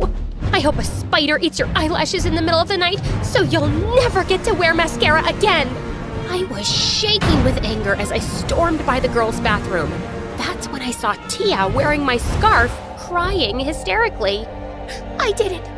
I stole your scarf. Kids were making fun of my outfit, and I heard that you kept some spare accessories in your locker, but I couldn't find you to ask your permission. I'm going to jail. I'll have to wear prison clothes. I look really fat and orange. I told her she could keep my scarf because, boy, did she need it. Her clothes looked like they'd come out of a literal dumpster. So either she was poor or had the fashion sense of a baboon. I took Tia under my wing after that. I gave her a makeover and we became besties. I also convinced her to stop watching MSA on TikTok and switch to YouTube so she wouldn't fry her brain. But in 10th grade, things took a scary turn. I developed a crush on this super smart kid at school named Sebastian, but he wasn't paying any attention to me. So, to impress him, I made my 16th birthday party chemistry-themed, with tons of science-y decor and designer lab coats. So, what do you think of this amazing nerd party? Did I tell you I ordered a piñata of the world's greatest scientist, Harry Potter? Are you serious right now? I'm very serious. How about we go dance? I don't want to be mean, but you're not my type. I only came to this party because you said you were handing out iPads as party favors. Did he just reject me? At my own birthday party? Another guy ended up asking me to slow dance, but I was so bummed out and distracted that I totally didn't notice that the guy who was leaning in to kiss me was Tia's longtime crush. Oh my gosh! How could you do this to me? You were seconds away from kissing Freddie. You know I've had a crush on him since the 9th grade, ever since I farted in class and he took the blame for me. Tia, I'm sorry. I was distracted and... Oh, don't start giving me excuses. I talked to you about that boy and his abs for years, and now you think you could just swoop in between us with your high heels and your gorgeous fake hair. As of now, this friendship is over. What? Don't say that. Suddenly, a smoke cloud blew up in my face from one of the lab stations I'd set up. I was immediately rushed to the hospital, and there, I received insane news. I had to get facial reconstruction surgery from the injury. When I woke up from my procedure, I expected to be surrounded with friends and care baskets, but nobody came to visit me, which was bizarre. And as weeks passed, I didn't get a single call or text asking how I was. The people at my party knew I'd gotten severely hurt. Maybe they didn't realize that my injury was so serious? I arrived at school a couple of months later, and to my shock, everyone completely ignored me. Okay, what was going on? Ow. Sebastian? How do you know my name? Because I invited you to my party? And don't give me that judgy look. I know my face looks like a bloated baby on steroids. It's because I just got surgery, man. The only time I ever look bloated is if I eat gluten. I don't know what you're talking about. Are you new to this school? And that's when it hit me. He didn't recognize me because of my new face. So that's why the kids were ignoring me. Except it still didn't explain why everyone had ghosted me for 2 freaking months. I decided to find Tia and ask her about it, but throughout the day, I didn't get a chance to talk to her because apparently she'd become the new queen bee after I'd left. Then at lunchtime, I discovered something that shook my world. I was headed to the library when I overheard Tia talking with someone. So, do you think Holly will ever come back to school? Ew, I hope not. You know how everyone secretly hates her? I don't know if she's healed from her chemical injury or whatever, but we're all better off if that brat is out of our lives. Wait, what the sugar-free fudge? My BFF and all the girls at school secretly hated me? Since I was unrecognizable, I decided to get the scoop from some other girls. And when I did, I discovered what Tia said was true. Holly paid teachers to change your grades. Once, she gave our science teacher a pair of $10,000 boots. Holly wore peacock feathers to school. She supported peacock cruelty. Holly and I used to be best friends, but she never really cared about me. She just saw me as some charity case and told me I needed a makeover. And then she danced with my crush of 2 years. So, it was true. I was the most despised girl at school with no real friends. That was why nobody cared that I was in the hospital. And what's wrong with making your BFF your charity case? Was Tia against charity? I decided to get ice cream after school so I could eat my feelings. One fattening calorie overload of double chocolate fudge, nuts, and extra whipped cream that I'll probably pay for later. It's been a rough day. I'm sorry to hear that. Wait, didn't we meet earlier today? Sebastian, you work here? I randomly guessed your name from your tag. But you also go to my school, right? I was about to answer when suddenly I heard some party horns behind me, and in marched Tia with her minions who were blowing confetti. That's when she announced that she'd won the lottery, but wanted to donate some of the money to the ice cream parlor out of the goodness of her heart. Just because I'm a millionaire now doesn't mean I'm above any of you. So many people in my place would just spend our government's dollars on diamonds and handbags, but I care about the poor. You know we're a successful business, right? Just tell my viewers how grateful you are. She was publicly donating to charity to appear like a saint, but she was also wearing real leather boots and talking to all her friends about how she'd pay the principal to change all her grades. She thought I was a monster for being rich, but she was just like me. That night, I decided to take on a new identity and filed some fake documents under the name Juniper, which was the name of my favorite perfume. That way, I could enroll as a new student, become friends with Tia, and expose her as a fake. Then, she'd know what it's like to be in my shoes. The first step in my plan was to get in with Tia and her minions. One morning at school, I overheard Tia bragging about how she donated thousands of dollars to an alopecia awareness foundation. So that night, I chopped off all my hair and then put it in a bag, which I took to Tia the next day. Ew, what is this? It's hair. My hair. I want to donate it. Oh my gosh, is that why you have that ugly haircut? Well, if I'm helping someone in need, I'm happy to look ugly, as long as it's temporary. Everyone gathered around us, and I could tell they were impressed. After that, I became somewhat popular, which got me in with Tia and her friends. Jackpot! The next step was figuring out how to expose that hypocritical witch. I was about to head to the mall one day with Tia and her friends when I saw Sebastian leaning against the wall, looking really upset. I told Tia to go ahead without me so I could go check on Sebastian. Hey, are you okay? No. My dad hates me. I failed one stupid test because I was working long hours, and now Dad is pissed at me because I'm not a superhuman who can work full-time, do 1,000,000 extracurriculars, and get perfect grades. That's so unfair. You should either quit your job or one of your extracurriculars. Are you living on cloud 9 or something? I can't quit anything. I have to get a full scholarship to the best college in the country, or I'm toast. I felt bad after Sebastian told me that, so I offered to help him out during his next work shift when the manager wasn't there. And it was rough. I ordered a mint chocolate swirl with 2 scoops of vanilla, and this has 3. How am I supposed to eat all this?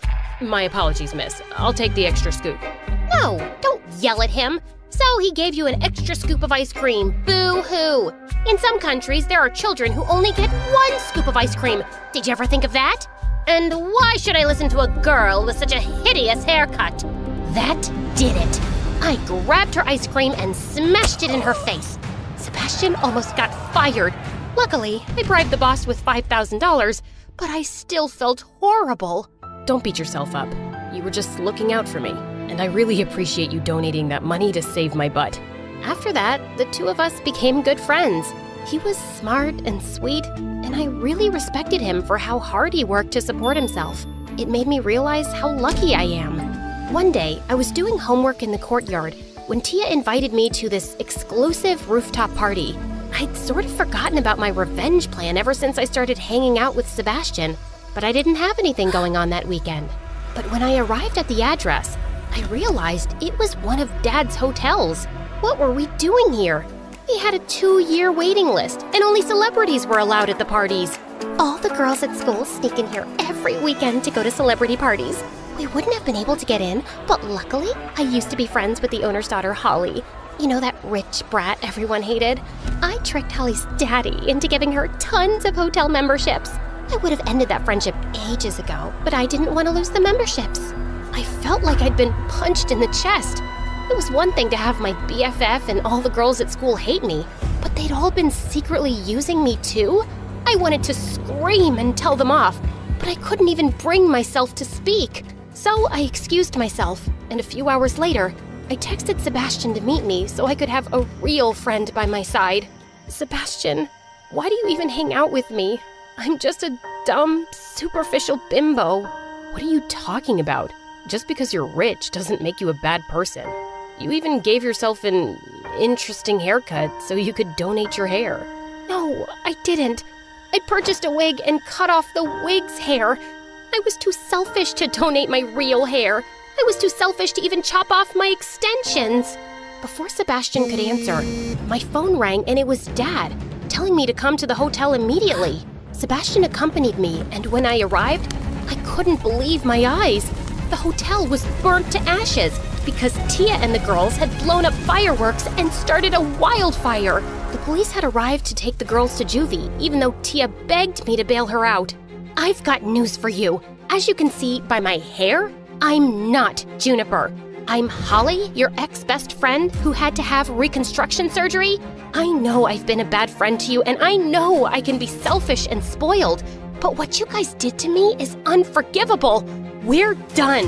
Tia and the girls were taken away, but I didn't feel any better. Dad's hotel had burnt down, and I couldn't help feeling like it was my fault. If I'd been a better person, these girls wouldn't have hated me and wouldn't have done this. I stayed in my room for a few days when Sebastian came to visit me. I expected it because he wanted to end our friendship because I'd lied to him about my identity. But surprisingly, that wasn't it. Holly, I'm not gonna lie to you. You are kind of spoiled, and it's messed up that you lied to turn everyone against Tia. But it's nothing compared to what Tia did to you. And you're becoming a better person. I didn't fall for you because you're perfect. I'm in love with you because you're an amazing friend who's mature enough to learn from her mistakes. You're in love with me? You probably don't feel the same way, but okay, maybe you are. No, duh. Don't make me spell it out for you.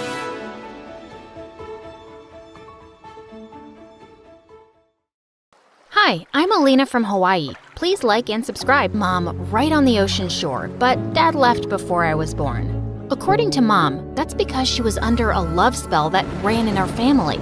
She could only fall in love with people who didn't love her back. And apparently, I was under the same spell too. Mom told me the only way I could avoid the curse was by staying away from all boys. So whenever we left the house, I'd march around with a toy water gun and sprayed it at any guy that came my way. Girls rule, boys are dumb. Any boy who comes close is gonna get sprayed. I also went to an all-girls school and even wore a custom I Hate Boys t-shirt. Then one day, everything changed. I was swimming in the ocean when the cutest guy ever glided over to me and stared into my eyes. Oh, crud. I swam away as fast as I could and tumbled on the shore, my face full of sand. Stay strong, Alina. Mom prepared you for this. Has anyone told you you swim like a fish with cramps? I did not. Also, any guy that tries to talk to me gets a face full of sand. How about you help me eat some pineapple cake instead? If you don't like it, you can go back to being mad. Pineapple cake was my weakness, so I agreed to sit with the guy for a picnic. I found out his name was Sage, and we got to know each other a bit. I told him all about my crazy life, my family's love curse, and how I wasn't supposed to talk to boys. A love curse? Your mom sounds like a nutcase. My mom isn't a nutcase. I don't know, she says it's been in my family for generations. I felt guilty for betraying Mom, but I was having fun with Sage, and he didn't seem like a bad guy. So after that day, we secretly became friends. We either met at the beach or we'd go over to each other's houses when no one was home. Then 1 year later, Sage and I were sitting on my roof talking when I heard Mom get home. But when I went down to see her, I suddenly heard Sage yell, I could use a hand here. Who are you? Sage, you idiot! So you know this boy? Before I could answer, Sage fell from our roof and landed in our hammock.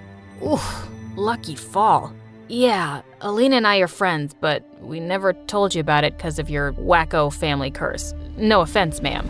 Please stop talking. Mom, it's not like that. Sage is a really cool guy. But Mom's face was red with anger, and she sent Sage home immediately. I was sure the whole thing would blow over, but a couple of days later, I saw that Sage had changed his number and deleted all of his social media accounts. And when I went to his house, I saw his family had moved out. Tears stung my eyes. I just knew Mom had sent him away. And when I confronted her, she got mad. I did no such thing. But you shouldn't even be thinking about that boy. You disobeyed me and betrayed my trust. You sent my best friend away because you're a lunatic who believes in some family legend. Sage was right. You are nuts, and I'm not following your rules anymore. And I stuck to my word. I forced Mom to send me to a co-ed school, and our relationship went downhill from there. I did everything I could to go against Mom's rules. I dated every boy I could get and made sure to rub it in Mom's face. Oh, Tommy, your lips are so soft. Grab a net and catch me. I must be dreaming. I knew I was making her crazy, but I just couldn't forgive her for sending Sage away. One night, I was at a high school party with my newest boyfriend, Connor, and we were dancing the night away. Then suddenly, a girl pointed to the door. Oh my god, it's the new guy from school. Who invited him? He's a criminal. At that second, I saw someone smoking a frickin' cigarette, and my heart dropped when I realized it was Sage. I hadn't seen him in over a year. What had happened to him? Oh, whoa, babe. Are you okay? Do you know that guy? Sage walked over to me and, to my horror, handed me his cigarette. Good to see you again, stranger. If you could throw this away from me, I'd really appreciate it. Ew, I don't want that. Sage, what is going on? This isn't who you are. You don't know who I am anymore, Alina. Good luck dating this weirdo, bro. Did you know she's under some love spell? Sage walked away and I was totally speechless. What a jerk. Later that night, I got more scoop on him from some kids. Sage went to juvie once because he smashed a lady's car with a bat. And one time, Sage stole a little girl's kitten and ran away with it. There had to be some kind of mistake. That entire week, Sage ignored me at school, even though he stared at me 24/7, especially when I was with my boyfriend. One time, Connor bought me a hazelnut latte, and I was about to kiss him on the cheek to thank him. But then stupid Sage walked by, and I was so distracted, I ended up spilling coffee all over myself. Good God, he was freaking everywhere, like a really handsome mafia guy from a horror movie. One afternoon, I was studying in the library when I saw Sage reading a book there, and suddenly he smiled at me mischievously. So, you really are dating boys now. I'm sorry I said that mean stuff about you the other day. I was feeling protective of you and wanted to scare Connor away. Oh, are you also sorry for ghosting me for a year? Look, my life is more complicated now than it used to be, but things at school are normal. So maybe we can try to be friends again? What do you say? Sage squeezed my hand and I felt butterflies. Then suddenly, a hand pulled us apart and it was Connor's. He insisted on sitting with us since he didn't trust me sitting with a so-called criminal. But Sage just left soon after Connor came, which made my heart sink. Later, Connor ended up walking me out and pulled me close under some lovely trees. I know you and that Sage guy used to be close, but it's obvious he's changed. The good thing is, I have you all to myself now. No guy will come in between us. Connor kissed me, and that's when I realized I didn't feel any sparks or anything between us then. What was wrong with me? I am so confused right now. You're perfect. I'm awkward, and I don't think I can date you. Something's stopping me, but I have no idea what it is yet. Pull it together, Alina. I gotta go. I ran off feeling really guilty about dumping Connor. He was as sweet and perfect as a guy could be. He was furious with me that whole week and started telling everyone what a witch I was. I guess I really hurt him. One afternoon, I walked to the bleachers for some peace and quiet when I saw Sage sitting there alone. Oh, great. You're here. Don't worry. I'm leaving. Alina, can you keep a secret? There's something I've been wanting to tell you since I came here. Sage, you can tell me anything. Okay then. I'm not a criminal. All those stories about me are lies. The real criminal is my dad. He got me involved one time in a robbery, and I got caught. That's why I had to leave town, change my number, and delete my accounts and stuff. I'm so sorry I didn't tell you. The whole town is now filled with lies about me. So, you stealing the kitten was a lie? Of course. I helped a kitten down from a frickin' tree. But it was hard having everyone hate me. I got depressed and started doing dumb things like smoke. Don't worry, I'm gonna quit. It felt so good to have my friend back, except for some reason, he didn't feel like just a friend anymore. Without thinking, I pulled Sage close and kissed him. Oh man, I think I like you. And I know I like you. And from that day on, Sage and I were an item. He was still the dork I knew from before, but he was all grown up. And God, I was falling harder for him by the day. But there was one person who was really upset about it. Mom. And one night when I was in 12th grade, she totally lost it. Do you not remember how Sage shut you out for a year and broke your heart? You're going down a dark, dark path. And you're still seriously crazy. I've been dating for a while now and nothing bad has happened because I know how to take care of myself. I don't blame stuff on magic spell nonsense. This is different. You love Sage, and I can't have you getting hurt. So if you decide to stay with this person after high school, I'm out of the picture. I won't come to your wedding. I won't support it. It's just too much for me. I couldn't believe what I was hearing. Mom and I had never had a good relationship, but now I just had it with her. So after I graduated, I moved in with Sage and we were happy together, even though I still wasn't speaking to Mom. Then one day, I was at the mall when I saw a gorgeous aquamarine engagement ring.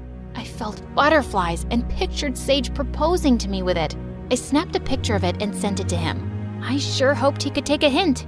But when I arrived home, Sage was sitting on the couch with all the lights off. Hey babe, what's going on? My dad got arrested again.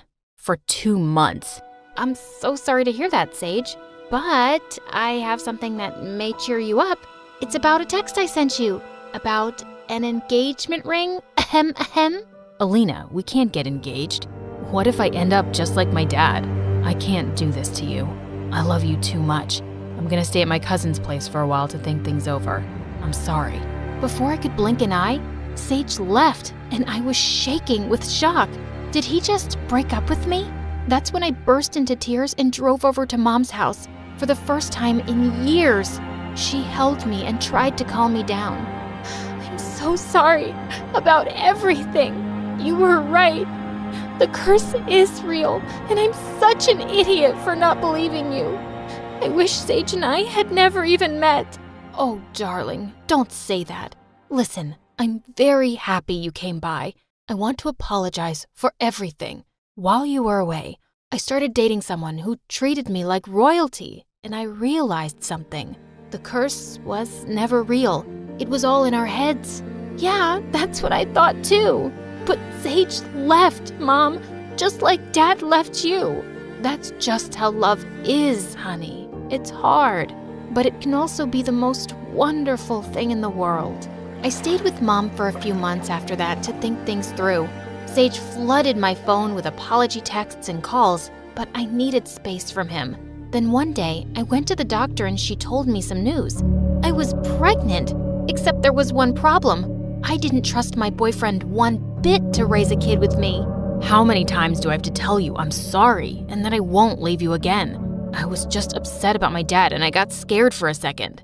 Well, how do I know you're not gonna get scared for a second time and leave again? I don't need you to help me raise this baby, so just leave, okay? But the truth was, I missed Sage more than anything. And 9 months later in the delivery room, I was still missing him. Then suddenly, Mom walked in with the nurses who were carrying my beautiful baby Michaela. And behind them was Sage. Oh my God, what are you doing here? I thought I told you to stay away. Alina, listen to me. My dad's out of the picture. I reported him and got him arrested after he confessed to more crimes. I don't want someone dangerous like that in my life anymore. I love you, and I want to raise our daughter together. I won't let anything or anyone get in the way of that. So, is that your way of saying you want to meet Michaela? Let me see that gorgeous face. Don't let your broken heart stay broken forever, because life is all about loving and letting yourself be loved.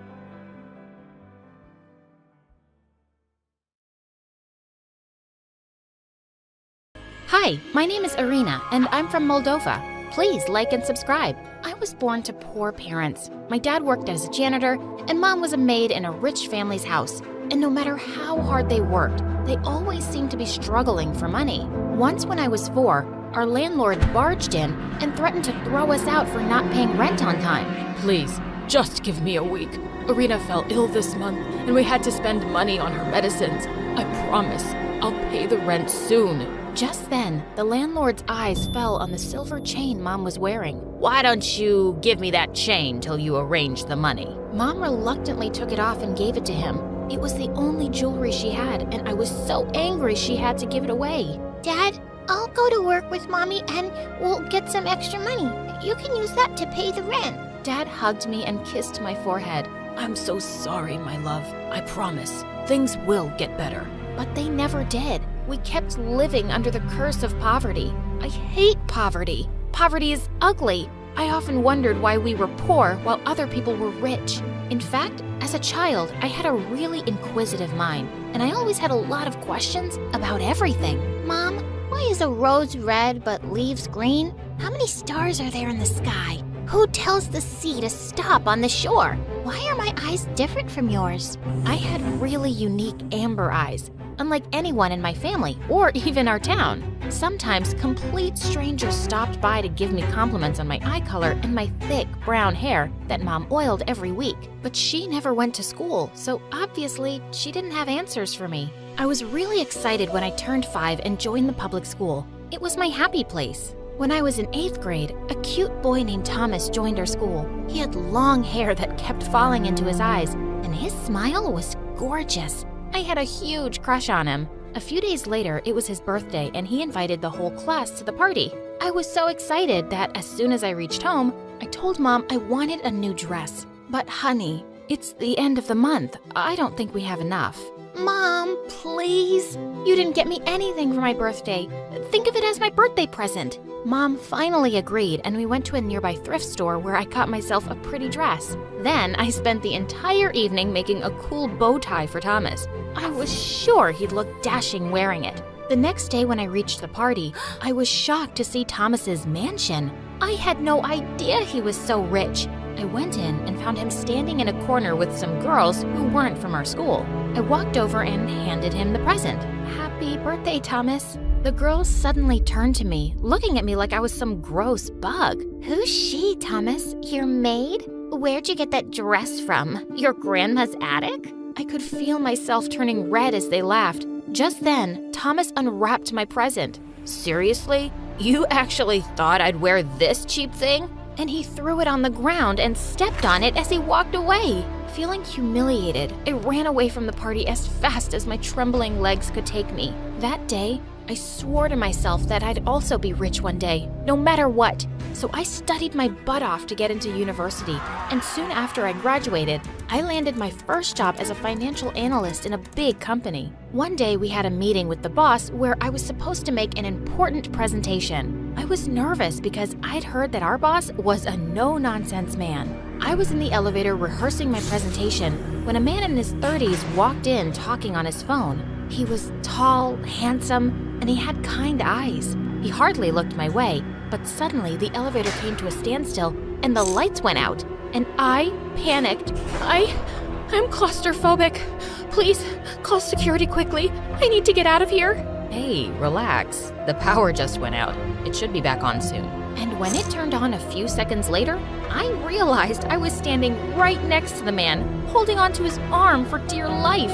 He also looked down into my eyes, and it felt as if time had stopped. Just then the elevator doors opened and we came out of our trance. I mumbled an apology and rushed to my meeting. Thankfully, the boss hadn't arrived yet, but when he did, my jaw dropped to the ground. It was the elevator guy. He looked a little startled when he saw me, but then he pretended as if we'd never met before. I began my presentation, and my ideas impressed everyone, except the boss. He kept shooting question after question at me. By the time he was done, I felt like I was some criminal coming out of interrogation. The next few weeks at the office, he'd just walk by me like I didn't exist. I found out his name was George, and he'd taken over the company from his father when he was just 25. I was sure he was very smart, but so was I, and I was here to prove myself. So when I was asked to present in a meeting again, I worked even harder to make sure everything was perfect. But I just kept finding faults with my figures and statistics,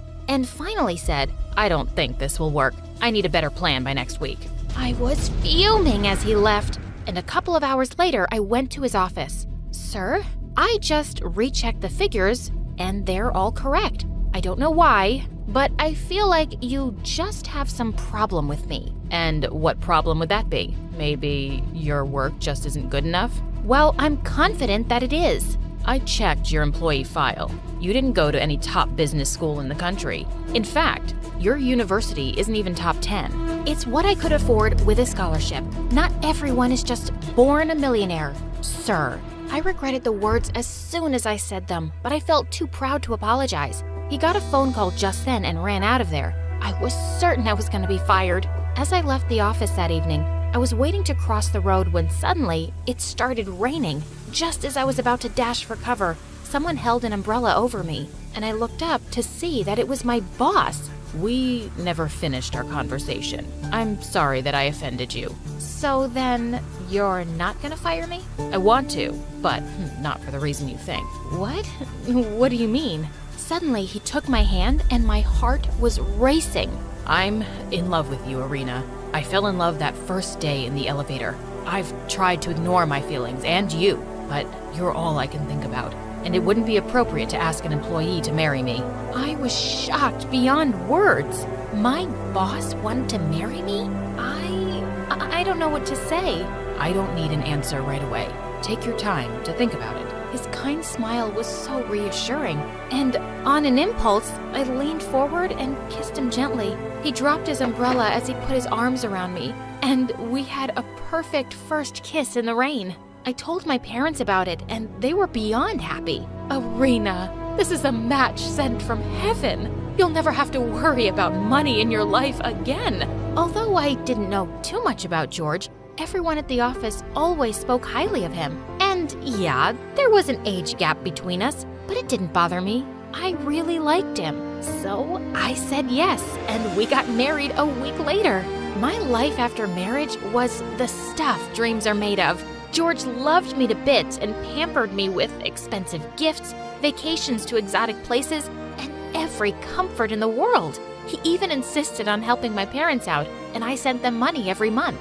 Over 5 happy years, we became parents of 2 beautiful girls, Sophia and Kira. Both of them had amber-colored eyes just like me and were super cute. But when Sophia was 3 and Kira was 1, my world came crashing down. George was coming back from a meeting in London when his plane crashed, and I lost him forever. I was absolutely devastated, but I knew I had to stay strong for my girls. A couple of weeks later, I had some unexpected visitors at my doorstep. It was a lady with teenage kids, and she looked mad at me. Who are you?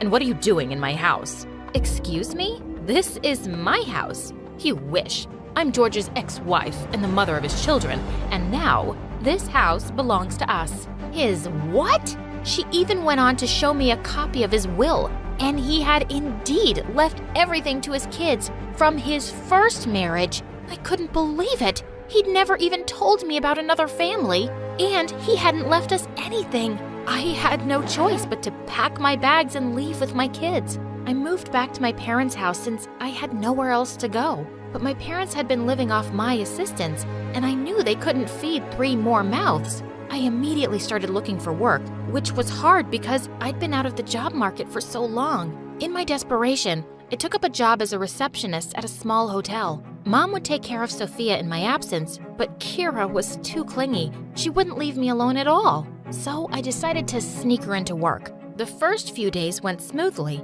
But one day, as I was checking in a couple, Kira crawled out from under my desk and went straight to their baby's stroller. Then she plucked the pacifier out of the sleeping baby's mouth and put it into hers. The sleeping baby started crying, and I had to admit the rogue baby was mine. Naturally, I was kicked out. I tried a few more jobs, but nothing worked because no one wanted an employee who came in with a baby.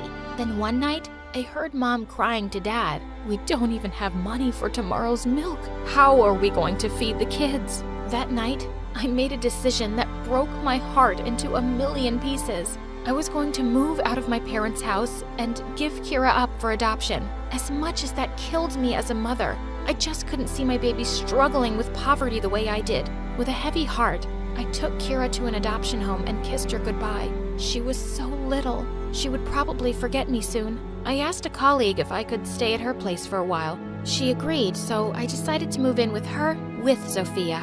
As I sat down in our new room and started to cry, Sophia came running and put her arms around me. Mom, don't worry. I'll take care of you. And we'll get Kira back too someday. A few months later, it was Kira's birthday, and I missed her terribly. So I went to the adoption home, hoping to see her. There, I got to know she'd been adopted by a rich family. I somehow got their address, and when I reached there, I saw they were celebrating her birthday. Kira looked like a little doll all dressed up, and her adoptive parents were gushing over her. I felt so relieved that my child was loved. I'd never be able to give her the life that she was leading here. So I quietly went back. I started doing odd jobs until I finally got hired as a junior accountant in a department store. The store's owner was super impressed with what a fast learner I was. I got quickly promoted as the senior accountant. Over time, I invested in some stocks whose prices shot up drastically in a few months. I used the money to start my own accounting firm, and in the next few years, my firm was one of the best in business. I was rich and successful, and I had Sophia who doted on me. Yet my life felt incomplete without Kira, and Sophia never forgot her either. Mom, we need to bring Kira back home. We have to find out where she is. Honey, the adoption center is not willing to tell me anything about Kira's adoptive family. You think I haven't asked already? But Sophia was determined to find her little sister, and one day, she succeeded too. She came to me looking super excited. Mom, I've got some great news. One of my friend's moms started volunteering at the adoption center where we left Kira. And guess what? She went through the records and gave me this today. I took the paper she was waving excitedly in front of me. Sure enough, it had Kira's picture and her birth date, along with the details of her adoptive parents. We finally get to see Kira. We'll be a family again. Let's go to this address and bring her back. Sophia, it's not that simple. We don't even know if Kira knows she's adopted. So what? We can tell her. And what about her adoptive parents? They cared for her all these years. And now we'll just go and ask them to give us our Kira back? Mom, I don't care. We've waited so long to find out where Kira is. And now we can't just sit and do nothing about it. Now I had no choice but to tell her that I knew where Kira was all along. You knew? I've been looking for my sister like a crazy person all this while, and you knew everything and still kept quiet? How could you do that, Mom? Sophia, please don't be mad at me. I'm already so scared that Kira must hate me for abandoning her. I won't be able to take it if you start hating me too. As my voice broke, Sophia immediately softened and hugged me. I could never hate you, Mom. I've seen everything you had to go through for me. I promise to give you all the happiness you deserve. It was my birthday a week later, and Sophia said she'd reserved a table at my favorite restaurant and asked me to meet her there for dinner. When I reached the restaurant, I spotted Sophia and walked over to her table, but my heart almost stopped when I saw another girl sitting there too. She was around 12, and she was beautiful, with her thick, long hair and amber eyes. Kira, is that you? Kira looked just as stunned to see me. Mom, I found Kira, and I told her everything. She doesn't hate you, okay? She really wanted to see you. And suddenly, all that pain of my life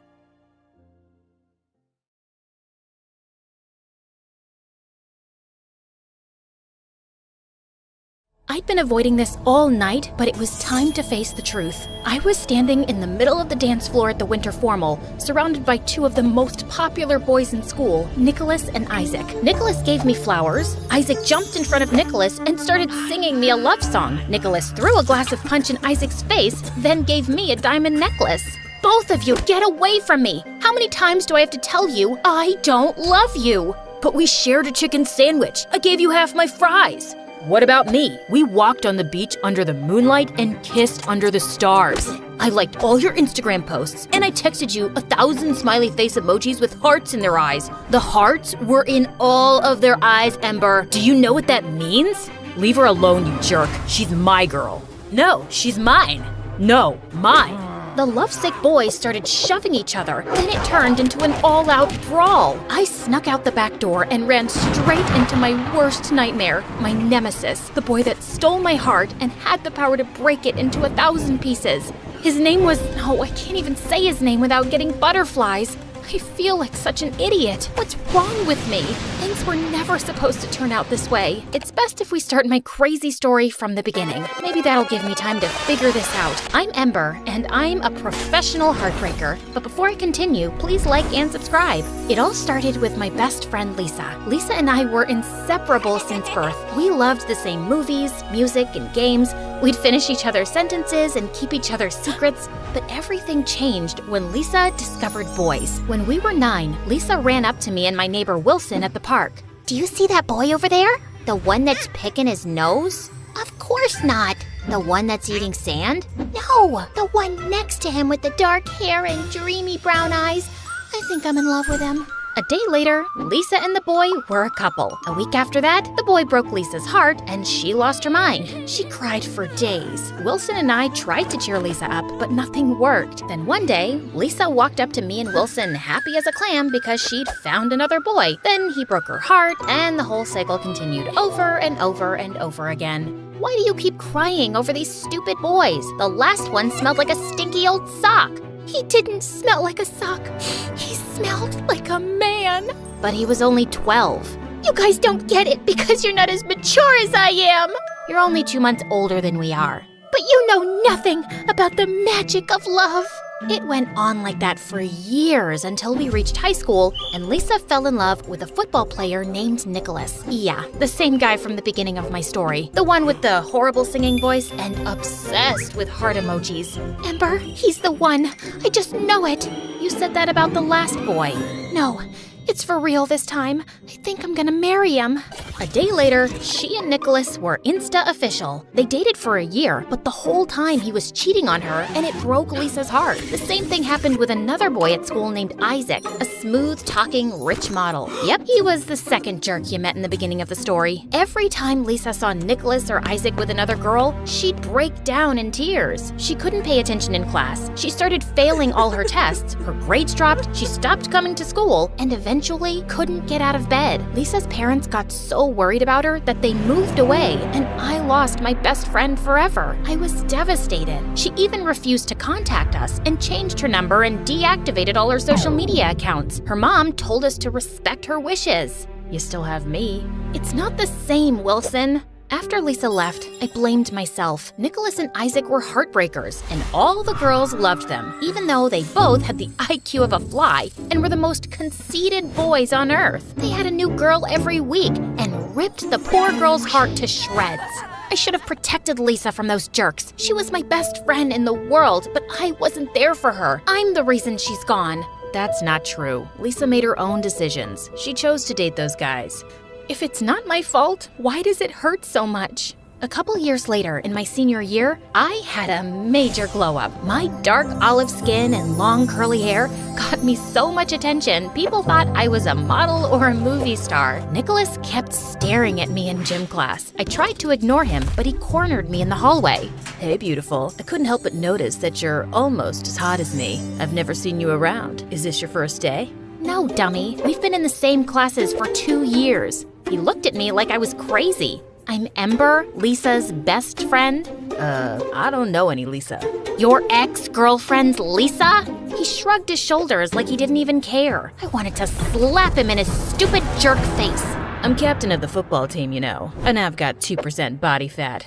He lifted up his shirt to show me his washboard abs. Am I supposed to care? You're funny. Let's go out this weekend. I was pissed. First, Nicholas broke Lisa's heart, and now he wanted to go out with me? Suddenly, I had an idea. I could make him pay for what he did to Lisa. So, I said yes. Later that day, Wilson and I were sitting together at lunch. I was helping him fix his battle robot for the robotics club when Isaac walked up. Hey babe, is your dad a genie? Because you're my wish come true. We should get together. You're not her type. No one asked you, nerd. Wilson's battle robot charged at Isaac. Isaac grabbed the robot and spiked it like a football. Wiper butt, no! Next time, mind your own business. Avenge me. Wilson jumped up to confront Isaac, and I slid between them. I'd love to go out with you, Isaac. I gave Isaac my number, then he walked away. Wilson was totally confused. Why would you go out with that jerk that broke Lisa's heart? I'm gonna go out with both jerks that broke Lisa's heart. I'm gonna make them pay for what they did to Lisa. After that, Wilson and I came up with a master plan. Nicholas was the first target. He was obsessed with sports and super competitive. He was on the basketball team, the football team, and the baseball team. But after a little investigation, Wilson and I discovered that Nicholas was terrified of heights. For our date, I invited Nicholas to a rock climbing gym. As we were walking inside, Nicholas saw a beggar on the street and yelled at him for asking for food.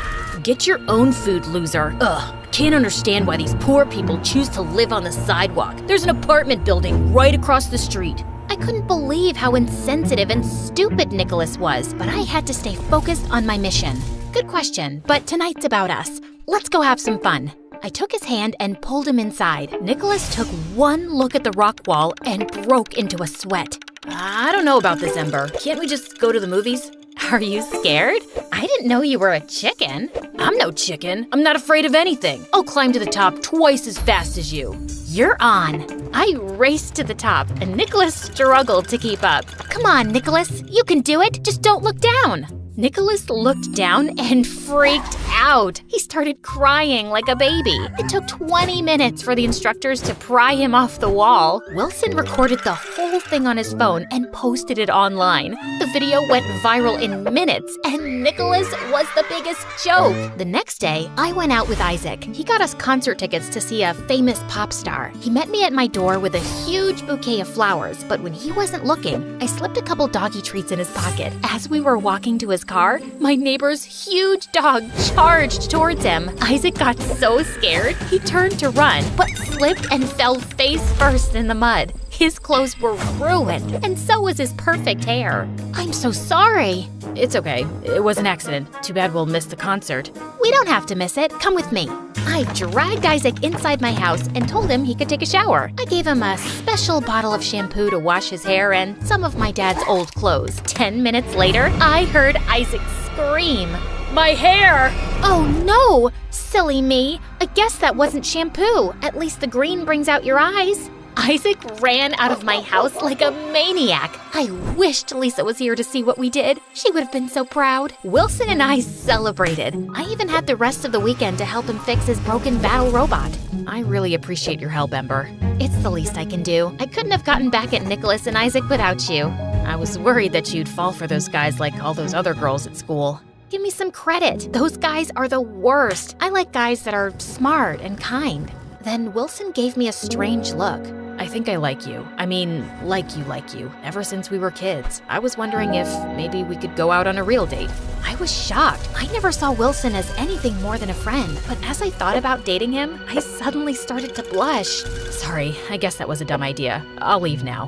Before I knew it, Wilson was walking out the door.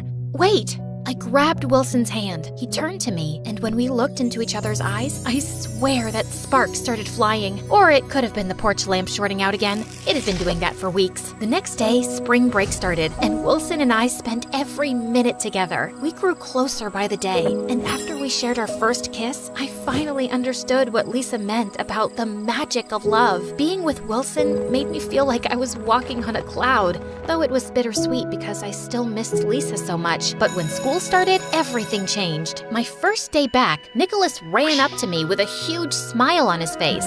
Ember, it's so good to see you. It took me a while to realize it, but you're the best thing that's ever happened to me. You changed my life. Wait, what? I was totally shocked. I thought Nicholas hated me. You gave me the courage to face my fear of heights, clowns, and strawberries. You're afraid of strawberries? It's the seeds and their pointy ends. They could take an eye out, but that doesn't matter anymore. I've conquered all my fears, and now I'm unstoppable. I'm a new man, and I think I like you. Then Nicholas kissed me on the cheek and waltzed down the hall. After school, Isaac ran up to me in the parking lot with his bright green hair. He hugged me and spun me around. Babe, you're amazing. My hair is a hit. I booked 10 modeling jobs over the break. I wanted to call and tell you, but I was so busy. You're my good luck charm. Before I could say anything, Isaac kissed me. Then out of nowhere, Wilson and Nicholas appeared. Wilson stared at me and Isaac in total disbelief. Nicholas got so mad, he grabbed Isaac and punched him in the nose. Get your hands off my girl. She's not your girl. She's the love of my life. Then I saw an amazing opportunity. My mission wasn't complete. That night, I told Wilson about my new plan. Our mission isn't over. I'll go on a few more dates with Nicholas and Isaac. I'll make them compete for my love. And when I know I've got them hooked, I'll rip their hearts to shreds. I'll just need you to... What about us? We'll keep our relationship a secret until after I break Nicholas and Isaac's hearts. You're not making any sense. I'm your boyfriend. I can't just sit back and watch you date other guys. We have to complete the mission. I don't care about the stupid mission. What are you saying? It's me or them.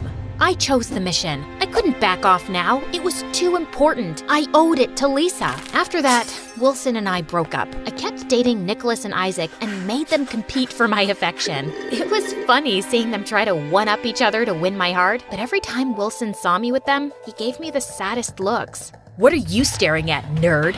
A jerk sandwich with a side of stupid sauce? Nerd boy thinks he's funny. He's just jealous because Ember's out of his league. She'll be my girl soon. No, carrot head. She'll choose me. My muscles are bigger than yours. I've got an 8-pack. You've only got 6. Oh yeah? My biceps are the size of a grapefruit. Nicholas and Isaac took off their shirts and started flexing in front of each other. A couple of Wilson's battle robots ran up and kicked them in the shins. As the days passed, I couldn't stop thinking about Wilson. Suddenly, I felt like I was the bad guy. It was one thing to break Nicholas and Isaac's hearts, but Wilson didn't deserve this at all. I was so confused. I was doing this for Lisa, but hurting Wilson in the process. So, I was finally able to reach out to Lisa for the first time in years. She was living 3,000 miles away in Australia. She told me all about her new life and her new boyfriend and how sorry she was for not keeping in touch. Then, I told her about my mission. Oh, Ember, you didn't have to do that for me. Love's a risk, and sometimes it hurts, but it's worth it.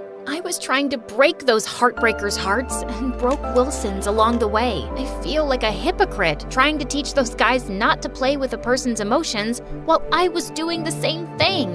You made a mistake, and that's okay. We all do. Now you just have to fix it. The next day, I met up with Nicholas and Isaac. It's over. I don't love you.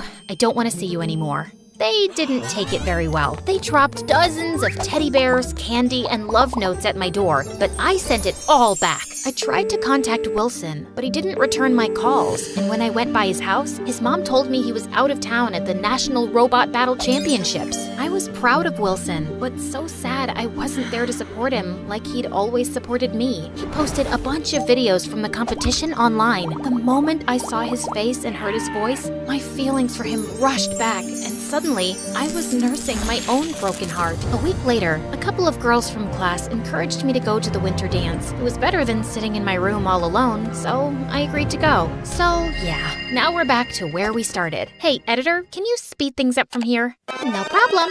Okay, here it is, the moment of truth, when I ran out the back door and right into the love of my life. If you haven't guessed it by now, the mystery guy is Wilson, and he looked so different that night. He was confident and happier than I'd ever seen him before. Wilson looked up at me with his big brown eyes, and all my feelings for him were stronger than ever. I'm sorry I hurt you. I was so obsessed with getting revenge for Lisa that I became a colossal jerk. I hope you can forgive me. Maybe someday we can be friends again. I don't know. You did some really dumb stuff. I get it. I ruined our friendship and broke your heart. I understand why you don't want to be friends anymore. I guess this is goodbye. I turned to leave, then Wilson grabbed my hand and smiled. This doesn't have to be the end. Maybe we can fix this. I think it's worth a try. Another mission? Something like that.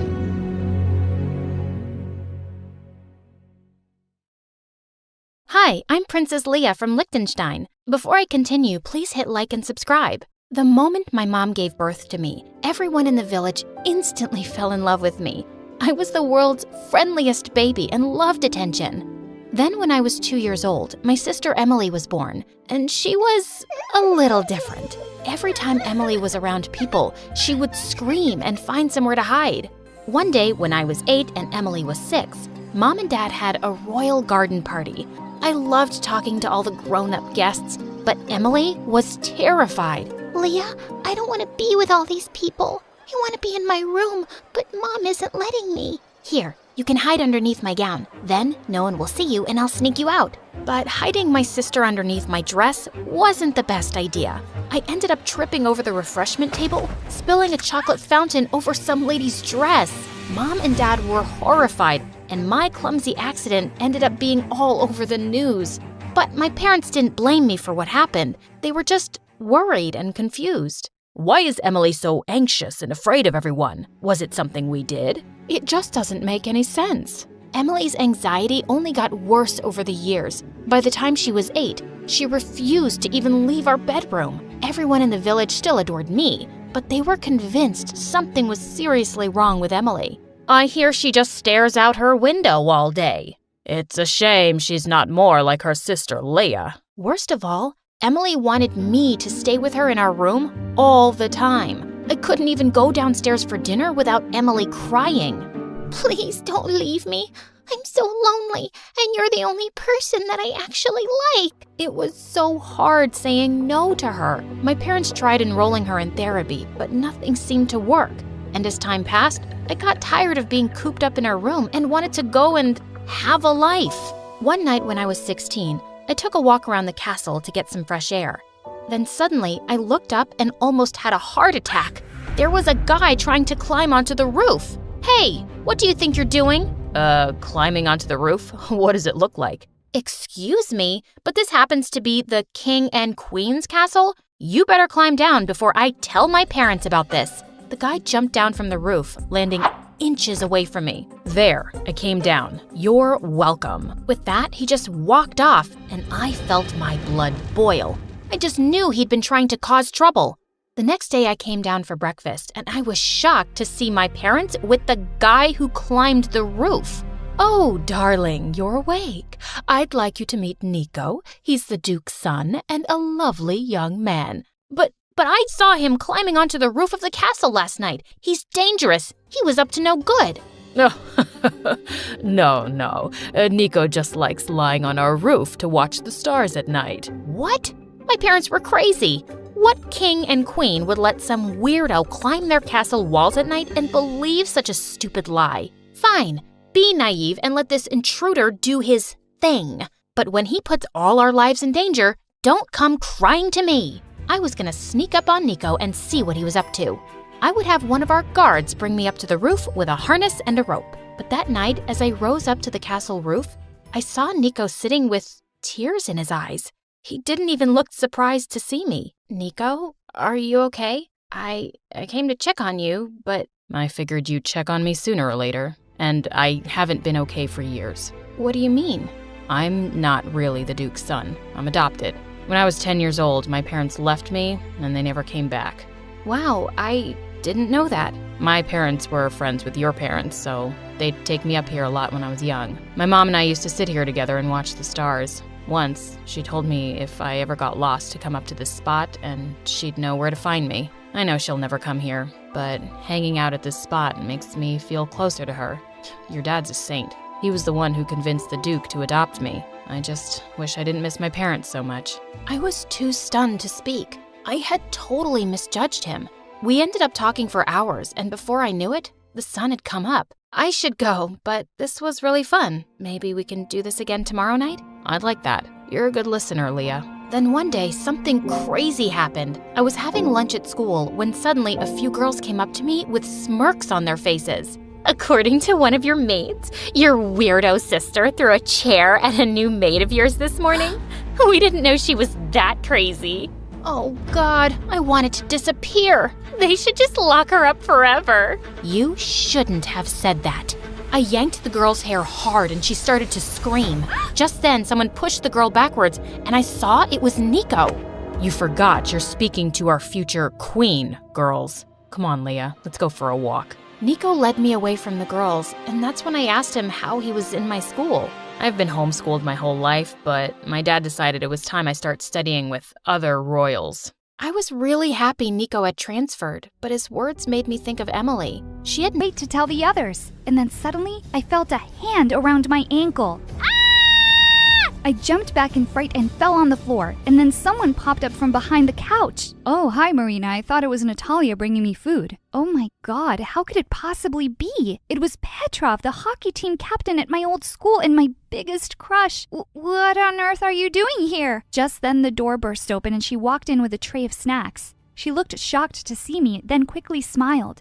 Oh, I see you've met my boyfriend. We were really missing each other, so he decided to pay me a visit. I couldn't believe my own sister would do this to me. She knew how much I liked him, and she'd been dating him behind my back. Just then, Tanya came running in, saying she'd heard my screams. She didn't even look surprised to see Petrov. You knew he was here too? Yeah, I saw Natalia sneaking him in a few nights ago. Petrov, it's really uncool to eat someone's chocolates without asking, man. Petrov stared at her like she was crazy. What are you talking about? I didn't eat your stuff. Well, one of you is lying then because they were in the fridge this morning. Who ate them, ghosts? Just then, the study door behind us slammed shut and we all turned around startled. And then we heard a key turn in the lock. I ran towards the door and pulled the handle, but it wouldn't budge. Who could possibly have locked us inside? Petrov started banging on the door and screaming like a maniac. Help! This house is haunted! I don't want to die here! Jeez, Petrov, you're gonna wake up all the ghosts. He looked even more horrified, and Natalia kicked Tanya before taking him aside and calming him down. Just seeing the two of them sitting so close made my blood boil. And now we were just stuck here and would have to wait for Uncle to let us out. As we all sat there sulking quietly, Natalia suggested that we could play a game to pass the time. Oh, I have a great game in mind. It's called Reflection. I picked the antique mirror from Uncle's desk and shoved it in her face.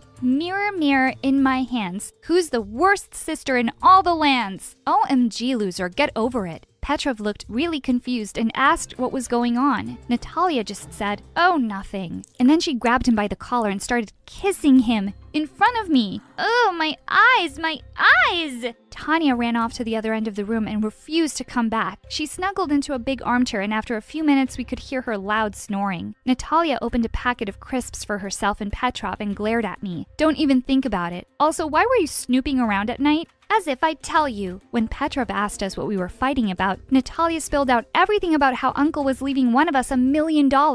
If you're keeping any secrets from me, Marina, I'll find out. Come on, babe, I'm so tired. And with that, she took Petrov's hands and they both snuggled onto the couch. I put my fingers in my ears to stop hearing their kissing and giggling sounds. This was just the worst night ever. Finally, after ages, it seemed like they'd fallen asleep. I was still wide awake and my stomach rumbled loudly. A few minutes later, someone shook me by the shoulder. I turned around to see it was Petrov, and he'd brought me some food. We stayed up for hours talking, and I was having the best time. You know something, Marina? I think you're the smartest, and you'll win the money. His face was really close to mine, and he was leaning in to kiss me. Just then, we heard Natalia stir, and he quickly ran off to her. A little while later, I crawled over to the Mona Lisa painting on the floor and found a key on the back. I clutched it tight and fell asleep. I woke up the next morning, and to my shock, the door was unlocked and wide open. I woke the others up, and everyone was so excited we were free. Just as I was walking out, I heard Natalia say, "Hey, why is this painting on the floor?" "Oh, I saw Marina take it off last night. There was something behind it." And before I knew it, Natalia had jumped across the room and pinned me to the ground. "Tell me what you found, you witch!" I tried to push her off me, but she was crazy strong. As we wrestled on the floor, the key slipped out of my hands and Tanya ran to pick it up. "Both of you, shut up!" As we sat panting and staring daggers at one another, Tanya said that there was something written on the key. Together in Paris. We had no idea what that was about and decided we'd come back from school and figure it out together. I went to Uncle's room and slipped the key into a drawer. During the first recess, I snuck out of the school and went back home as fast as I could. I crept into Uncle's room and headed straight for the drawer, to find it empty. What? Just then, I saw the curtain move a little. I crept up to it slowly and pulled it back to see Petrov behind it. What are you doing here? And where's my key? I saw you with it, and I just wanted to help solve the mystery for you. You're so smart. I really wanted you to think I'm smart too. He suddenly took my hand and pulled me close. I like you, Marina, a lot. Let's figure this thing out and get out of here with the $1 million. We could go anywhere, just you and me. Just as he was about to pull me in for a kiss, I pushed him away. Seriously? You were just making out with my sister this morning. You're such a cheater, and I'm no idiot. Give me the key, Petrov, now! Suddenly, Petrov pushed me aside and made a dash towards the door. He bumped into a small table and knocked everything over. I jumped towards him and managed to tackle him to the ground. The small key flew out of his hand and went skidding across the floor and landed at Natalia's feet. She looked livid. Oh, so you were going to just take my money and run off with my sister? He crawled up to her on his knees. Don't be silly, babe. I didn't mean a word of that. I was just doing this for the two of us. You mean the three of us? Tanya and I stared at her in shock, except Petrov, who just looked stupidly confused. It's not some riddle, idiot. I'm pregnant and you're going to be a daddy. He stared up at her in horror for a second, then ran out of the room screaming. We heard the huge main door slam shut. I ran to Natalia and hugged her. I had no idea. Petrov's such a jerk. But don't worry, we will be really good aunts, and She pushed me off. Ew, I'm not dumb enough to get pregnant. That was just to get rid of him. Just then, Tanya, who was picking up the things Petrov had knocked over, suddenly screamed, "Look, girls, look what this says!" She was holding a beautiful little music box in her hands, and there was a small carving on the lid, "Together in Paris." I placed the box on the table and we all gathered around as I turned the key. The lid slowly opened and we gasped in delight as we saw two figurines dancing to the tinkly music. There was a tiny compartment underneath and a small note tucked away, 271287. For a moment we just stared at the paper when Natalia suddenly gasped. These numbers! This is Mom's birthday! She was right. But what could Uncle possibly mean by this? I have no idea, girls, but Uncle said we only had 3 days, so we have to put our heads together and figure it out soon. Later that night, as I tossed around in bed, I suddenly heard a loud thump from downstairs. I froze for a minute, then quickly crept out of bed and tiptoed down with a baseball bat. I couldn't see anyone around, and just as I was about to turn away, something on the floor caught my eye. Muddy shoe prints. We definitely had an intruder in the house. I followed the shoe prints down the corridors that led to the eastern wing of the house. I'd never been here before. Suddenly they faded away, and I looked up to see a door at the end of the hall. Holding my breath, I slowly opened it. There was no one inside, but it was the oddest room I'd ever seen. It seemed like a museum of forgotten things, and there were hundreds of clocks on the walls of all shapes and sizes, ticking away and all telling the wrong time. And in one corner was a shiny bronze safe. The minute I saw it, I had a light bulb moment. Of course that's what the numbers were. The combination to a safe. With trembling hands, I entered the numbers and heard a small click. I opened it and squealed when I saw what was inside. Stacks of money. It definitely looked like $1 million. Were you going to keep this for yourself? I turned around to see Natalia and Tanya standing behind me. Of course not. How could you even think that? Come, let's split it right now. There's plenty for us all. Just then, the door burst open and we turned around to see Uncle Ivan beaming in the doorway. Uncle, you're back! I was here all along. Who do you think locked you up when you girls were being so noisy? I just wanted to see how you would play my game. Marina, you really know what family is all about. Good girl. You get to keep all the money. The other two looked horrified. I turned to Uncle and smiled. Thank you, Uncle, but I couldn't. It'll make me happier to share it with my sisters. I knew you wouldn't. Now only time will tell if your sisters deserve their share. Yes, we deserve it. We'll prove it. We'll be so good to each other. I laughed and put my arms through theirs. Let's divide it and go shopping tomorrow, shall we?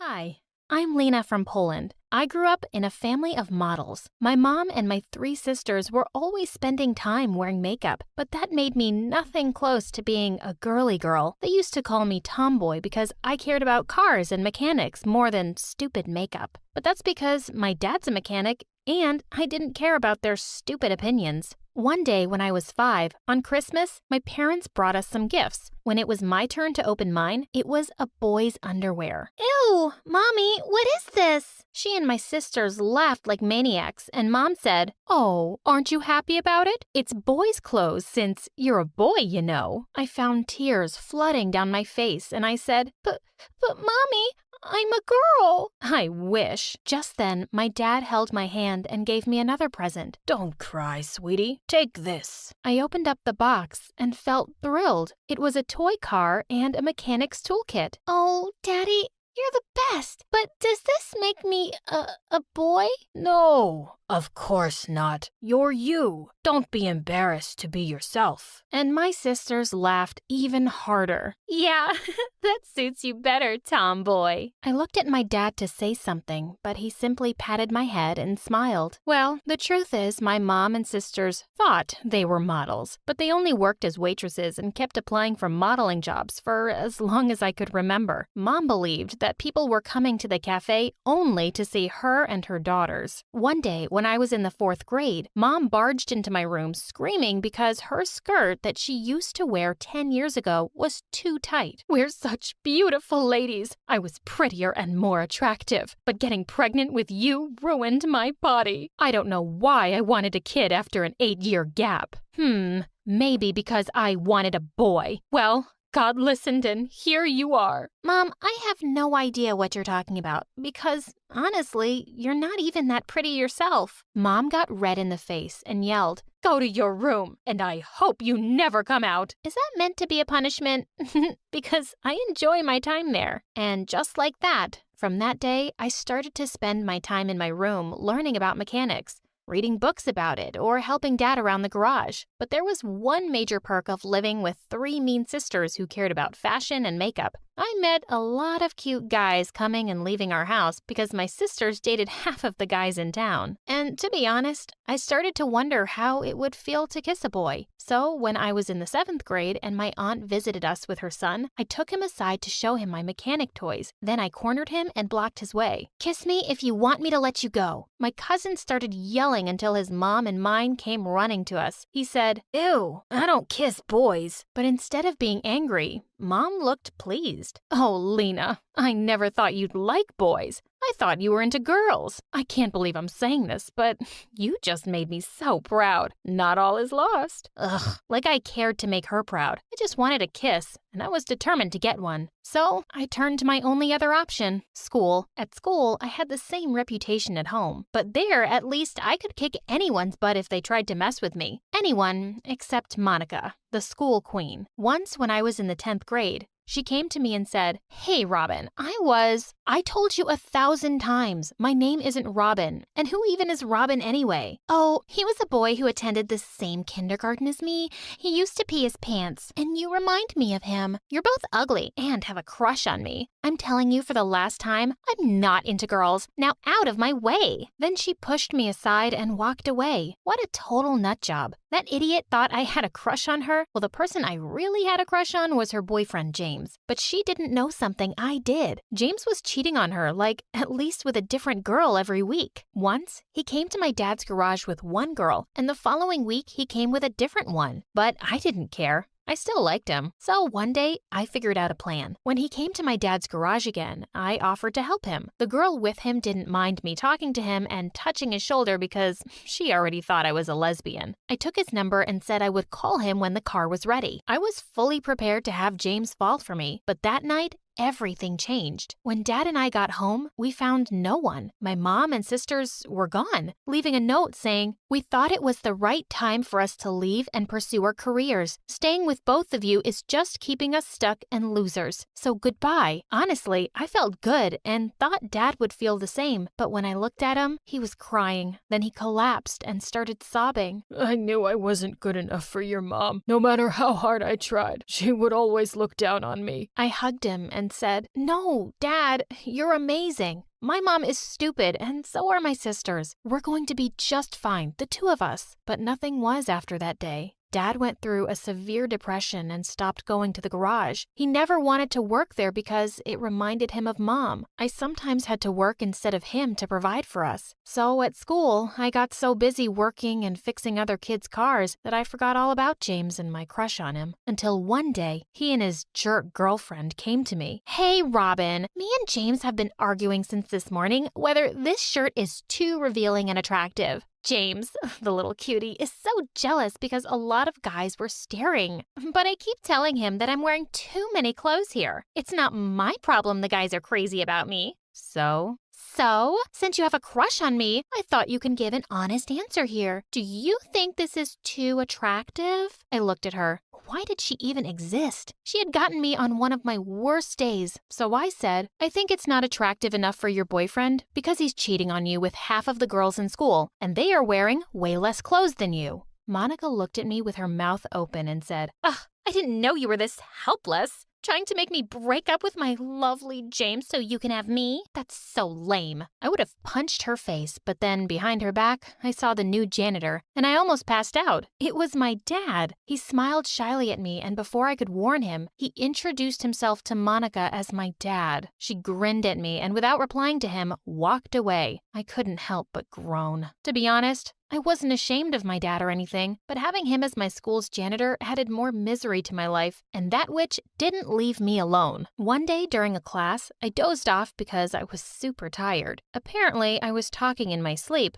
and I said a few words, and according to Monica, I was mentioning her name. God, this girl. She came to me and pushed my chair away. I fell on the ground and woke up terrified. "Can you stop being so obsessed with me? It's freaking me out." I was boiling with anger. I just snapped, and for the first time, I pushed her away. She pushed me back and said, "No one touches Monica like this, especially poor people like you, the daughter of a janitor." I slapped her and was about to attack her, but the teacher came in and stopped me. "Calm down. Are you a monster?" "What? She attacked me first." "Do you really expect me to believe that? Look at her. She's too gentle to hurt a fly. And look at you. I'm what? Plus, you were sleeping in my class." "Yeah, because you're the most boring teacher in the world. And you're the rudest girl in my class." "Nuh-uh. Monica is, and you know that, but you're all afraid of her. But not me. Not anymore. I'm not an idiot coward like you." "What did you just say?" "You heard me. To the principal's office. Right now." I walked out of the room without a backwards glance. When I got there, the blonde, rude secretary followed me and pulled me back. "Hey, what do you want now?" I half expected her to yell something, but she said ever so sweetly, Can I please talk to you, kiddo?" I narrowed my eyes. "Why?" So your dad, he's hot." "Ew, he's Dad." Yeah, but he is. And since you're my favorite student in this school." "I am your favorite student? Since when?" "Don't be silly. Since, forever. Just listen. Let's get to the point. I don't know why you're here, but if you can get me a chance with your dad, I promise you won't face any problems with anyone here, especially Monica. You can forget she even existed." Well, honestly, that did sound like a good deal. Dad needed a new woman in his life, and I could take my revenge. Deal. And she let me go. And I didn't go to the principal's office that day or any other day in my life. Dad agreed to start dating the secretary after I begged him for the entire week. To my delight, though, he was genuinely happy with her. I couldn't be happier for him. One day, I got to school late, and when I entered the class, the teacher glared at me and told me to go to the principal's office. Then Monica said, "Oh no, please let her stay. She's been busy all night working in her dad's garage to help her poor, useless janitor dad." I swear I was going to attack her, but the teacher probably read my mind and dragged me out of the classroom. When I got to the secretary room, she wasn't there. I supposed she was with Dad. I looked at her computer and it was the grade sheet, and I saw Monica's name. So I changed her grades from A's to D's and F's, and also James, and left. They threw the worst tantrums after their grades were posted,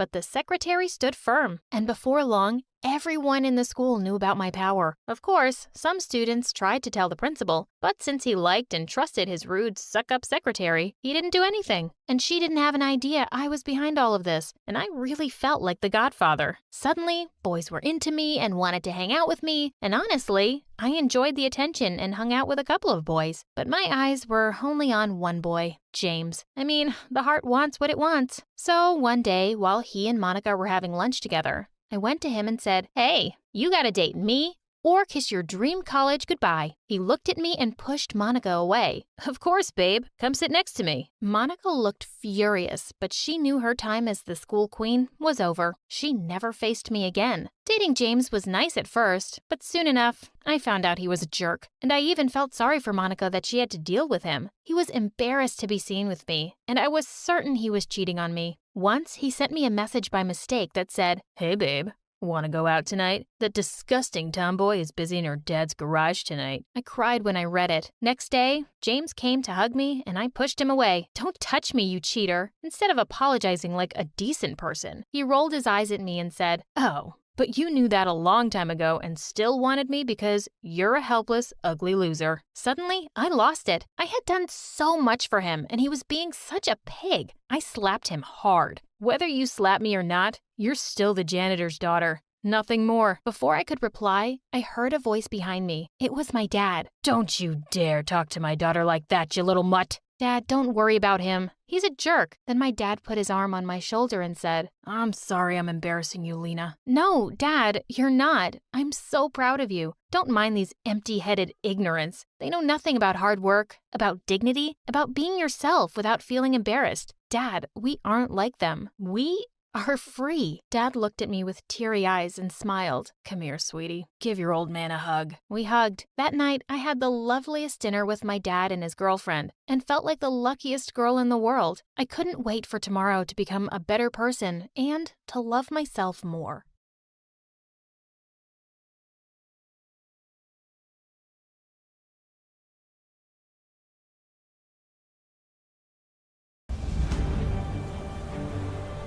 Before I tell you my name, let me tell you the story behind it.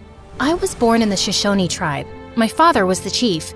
The day I was born, a big eagle flew by near my mom. She had thought the eagle would hurt her, but it didn't. The people of the tribe saw it as an omen of me being special and gave me a name that meant bird woman. But in my tribe, I was called Sacagawea.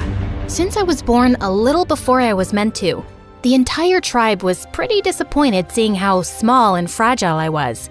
"Your child, she is destined to reach great heights, go places, be invincible." "You really think so?" "But she is small and weak." "Don't underestimate her, for when she is older, she will move mountains." Well, she was right. I don't know about moving mountains, but as I grew up, I wasn't weak and fragile anymore. Actually, I was kind of a wild child. I would spend hours playing in the forest, riding horses, and just exploring the outdoors. I was fearless and brave, and I knew one day I'd make my tribe proud of me. But there was one tiny problem. I was afraid of heights. All my friends would be climbing trees and rocks, and it would always scare me. I didn't really mind. I knew I could do so many other things. But a girl, Red Feather, who was from another tribe, always made it a point to tease me about it. I knew why. It was because she had a big fat crush on my best friend Miko and hated that he cared so much for me. "What kind of bird woman are you if you can't even climb a tree? Look, Miko, I can climb so high." "So what? Sacagawea can ride a horse, backwards. She can catch a fish with just her hands, and she's not a show-off like you, Red Feather." What do you even see in her? He just told you. Strength, ability, class.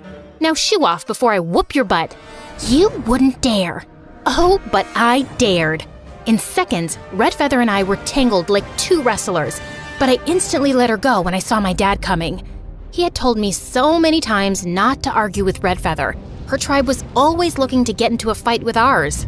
Once I was home, I got the lecture of a lifetime. And even though I tried to tell Dad how that witch had started it, he just wouldn't listen. Frustrated, I left the tent and sat near the river. Angry at Dad? No, not at all. I'm angry at myself for not being brave enough to climb a tree. If I could, I would have proved, hey, you don't need to prove anything to anyone. Got it? And who said you aren't brave? My love, you are the bravest girl I know. You can definitely do anything you set your mind to. Here, it's time for you to have this. Mom, why are you giving this to me? It's the most precious thing you have. No, you are my most precious thing. Saying that, she hugged me tight. After that day, I tried to steer clear of Redfeather. The girl was nothing but trouble. But one day, as Miko and I were hanging out near the big waterfall, the witch came and yanked my necklace. Give it back, now. Redfeather, I swear I'll... But before I could even finish my sentence, the witch gave me a smirk and dropped Mom's necklace down into the waterfall. I felt my blood run cold, and even though I was scared of heights, I did the unthinkable. I jumped. I felt like I was flying, and in the water, I managed to reach the necklace. When I got back up, Redfeather, Miko, and everyone else were in awe. Redfeather's dad came and made her apologize to me. From that day forward, I was known as the brave bird woman who could do anything. I had made my mark, and I was so proud of myself. A few years later, my dad announced Miko and my wedding, and I couldn't be happier. Our wedding was going to be the biggest event in the tribe, and everyone was preparing for it. Even Redfeather, who had been surprisingly friendly since the necklace incident, was helping out with the decorations. One night, Redfeather asked me to meet her by the waterfall. I was a little hesitant, but I thought maybe she wanted to apologize for her past behavior. I was wrong. As I approached the waterfall, I saw several men standing in the shadows. Redfeather stepped out of the darkness and smiled at me. What's happening? Who are these people? I can't let you marry Miko. Take her away. Before I could say anything else, the men dragged me away and everything went dark. When I finally opened my eyes, I was in a carriage. Where am I? Where are you taking me? I am the daughter of the Shoshone chief. When my dad finds out about you, he'll have you punished. And who's gonna tell him, princess? You are far away from home. You'll never get back home. Hearing his words made my heart sink, and I clutched onto Mom's necklace. It was the only thing I had from home. We had been on the road for 7 days when one night I heard noises. There were so many people fighting. The caravan was being attacked. I was so scared. I had no idea what was happening. But then I heard a voice that spoke in a different language. It was a Frenchman. He and his soldiers had attacked the caravan and freed me. They kept talking, but I didn't understand a word. And when I spoke, they didn't understand my language either.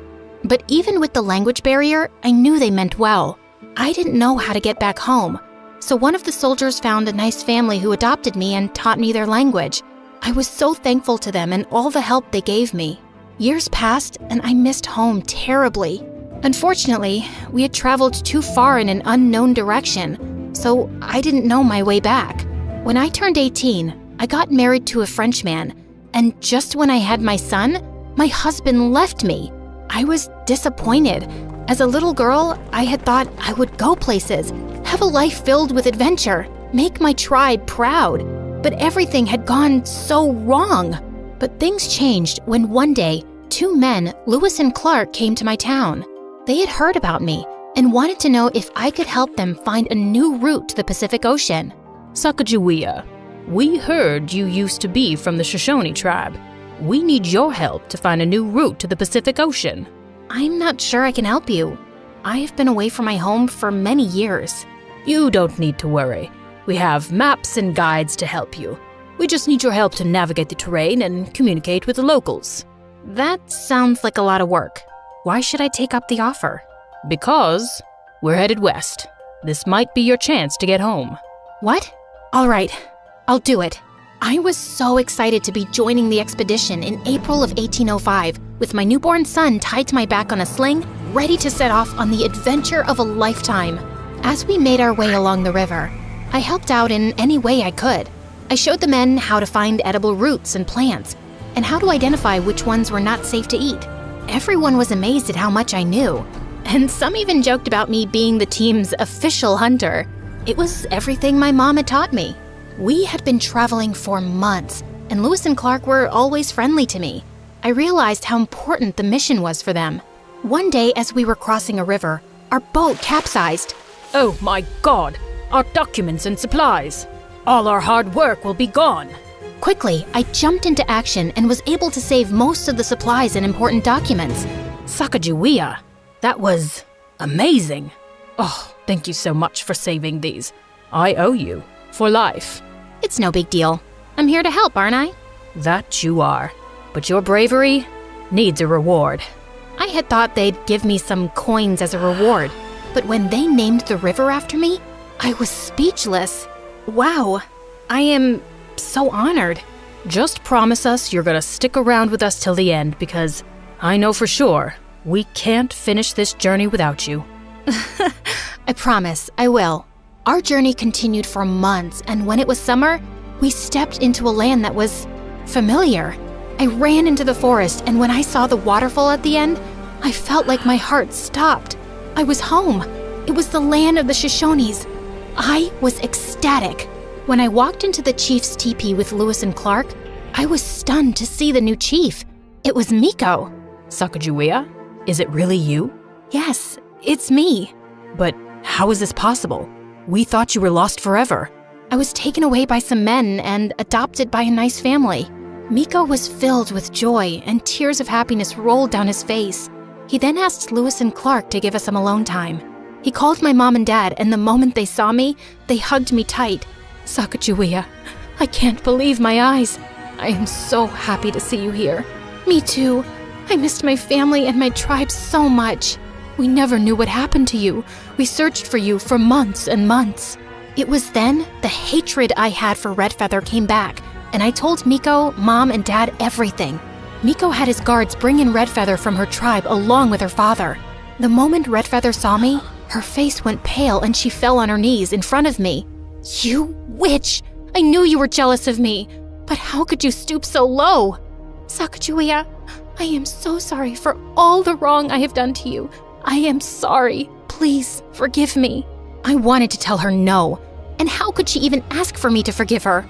But just then, Miko declared that Redfeather would be kicked out of her tribe, or else the peace pact between our tribe and hers would be broken.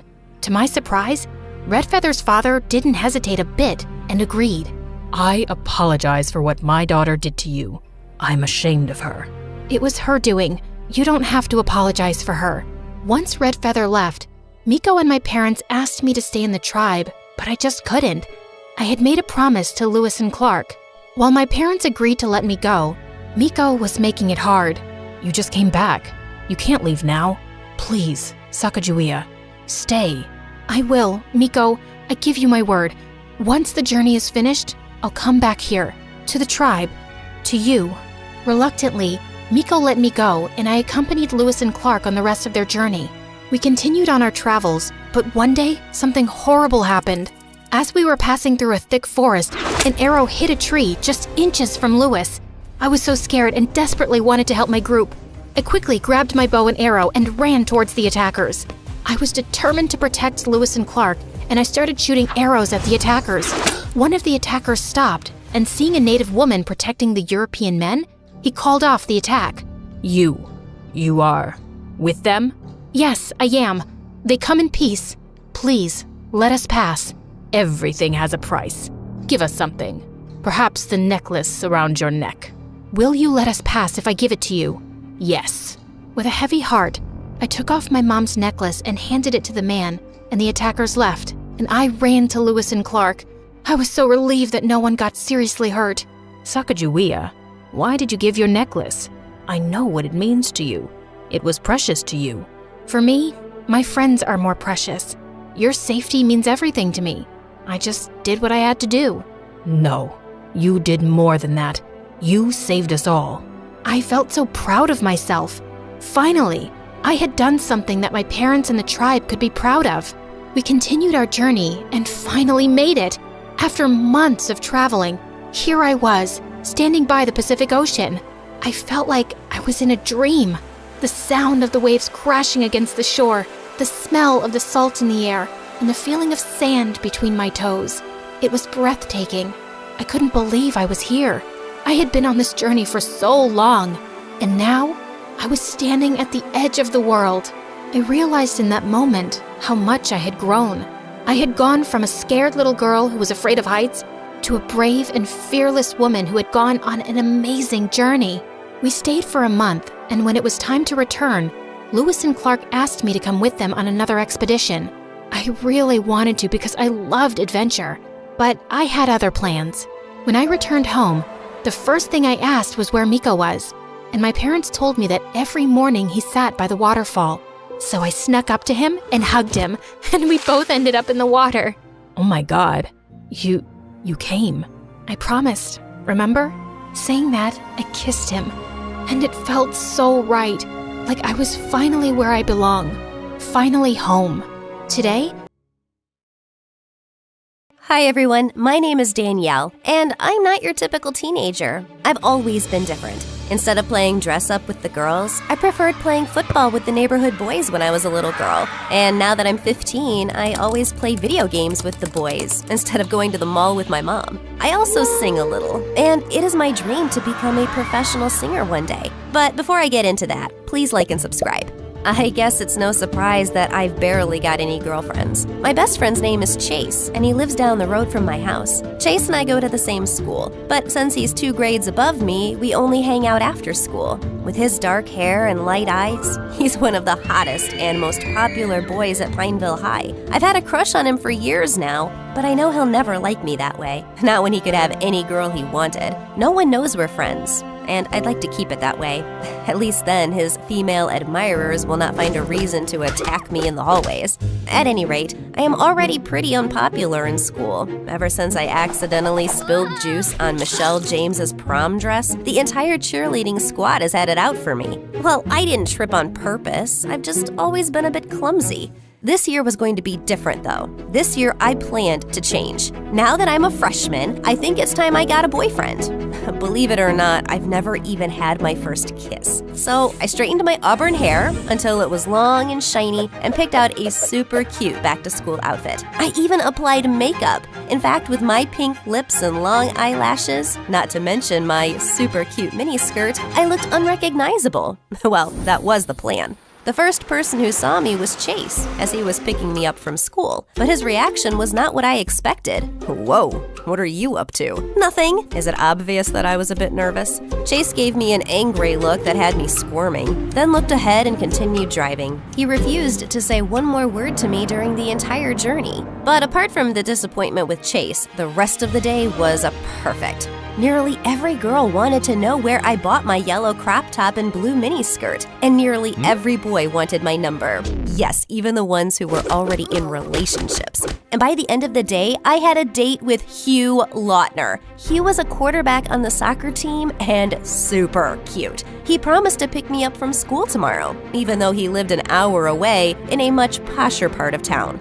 I told Chase this on our ride back from school. I could tell that he was struggling to say something. Do you really like him? I don't know. I could if I tried, I guess. I just really want to become cool now. I've been an awkward klutz for too long. And what if I told you that you're perfect the way you are? You know that's not true, Chase. Because if that's the case, why am I invisible to you in school? Chase was silent. He did not even say goodbye when he dropped me off.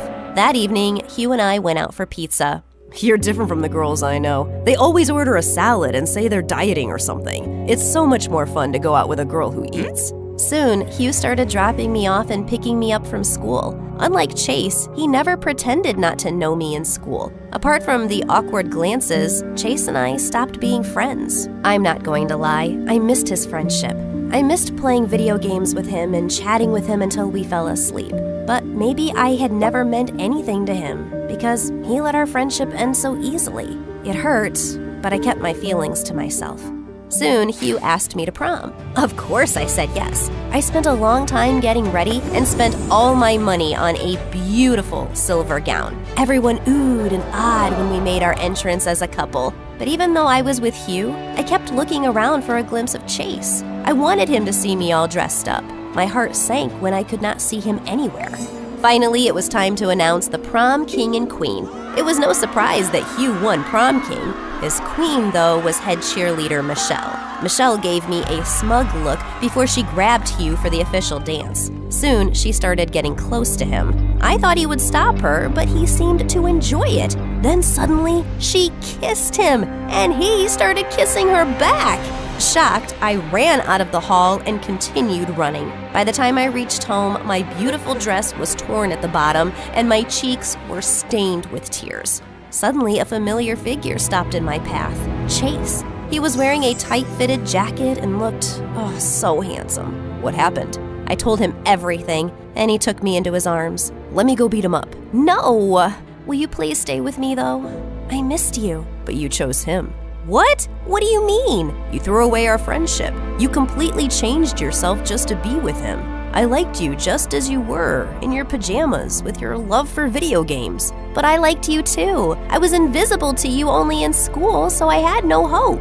I'm sorry about that. I guess I didn't know my own feelings till I saw you gush over someone else. It's why I couldn't stand seeing you with Hugh. Suddenly, he took my hand. The question is, do you still like me?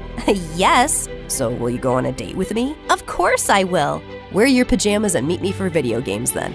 Soon, Chase and I started dating officially. This was when I found out how romantic he really is. He was the best boyfriend ever. He would open the door for me and hold my hand wherever we went. And he had a sense of humor too. If any girl asked for his number, he would give her mine as a joke.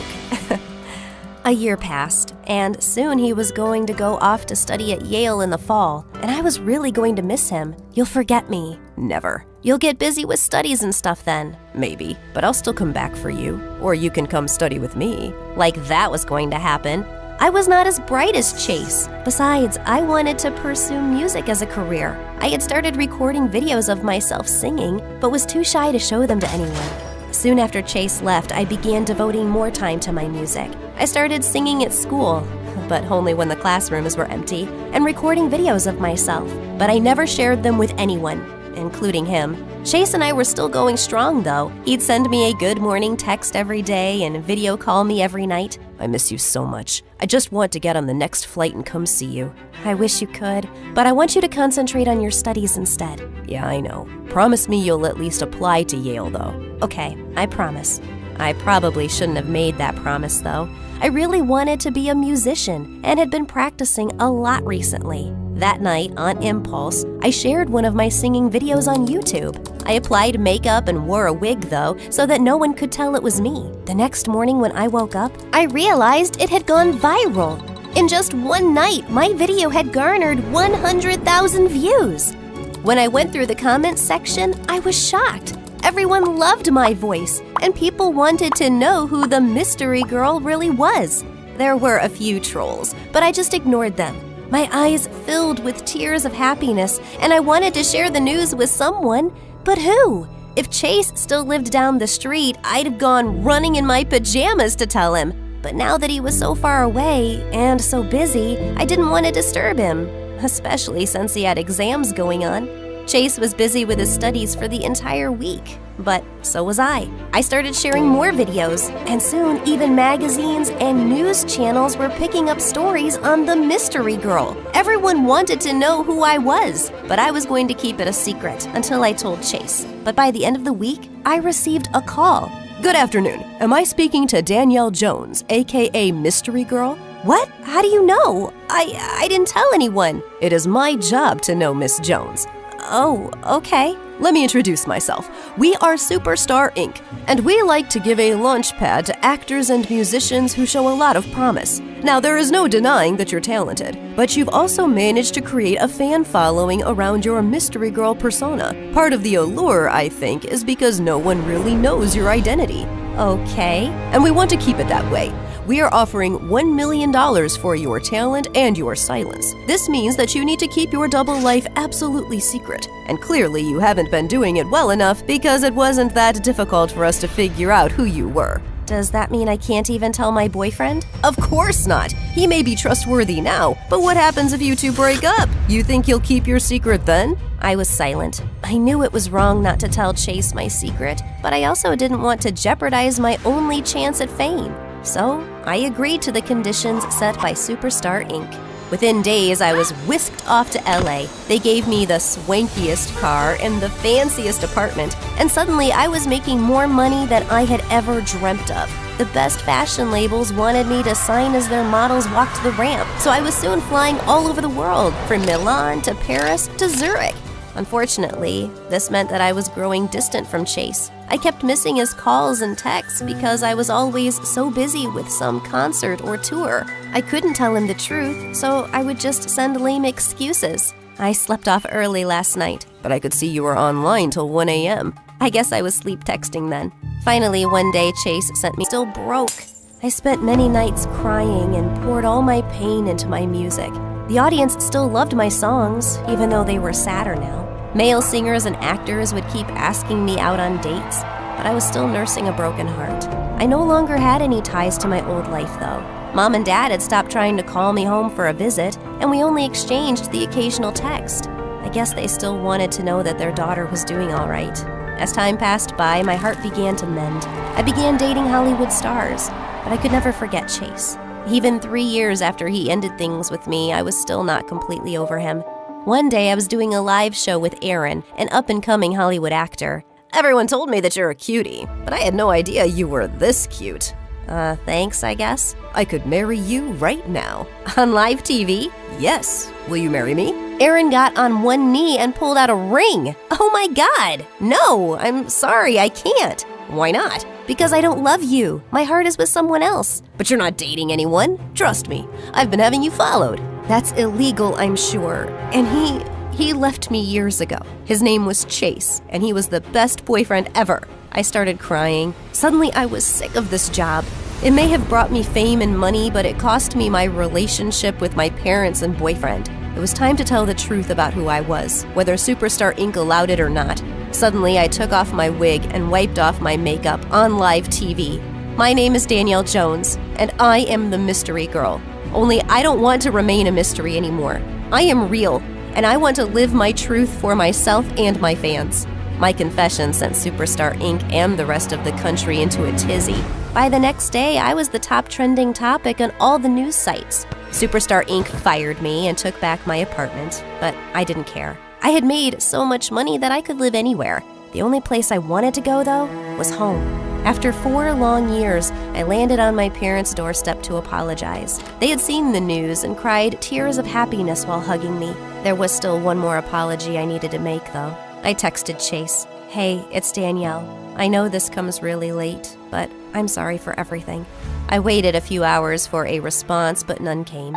Suddenly, the doorbell rang. It was Chase. Chase, what are you doing here? Answering your text. Can I come in? I'm a bit tired. I just flew in. Of course. Where are my manners?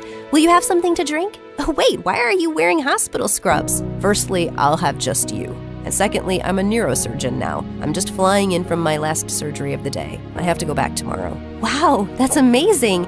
And wait, what do you mean you'll have me? Suddenly, he kissed me.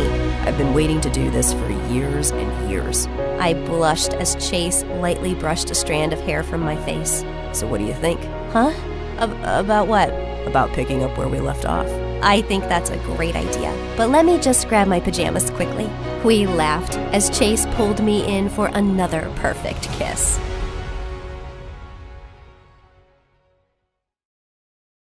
You may think your parents are cheap, but believe me, you've got it good. My mom takes saving to the next level. My mom saved up everything, literally everything. Our house had different stations where we recycled plastic, fabric, paper, and so on. But worst of all was the compost bin in the kitchen for recycling food and leftovers, and I can't even describe the horrible smell that came out of it. My mom, of course, refused to put it outside. The squirrels would ruin the compost we've been saving up, is what she claimed. Because of that, every time my friends would come over, they'd complain about the terrible smell. Until the day I was known in school as the girl whose house smells like a pig stable. When I was 7 years old, Mom stopped driving her car and designed her own special rickshaw with 2 seats in the back for my brother Mark and I. She drove us to school in this rickshaw for years. Back then, we thought we were cool. People waved at us and smiled. It was actually like we were the head of a special parade. I thought my mom was very creative. We always have to be prepared for the worst. Your grandpa has taught me well. He said, "Trisha, this is the best way to take care of your family," she said proudly. When we were very young, Mom bought toys from secondhand stores and then stitched them up for us. We were too young to care where the toys came from. The funny thing is that we didn't know how cheap my mom was until Tracy, one of my friends, came to visit when we were younger. She came over to my house for a sleepover when we were 10. "Why does your mom take ketchup, sugar, and serviettes from restaurants?" asked Tracy after we'd eaten. I didn't have an answer. The next day, we went to the movies together. "Why does your mom sneak her own popcorn and drinks into the movies?" Tracy asked me as the movie started. "Your mom is cheap," she said. I was angry with Tracy. I thought she was being mean. I didn't want to believe her, but as I cooled down, what she said opened up my eyes to what was actually happening. From then on, things started to make sense. I realized that people were actually laughing at us in my mom's rickshaw. That was when I told my mom that she didn't need to take us to school anymore. "I'll walk Mark to school, Mom. It's good exercise for us." My mom quickly agreed. "It gives me more time to turn our recycling into usable things in the house. Besides, we're going to save lots of money on gas." I got shivers when she said that. Now I had a very different feeling about Mom's creativity. A week later, Mom took out all the showers. She replaced them with a bucket outside in the garden. "You know how much water we're going to save now?" she said, smiling. Luckily, when my dad saw that the neighbors were spying on him showering, he put an end to this. My dad had a lot of patience for my mom. He loved her despite her crazy cheapness. My dad had a great job, and we had money to spend, but my mom didn't want to hear any of that. "We have enough money until the government freezes our accounts," said my mom. "That's when you'll thank me for all that I do for you and your brother." The older we got, the less we saw our dad. His business trips went from being a few days long to a few weeks at a time. Soon it was months before we would see him. I should have known that something was up, but I'll admit that I was too wrapped up in my own problems. When I first got my period, I faced a problem I never expected. I knew at the time that I should start using pads and tampons, but instead, I was shocked to see my mom holding a period cup and saying, "Here you go, sweetie. You will be using this every time you get your period from now on." Not only that, but she also gave me a weird piece of fabric and said, "Spoiled teen girls start wearing a bra as they grow up, but a special girl like you will wear this." She handed me the piece of fabric. I didn't understand what it was supposed to be for. You see, you only need to wrap it around your chest, and there you go, a comfy bra for free. I knew at that point that my mom had gone way too far. My brother Mark hated my mom's cheapness even more than I did. Because he was younger than me, Mark got all my hand-me-downs. From jeans to t-shirts and even jerseys, Mark grew up wearing my clothes. He was creative in how he reshaped them to look like something that a boy would wear. But by the time he was 13, his classmates wouldn't let him get away with this. They left lipstick and makeup on his desk. They stuck fashion articles to his locker. They even started calling him Marcy. "Leave my brother alone," I said to them. But they just laughed. "What are you gonna do? Will your mother chase us in her rickshaw?" I had no reply to this. I was furious, and so was Mark. He went home and told Mom that he needed clothes for boys. My mother almost lost it. "We don't have money for new clothes," she screamed. "If you want new clothes, I'll make them for you." Mom knitted Mark the most awful, trendy clothes we'd ever seen. Mark took one look at the new clothes Mom had made and said, "It's fine, I'll wear the hand-me-downs." Mark and I were tired of Mom's cheapness. That afternoon in my room, we had a secret meeting about what we could do to stop Mom from embarrassing us in the future. We needed help, so we called our dad.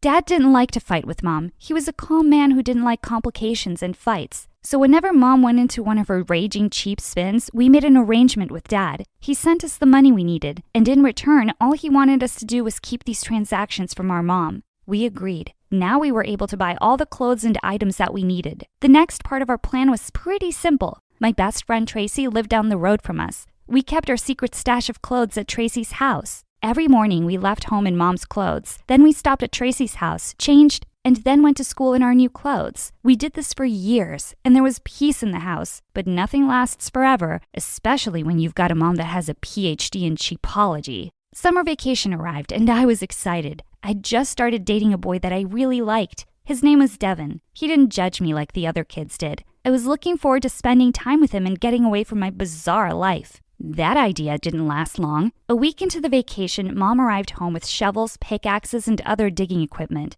"Mom, what's going on?" I asked. Mom smiled. "We're going to build a bunker. I've borrowed all this equipment from our neighbors so that we can get it done quickly." "We're going to build a bunker? As in, not just you?" "Correct. My hands make light work, and we'd better get this done before your grandpa comes to visit. He's always said that every house must have a bunker." I was surprised to hear about this visit. Grandpa hadn't left his home in 20 years. My grandfather was in the Second World War. It left him paranoid about the future. He turned his home into a doomsday bunker and taught his family to save everything they could. Nothing useful was ever thrown away, and it had to be used at least 3 or 4 times before it was thrown out. Grandpa was the reason Mom was the way she was. Mark and I didn't have a choice in the matter. We were going to build a bunker. I had to cancel plans with Devin.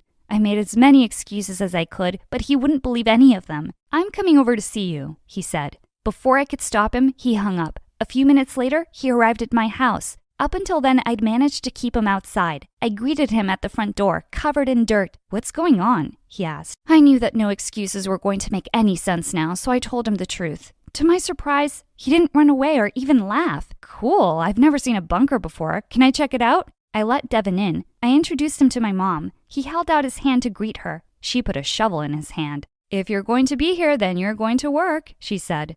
At that moment, I could have died, but Devin just smiled and said, "Thank you." We spent the rest of the day digging. How romantic, right? We dug for hours and hours, only resting to have breakfast, lunch, and dinner. Dad was away on yet another business trip and was basically unreachable. We worked like this for a week, with Devin coming over every day. We dug until our hands ached. When our neighbors started seeing what Mom was doing, they became suspicious. They called the police on us. A squad car came around and asked Mom what she was doing. She told them about the bunker. They nodded while she spoke, but we could tell that they wanted to laugh at her. The police left soon enough, asking Mom to make sure that the structure was safe. Mom told them that it would be, but knowing Mom, she'd never hire an architect to design this bunker. "It's a waste of money," she said. Anyway, my father taught me how to make a bunker when I was 9 years old. 9? I couldn't believe it. I felt sorry for Mom. She'd had a pretty tough life. Mark and I got back to work. It was becoming easier now, and it would have been fine if the news reporters hadn't arrived. Someone must have contacted the newspapers telling them about what was going on in our backyard. A day later, we had reporters outside the house. Cameras popped over our wall. Some of our classmates came to watch and laugh, too.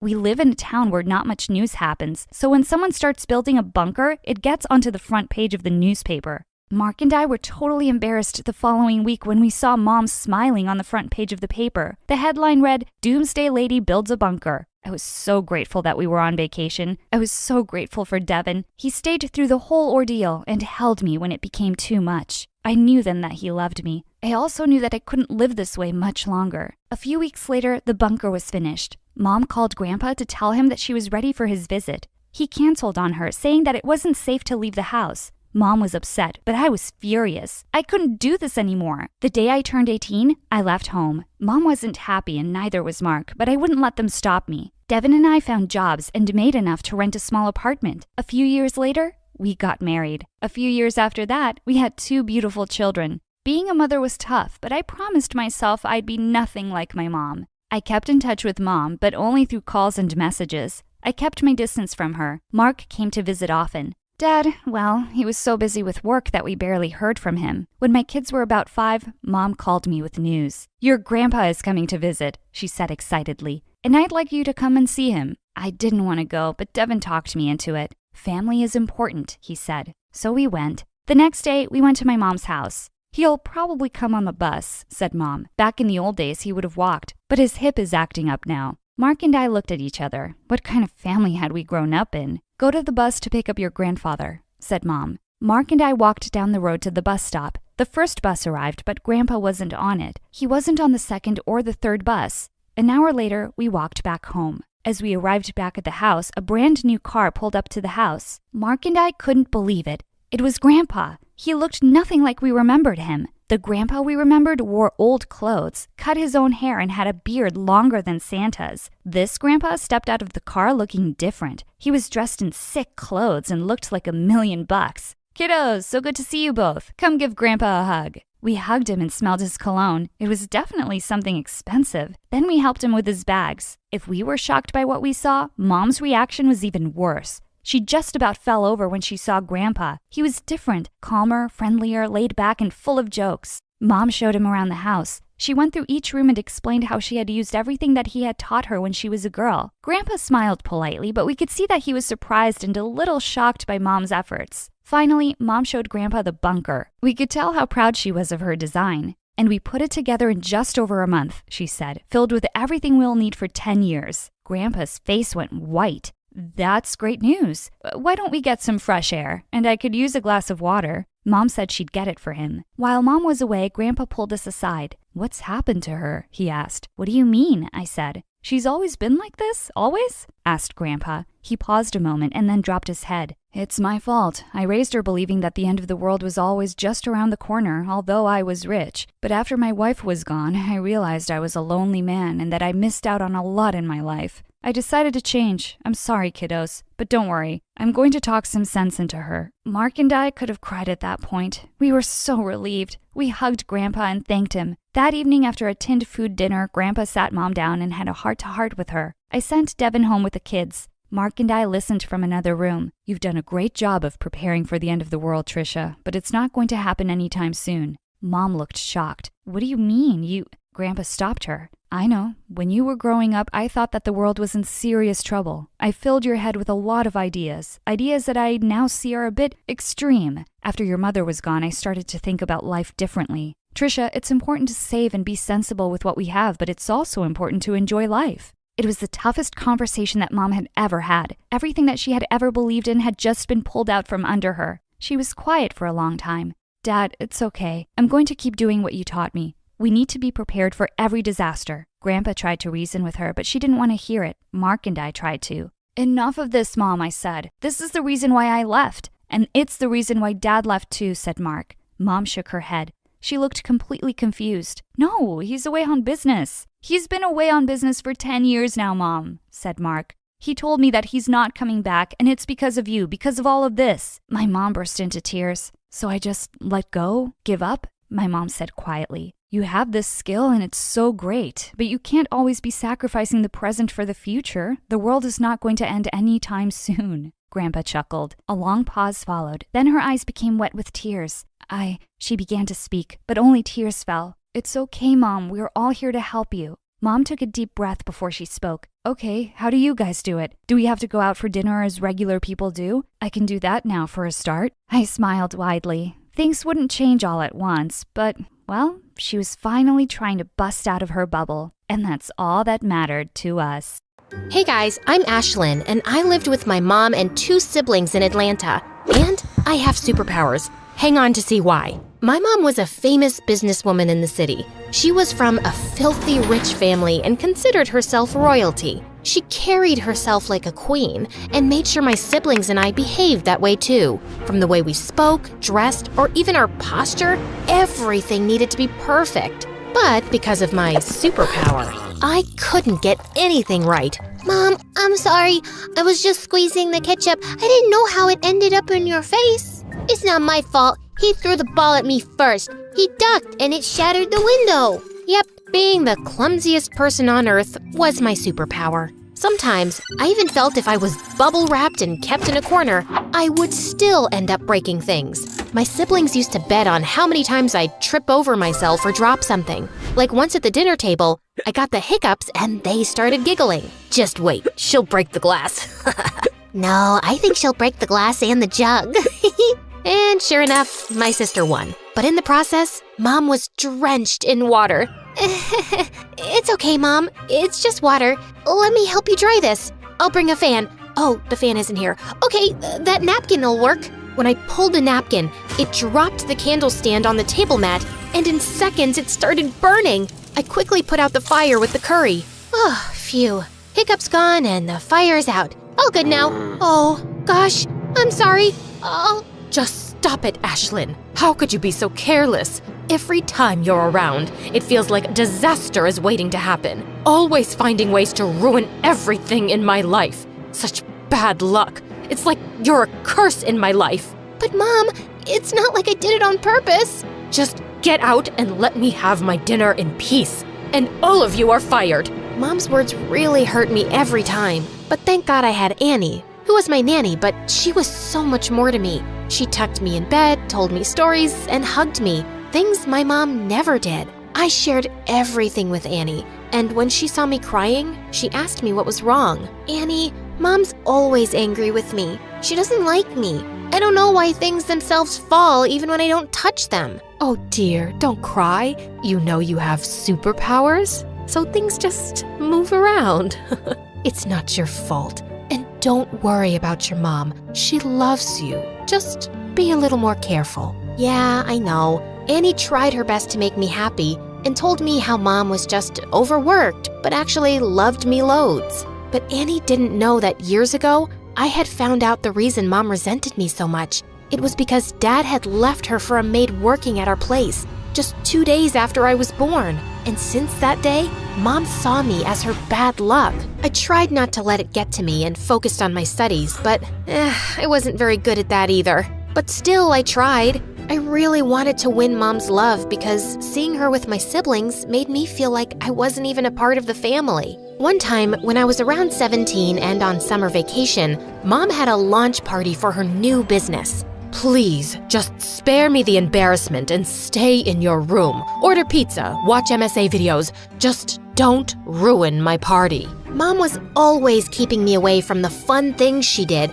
and I was curious, so I decided it would be fun to just peek at the party. The moment I saw the guests dancing, I decided to join them, and it was then that I tripped and fell on a table. Mom was furious. Before she could even say something, Annie came running and started to clean the mess I had made. You ruined! Ma'am, I got it. Please, don't be angry at Ashlyn. Mom forced a smile, and I thought she'd let the matter go. But I couldn't have been more wrong. When I woke up the next morning, I learned from the other servants that Annie was fired. Mom could call me bad luck and whatnot all she wanted. But firing Annie? That was the limit. Mom, that's not fair. It was my mistake. Why did you fire Annie? She was the only one that cared about me in this big house of yours. What? She was just a maid. It was her job to take care of the house and you. I can't take it anymore. You're heartless. I won't live here a minute longer. You want to leave? Fine. One day out in the real world, you'll realize how much you take for granted. I want to see you try. You're not serious. In fact, I am. I left the house in a haze and found myself standing at Annie's door. When she saw me, she was worried and tried to send me back, saying how mad my mother would be. But I was determined, and eventually, she invited me into her small house. Have a seat. You must be hungry. I'll get you something to eat. Yeah, I'd like that. But as I sat on the chair, I ended up stuck. Just then, I heard a girl laugh. Bet you never used a chair like that before. No, I didn't. She helped me up and then introduced herself. She was Michaela, Annie's sister, and she was as nice and welcoming as Annie. I really liked their cozy home, even though the things were old and some were even broken. At night, I slept peacefully on the couch, which was far better than my luxurious mattress. But old habits die hard, and the next morning, when I told her I wanted an omelet with a fresh fruit smoothie and a pancake, hearing my words, she looked stunned. Your Highness, this is not your palace, and I'm not your servant. Serve yourself. I'm so sorry. I don't mean it. I can do it myself, but could you please tell me the thing that works like a grrr? What? I just forgot the name of the thing that was used for smoothies. Ah, a blender. Princess, here it is. She left me, and after watching a bunch of videos on how to cook an omelet, I couldn't make it and ended up burning my hand. Michaela came running when she heard me scream. Like, why did you even come here? The real world is a difficult place to survive. I don't know why you would give up such a chill lifestyle for this. Yeah, it might be kinda tough, but I'm confident I can work it out. She was kind enough that she made me breakfast and fed me herself. And in no time, we became friends. It had been several days, and although Mom was angry, I still hoped that my being gone would make her realize my worth. But she hadn't called me once, like I didn't exist to her. One day, when Michaela saw me sulk, she suggested we do something fun.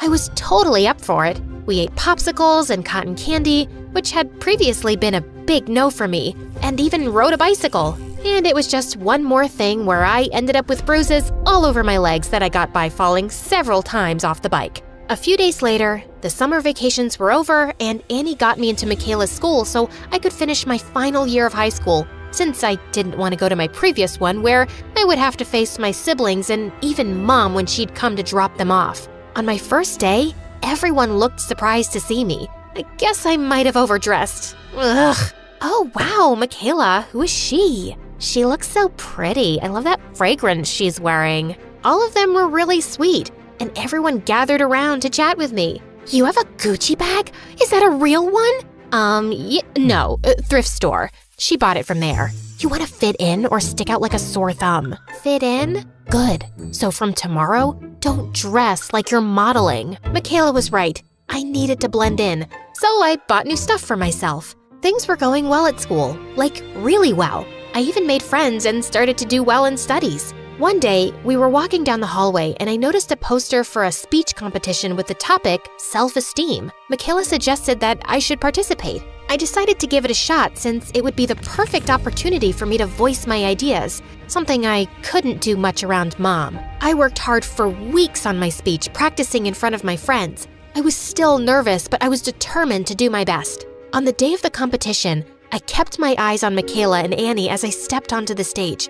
I was so relieved when I finished my speech, and I knew I had done a good job. The judges were impressed and announced that I was the winner. I was so shocked and excited. To my surprise, the guest of honor was the mayor, and he took a picture of me with the other winners. My picture was in the newspaper the next day. Just a few days later, as I was lost in the pages of my book, Michaela came running and told me how she'd seen my mom go to the principal's office. My heart raced with excitement as I thought maybe finally my mom was proud of me and had come to my school. But then I heard my mom's voice from down the hall yelling at the principal. I gave you permission to give her admission, but that didn't mean you could use my name to publicize your school. Putting her picture in the paper and mentioning she's my daughter was a publicity stunt, right? This school runs on my donations.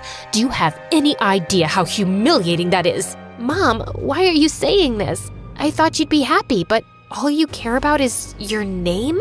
My mom just gave me a nasty look and walked away. At that moment, it finally sunk in that I'd never be enough for her. I was done trying to make her happy. I was done trying to be someone I wasn't.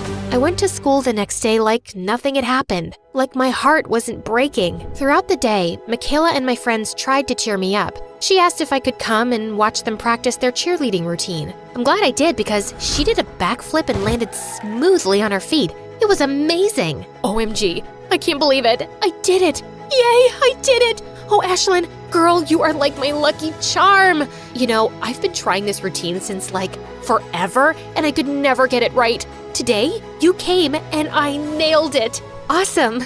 Congratulations, Michaela. Hey, what happened? Why are you crying? I've been called bad luck my whole life. No one has ever called me their lucky charm. Luck isn't something you're born with. It's something you create. If you focus on the good things in life, you'll be lucky. I stayed with Michaela until we graduated. Then she got a scholarship to a big university while I applied to business school and got in. I was stoked and couldn't wait to start my journey of becoming a business professional. I was in my 3rd year of college when one day, Annie told me how Mom wanted to see me. The company was failing. What? After all these years, she remembers she has a daughter, only when her company is going into the ground? Forget it. But Annie said Mom was sick too and kept insisting I visit her, but I just didn't want to. A few days later, Annie asked me to accompany her for shopping, but she had another idea. And before I knew it, she had driven me straight to Mom's house, and I was so angry. I get why you're mad, but she's still your mom. I know she was mean to you, but Ashlyn, don't let the anger take over. You are better than her. Please do this. For me. Fine, I'm doing this just for you. When I stepped in the house, I couldn't believe my eyes. Mom was sitting in a chair and she looked so weak. The moment she saw me, she had tears in her eyes. It turned out that my brother and sister had both taken their shares of the company and left Mom. Ashlyn, is it you? I am so sorry. I was so wrong about you. I always treated you wrong, called you bad luck. Please, forgive me. I was such a bad mother to you. Mom, you don't have to say that. Please, let me. I was so wrong to blame everything on you. Can you forgive me? I don't know if I can right now, but I'll try, Mom. I'll really try. And I'll spend every day of my life trying to make it up for being like I was to you.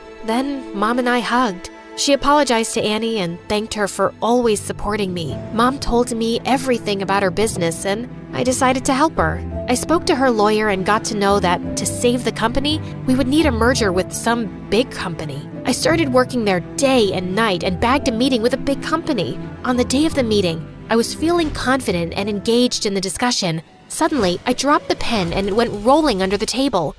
Why do I have to be so clumsy? Oops, I'm sorry. Silly me. It's like I have butterfingers. You know what? I'm gonna go.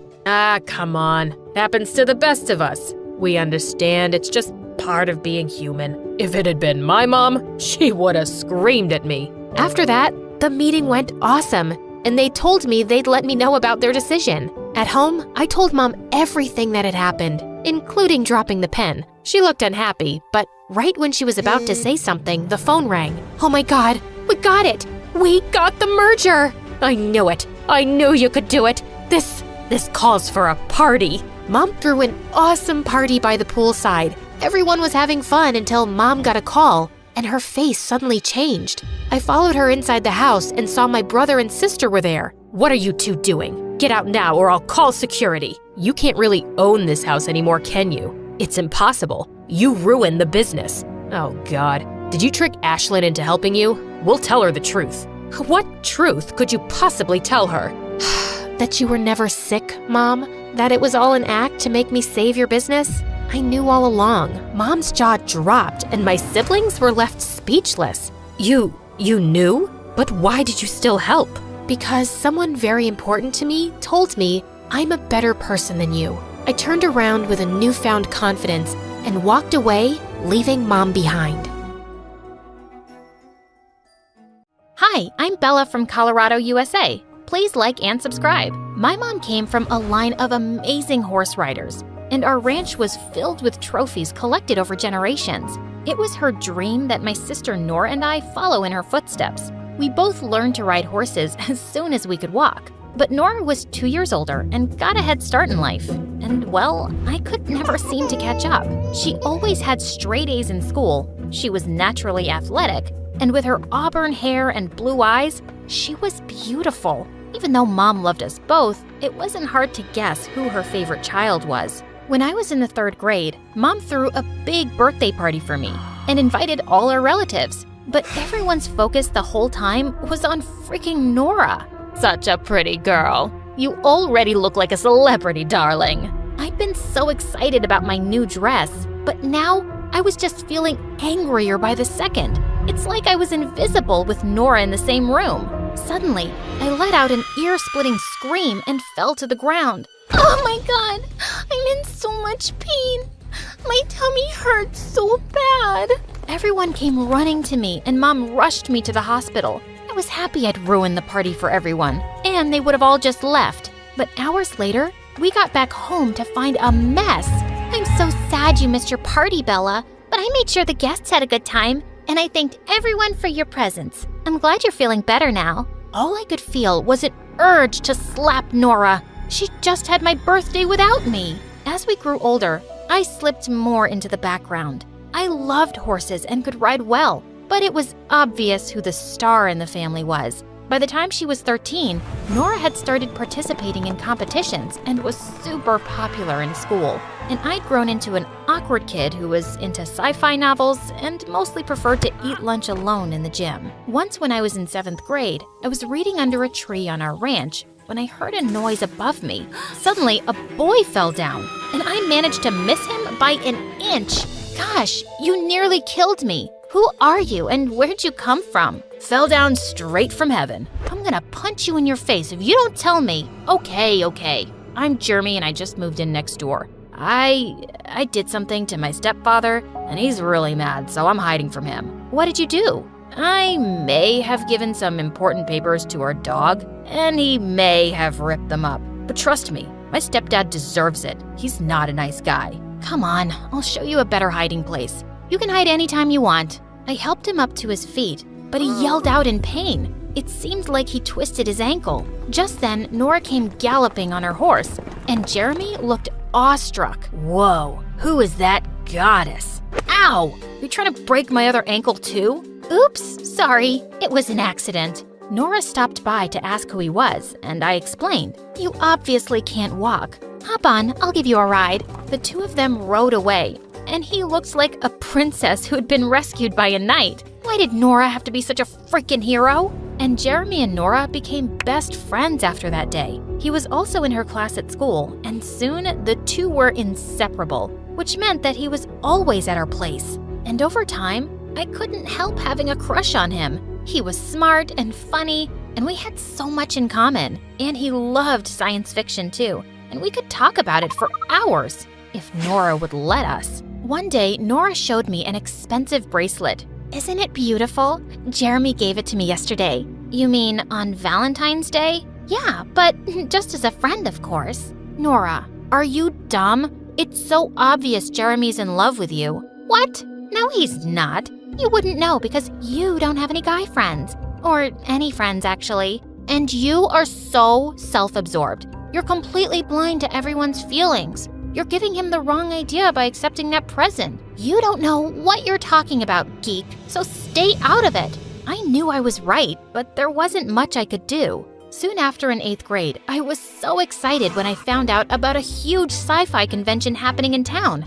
But as I was telling Jeremy about it, Nora spoke up and said they'd already bought the tickets. Oh, that's amazing. I can't wait.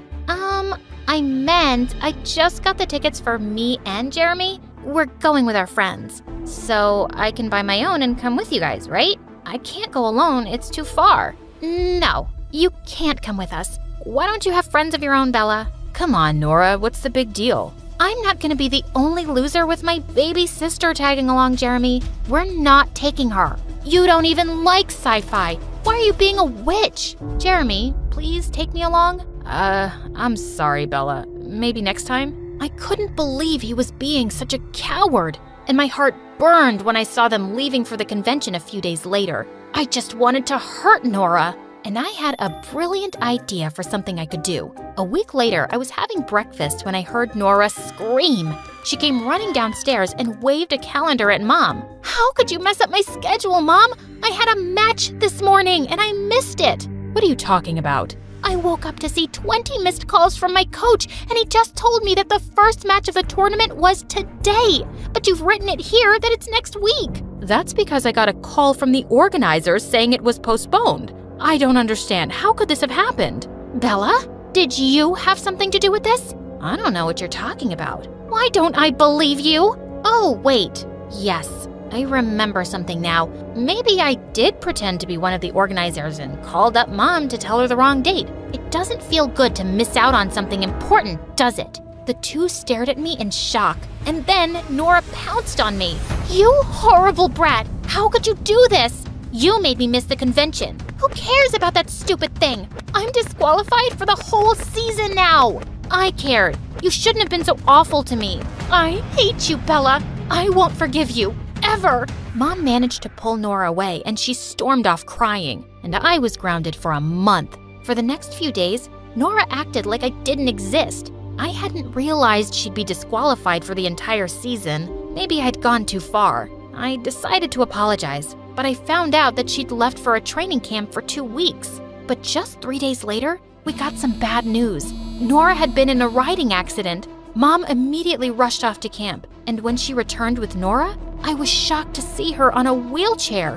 What happened? I don't want to talk to anyone, least of all you. Nora had badly injured her leg, and the doctor said that her recovery would take months. Mom was devastated, and Nora kept herself shut in her room. I didn't dare go in because I knew she wouldn't see me. One evening, I just couldn't help crying in my room when suddenly I felt someone's arm around me. Hey, why are you crying? Because Nora hates me and she'll never forgive me. I wanted to hurt her, but I never wished for something bad to happen. Of course you didn't. No one thinks that. Nora's just upset about her injury, and once she's better, she'll be fine with you, I promise. But he was wrong. Just a few days later, Mom called me into Nora's room for a talk. Nora's recovery could take up to a year. We cannot miss all the tournaments during this time. She has some modeling contracts too, and we can't lose this money. Someone from our family has to represent us, and that can only be you, Bella. But Mom, I'm not half as good as Nora. She's right about that. You've been riding a horse since you were a child, Bella. We have 3 months to train before the next match, and I believe you can do it. You have to do it. Before I could protest more, Mom left the room. Good luck trying to be me. It's not as easy as it looks, and you don't have what it takes. Nora wasn't wrong about it being hard. The training was tough, and I had a sore butt for weeks. But 3 months later, when I competed in the tournament, I actually came in third. And suddenly, I was the newcomer everyone was noticing. Sure, people just called me Nora's sister at first, but as I kept doing well in matches, more of them knew my name. But I really wasn't looking forward to Nora's modeling contracts. I was awkward, and I didn't have star quality like Nora. After her styling team worked on me, though, I was stunned at the results. I'd never felt so beautiful, and clearly others thought so too. I was receiving a lot of attention on social media, and at school, I was being treated like a completely different person. This is how people saw Nora, and I had to admit, it felt good. Wow, I'm gonna need an appointment soon to talk to you. Yeah, but I'll always make time for you. What do you think of my new look? There wasn't anything wrong with it before, but you do look lovely. For the first time, I felt like he wasn't seeing me as Nora's little sister, and it sent my heart racing. Bella, I've been meaning to ask you something. Yeah? Do you think it's a good time to tell Nora I'm in love with her? I have been for years, but she's never been clear about her feelings, and I just need to know now. My heart suddenly sank. What was I thinking? Of course, you should tell her how you feel. She'd be a moron for not loving you back. Jeremy grinned and kissed me on the cheek and then walked off happily. A few days later, I came home to see Jeremy rushing out of our house, wiping tears on his sleeve. I was a fool to think Nora ever liked me. She said she's never seen me as more than a friend, and she never will. He stormed off, and I felt so mad at Nora for leading him on all this time. I didn't see her till later at dinner, and it looked like she'd been crying, but Mom looked really excited. Bella, I have such amazing news. You've been selected as one of the best newcomers to participate in a tournament in London. This will open international doors for you, darling. I knew it had always been Nora's dream to compete in Europe. As Mom went on and on, Nora suddenly swiped half the dishes off the table. It should have been me, but you've stolen everything from me. Nora, I only started competing because of you and Mom. Oh, shut up. You've always wanted everything I've had. Congratulations. Now you have it. That's not true. Oh, you wanted Jeremy too? I've seen how you look at him with your puppy eyes. It's embarrassing. Well, it looks like he and I aren't friends anymore, so you're welcome to have him too. That's enough. You know what, Nora? Maybe I did want to know what it felt like to be you, but I've realized that I'm just as talented and beautiful. You're just better at getting whatever you want without caring for anyone's feelings. You've misled Jeremy, and you've always made me feel small. And now I will go to London, and I won't feel bad about it because it has nothing to do with you. Only me and my talent. Jeremy didn't turn up to school the next few days, and then I found out that he'd left the city to stay with his real dad. For good. He hadn't even bothered to say goodbye. And a week later, I left for London. I won first prize in the tournament, and it opened so many opportunities for me. Mom decided that I'd finish high school in London while I kept competing for more championships. I heard Nora was back to training, but she and I didn't talk anymore, and I was enjoying my new life away from her. A year later, I was at the subway station when I spotted someone from a distance who looked exactly like Jeremy. I pushed through the crowd and followed him as he climbed onto the train, and I managed to hop on just as the doors closed. He looked shocked to see me, and we both hugged and laughed. It turned out that he'd joined a university in London. I had no idea you were here too. Of course you didn't. You left without a word and never kept in touch. That was wrong, but I just needed to get away. I'm sorry, and I've missed you. Jeremy and I started hanging out really often over the next few months, and I was happy to have him back in my life. But I kept my feelings in check. I didn't want to fall for him again. On New Year's Eve, Jeremy invited me to a party at his friend's place, and we had the most amazing night dancing away. We all counted down to midnight, and he turned to me with a smile. Happy New Year, Bella. And then he kissed me, and the whole world just faded. But then I pulled away suddenly. I started to walk away. Bella, wait. Did I do something wrong? No, nothing. I just have to go. Please, stop. I've been wanting to tell you for a while now. I think I'm in love with you. Nora turned you down, so you thought you'd settle for me now? As a consolation prize? I've always been second best to Nora in everything, but not anymore. I refused to answer Jeremy's calls or texts the next few days, but then one evening, I got the most unexpected call from Nora. She said she was throwing Mom a big party for her birthday that weekend, and she wanted me to attend. Plus, you haven't even seen my new training school yet. What school? I gave up racing, Bella. My leg's not good enough anymore, but I decided I couldn't stay angry forever, and I had to find another dream. I train other riders on our ranch now. Anyway, I hope you come. I felt both sad and happy to hear that, and I decided it was time to go home and see her. 2 days later, as I was leaving with my bags, I bumped into Jeremy right outside my place. Before you say anything, please listen to me. Yes, I loved Nora for years,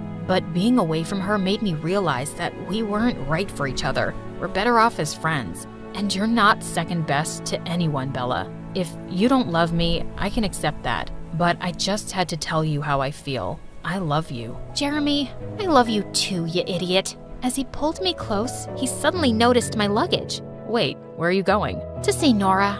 I need to fix things with her. I'm coming with you.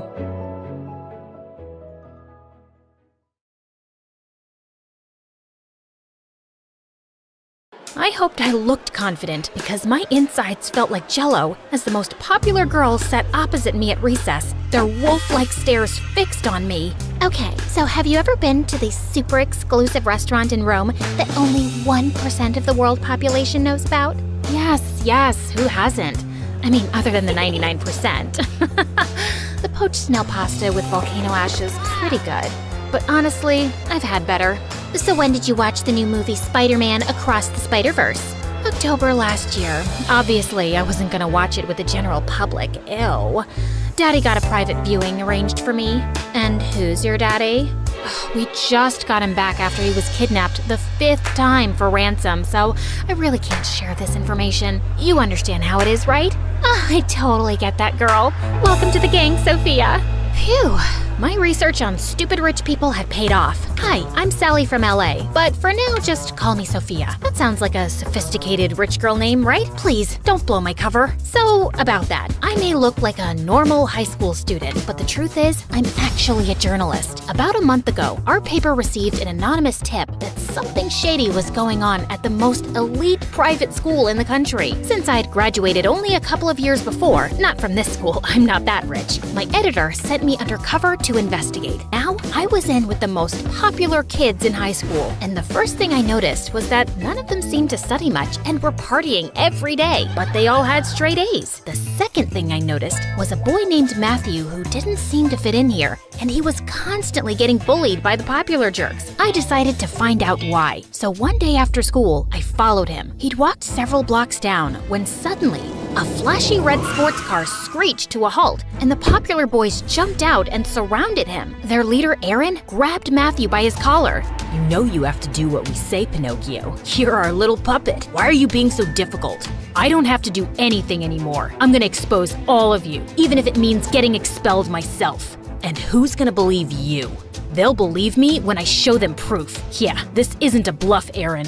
What did you do, you little weasel? Just then, a policeman came around the corner and Aaron let Matthew go, but then snatched his backpack and threw it on the road. The boys all jumped into the car and sped away. As Matthew was picking up his things, I suddenly saw a bus approaching him at full speed, and he wasn't looking up.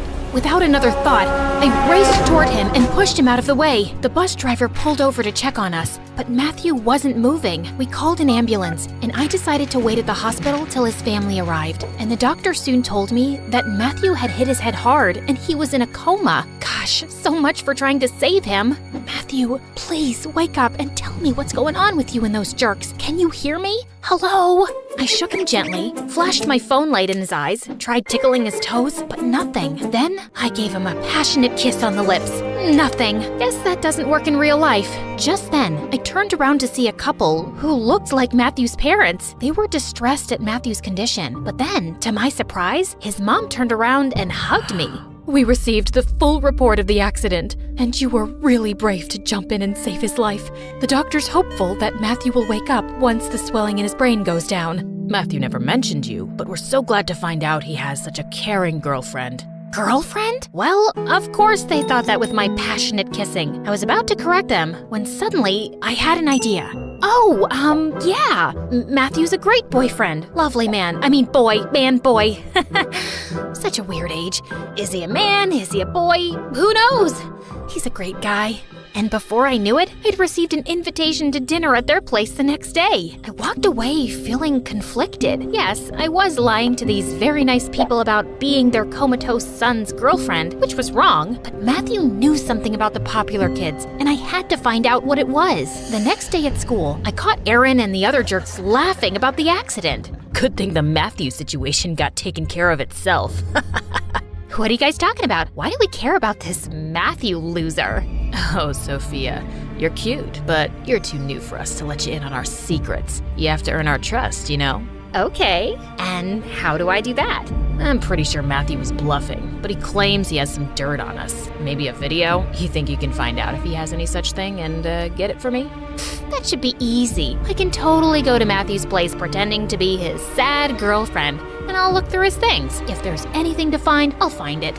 I like your confidence, Sophia. Maybe you can come by my place one of these days and see a slideshow of my abs. Chicks dig that stuff. I gave him a forced smile as I tried not to barf. Later that evening, I arrived early at Matthew's place for dinner, and it was obvious that they weren't rich at all. His parents welcomed me in, and while they were still preparing dinner, I slipped upstairs. I walked through the first door to see tons of sports trophies displayed on the shelves, and a guitar on the wall. Clearly, I wasn't in Matthew's room. Just then, I spotted a photo frame with a picture of him next to a hunk who looked a few years older. Mamma mia, who are you?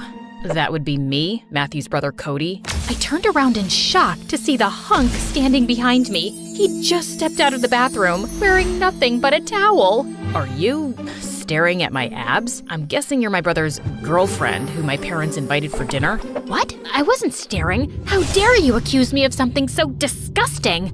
I'm just so traumatized by what's happened to Matthew, and he used to talk about you so much. And now seeing you in person without Matthew here, this is all just very hard for me. Look, I'm sorry. I just threw the photo frame aside and ran out of there. Gosh, this was gonna be one awkward evening. Cody joined us soon and was being extra nice to me all through dinner, and his parents started asking me how Matthew and I'd met. It's actually a crazy story. So, you know that big park next to our school? I was feeding the ducks there one afternoon, and when I ran out of bread, they suddenly became these vicious creatures that started jumping out of the lake to attack me. So I was running as fast as I could when suddenly I tripped. I saw my life flash before my eyes, and then out of nowhere, this boy jumps in and starts howling at the ducks like a wolf. The ducks ran away like scared chickens, and my hero turned out to be Matthew. It's actually a true story, guys. I didn't just pull it out of my butt. That's how I met my first boyfriend. He's in a mental asylum now. Wow, that's amazing. It doesn't sound anything like our Matthew, though. He's terrified of birds. Also dogs, cats, squirrels, butterflies, water, heights, sunflowers, grapes. Right, of course, I found out later he's a scaredy cat, which made the duck thing even more special. He overcame his fears to save me. His parents smiled at me warmly. I'm sure you already know this, but Matthew's a genius. It was his dream to get into that school on scholarship, but ever since he's gone there, he's been so different. Closed off, moody, even angry. We're really happy to know at least he had you to talk to. I felt quite bad for being a big fat liar as I left that evening, and I was no closer to finding the truth. Well, at least now I knew which bedroom was Matthew's. So the next night, I decided to sneak into his room when everyone was asleep. I managed to climb up the wall and was halfway through the window when my butt got stuck. Oh God, when did my butt get so big? Probably eating all those French pastries at lunch. Why do they serve such stupid stuff in school? Oh, you know what they say. Ouch! A moment in the mouth, forever on the butt, or something like that. I finally managed to get through and fell on the ground with a thud, and I quickly crawled under the bed. Seconds later, Cody walked in. Gosh, even his feet were pretty, and he was swinging a baseball bat. Anyone there? I'm warning you, I'm armed. I lay there silently and watched him leave. I sighed in relief and turned around and suddenly felt someone pulling me out by my shirt. Sophia, what on earth are you doing here? I stared up at him, my mind racing. Just then, I spotted a pair of Matthew's shoes under the bed and grabbed them. Oh, I just came here because I miss Matthew so much. I was just sniffing his shoes. The smell of his feet makes me feel like he's still with me. He hasn't died, Sophia. You know what? I think you're lying about something. What are you actually doing here? I just had to tell him the truth. Well, the partial truth.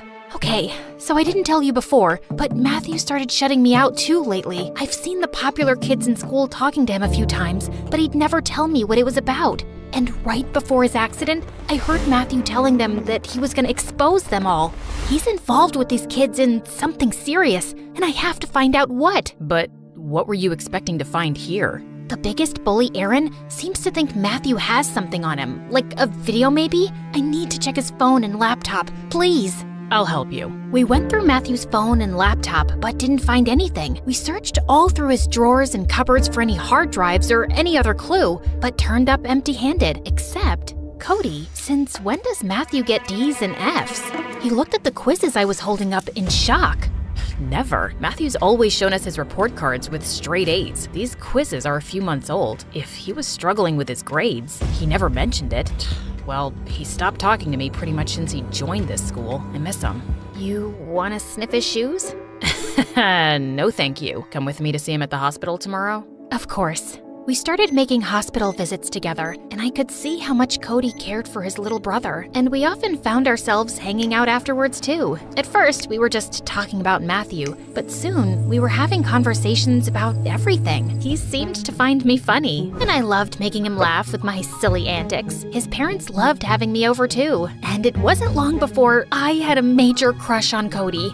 I mean, literally, it took me a week. Well, actually, a second when I saw him in that towel. But of course, I couldn't say anything because I'm a professional, an undercover journalist, and most importantly, his brother's fake girlfriend. Meanwhile at school, I reassured Aaron that I'd looked through everything Matthew owned, and he didn't have anything on Aaron and his friends. So, you want to tell me now what this is all about? I want you to trust me, Aaron. I think I can. I noticed you got C's and D's on your quizzes lately. Yeah, I've been kind of busy snooping around Matthew's house lately, so haven't been studying much. And this school's tough.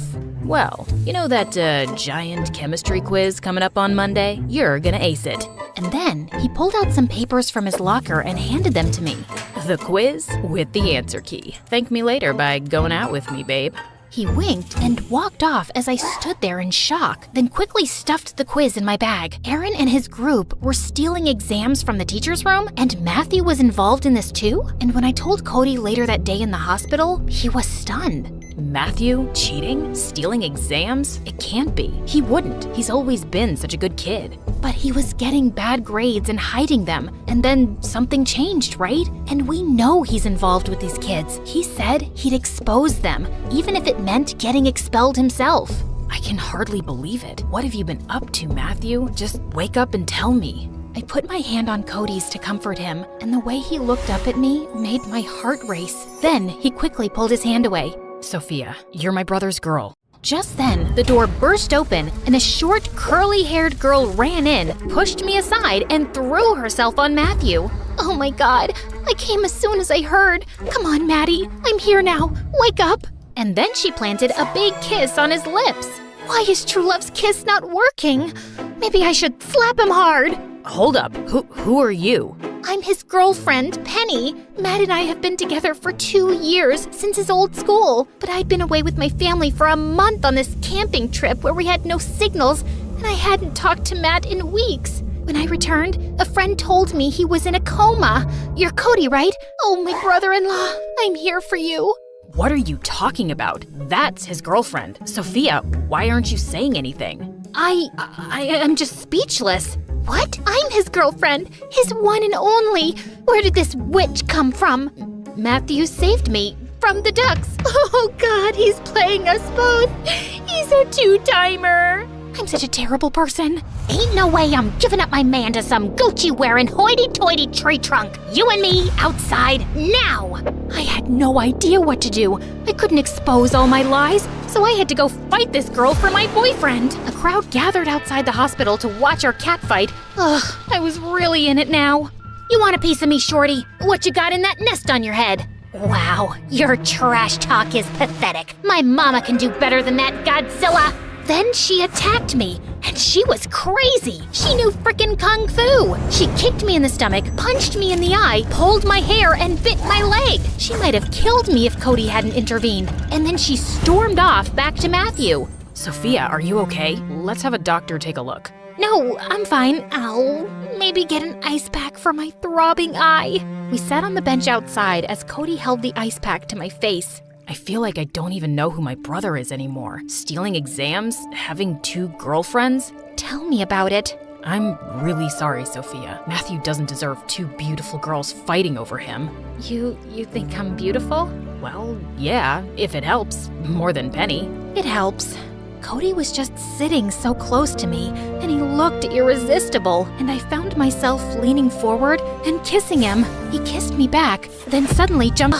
This was getting so complicated. I knew by now that Aaron and his group were stealing papers and getting perfect grades to get into the best universities, and maybe this was enough for my article. But my editor said we needed more solid proof, because it was just my word against theirs. Feeling defeated, I went to visit Matthew at the hospital one day. He was alone, and then the nurse told me that Matthew had been wearing a USB on a string around his neck, which had snapped today. I thanked her as she gave it to me, and then quickly took out my laptop and inserted the USB, and I was shocked to see security footage on it, clearly showing Aaron, his friends, and Matthew stealing exams from the teacher's room. This was all the proof I needed. Just then, Penny walked in with Cody.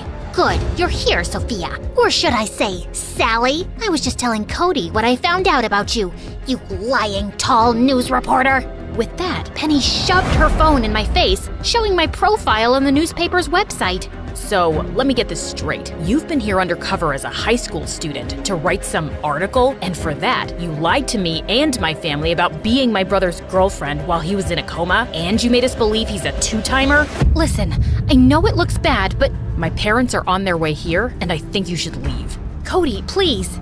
Just go. Suddenly, Penny let out a scream as Matthew's eyelids fluttered open. I quickly left the room, and moments later, I saw his parents walk in, and I could hear everyone's excited voices. I was so happy for them that Matthew was awake. The next day at school, Aaron approached me. Hey babe, you want more of those tests? The first one was free, but it's $200 per test now. Wow, that's steep. Look around you, doll. Everyone here can pay. Well, except for that loser Matthew. He was struggling under the pressure and came to us for help, but he couldn't pay up. So we decided to make him our slave in return. We kept telling him that if we got caught, our rich parents would get us out of this mess, but he'd lose his scholarship and get expelled in a second. Right. It all makes sense now. Thanks, but I won't be needing any more of the tests. How come? I'm dropping out of school. I'd recorded my last conversation with Aaron on my phone, and I got to working on my article on the weekend. By Monday, it was out. By Tuesday, it was all over the news. By Friday, every student involved had been expelled, except for Matthew. I'd made it clear in my article that Matthew had wanted to do the right thing, and the principal decided to be lenient and only suspend him. It was a relief to be Sally again, but I felt bad about how things had ended with Cody. I wanted to apologize to him and his parents, but he wouldn't take my calls. A few weeks went by, and I was surprised to find a card. You're the one who sent the anonymous tip to the newspaper, didn't you? Yeah, I was tired of living a lie. By the way, I'm dropping out of that school and going back to my old one with Penny. What? Why? I was miserable there, Sally. I can't take that pressure. I wish I'd just been able to own up to that earlier and tell my family. I was so afraid of disappointing them that I ended up cheating instead. But thank you for exposing those jerks and making my life better, really. Now, you should go talk to my brother before his game starts. I promise. He's ready to listen. I skipped off to find Cody and burst into the boys' locker room, and I stood transfixed. So many shirtless athletes. Just then, Cody appeared and dragged me out. That was subtle, Sally. Come on, it's just some eye candy. Okay, listen. Cody, I owe you an apology. I'm sorry for lying to you and your parents, but I was just trying to do my job and even helping Matthew. It's not a great excuse for all my lies, but it's not a bad one either, right? I guess not, especially since you helped make things better for Matthew, and you make everyone in my family happy. I think my mom wishes you were still Matthew's girlfriend. And you? Oh, I'm super happy Penny exists, because now I can do this without feeling guilty. And then he pulled me in for a kiss.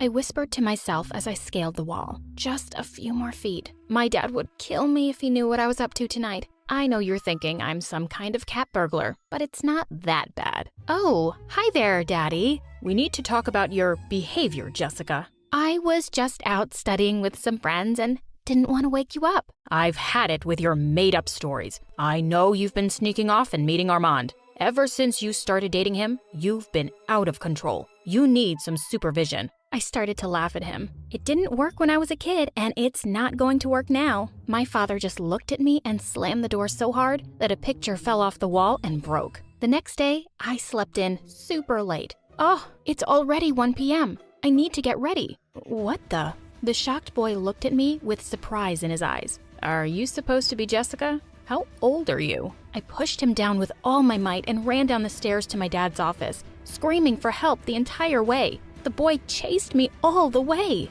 Daddy, help! This guy is trying to kidnap me. He looked over his glasses and chuckled. So, I see you've already met your new babysitter, Liam? Babysitter? I'm a teenager. If it makes you feel better, we can call him your bodyguard. Ugh, I don't have time for this. I have to go meet Lisa at the mall. Great. I hope you 3 have a good time. I thought it was all some kind of sick joke until Liam hopped in the limo with me. And what do you think you're doing? Liam let out a long sigh. I'm following your father's orders and supervising your little trip. Aren't you a little young to be a bodyguard? Who even takes creepy jobs like following teenage girls around? In my defense, the ad made it seem like it was an actual child who needed babysitting. I rolled my eyes at him. Well, then, why don't you just leave? Well, I made a promise. This is a great job and I intend to stick with it. I sank back in my seat. Good luck with that. No babysitter has lasted more than a week with me. Lisa leaned in and whispered to me as she stared up and down at Liam with a judging glare. So, this is your new babysitter? He's my bodyguard, Lisa. Right. Well, I'm not into the whole stalker vibe, so maybe I should just leave. Oh, trust me, Lisa. He won't be around for long if I have anything to say about it. We went into any and every store that guys would find embarrassing. Lisa even held up a pretty pink miniskirt and asked, "Is this your size, Liam?" He was so red in the face, but he never complained. No matter how hard we made fun of him or tried to shake him off by dragging him into girly stores, he stayed. Lisa pulled me in tight and whispered, "I have an idea." "Oh, Liam, we need to make a detour." We rushed to the bathroom, but stopped Liam right outside the entrance. No boys allowed, Liam. He said he would wait for us outside. Well, he's gonna be waiting a long time. As soon as we made it to the bathroom, we crawled through one of the windows and ran across the street to our favorite cafe. We were there for maybe 10 minutes sipping on smoothies when an announcement made Lisa spit it all over me. We'd like to report a missing child. Jessica went missing from the mall across the street. If found, please bring her to the help desk so we can reunite her with her guardian. The announcement went on to describe my appearance and outfit. People started to stare and point at me. Isn't she a little old to have a babysitter? Wow, something must be wrong with her. I'd be so embarrassed if I were her. Maybe we should go walk her to her babysitter? I ran out of there so fast to avoid any more humiliation. I went right up to the help desk where Liam was standing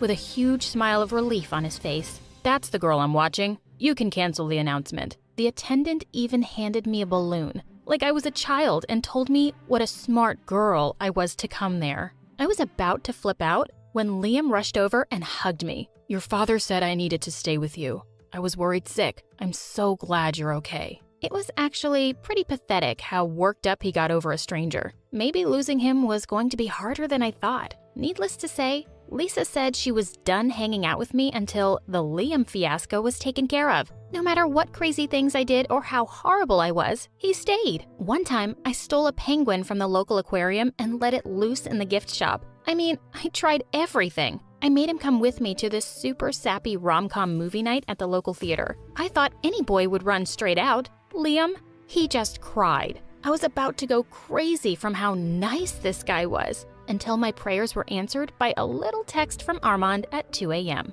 I figured everyone was sleeping, so I scaled down the house again when I heard something rustling in the bushes. Where do you think you're going? Don't you sleep? It's my job to watch you. An idea crept over me. Your job is to watch me, not stop me from going places. Why don't you just come with me? I don't know what your father would say about that. Please. I begged, and he agreed. What a sucker. I told Armand that Liam had to go. I just meant I wanted him scared off or something. Even I had to admit that what we ended up doing was pretty cruel. We went to a 24-hour diner and ordered a bunch of food. Liam insisted that he just wanted the free water and wasn't hungry. When the time came to pay the bill, Armand and I ran away as fast as we could. We were laughing so hard. Our little outing cost Liam over $100. Armand and I were hanging out in the woods when the diner owners spotted us. They yelled at us to come back and pay for our food or join your friend with the dishes. Armand pushed me toward the owners.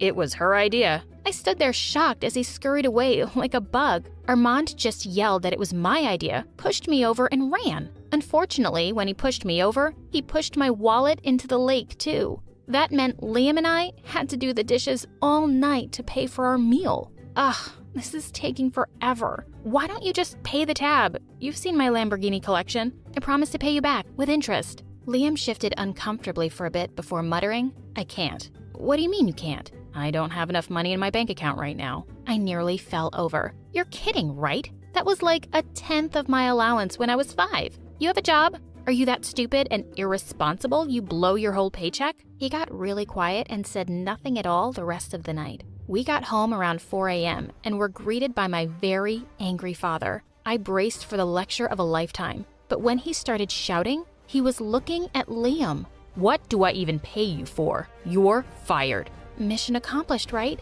It was weird though. I'd tried all that time to get rid of him, but once he was gone, I was super sad to see him go. The house felt so empty without him, especially since I was grounded from seeing Lisa and Armand ghosted me yet again. I decided the least I could do was bring him an apology gift. After all, the guy didn't even have $100 in his bank account.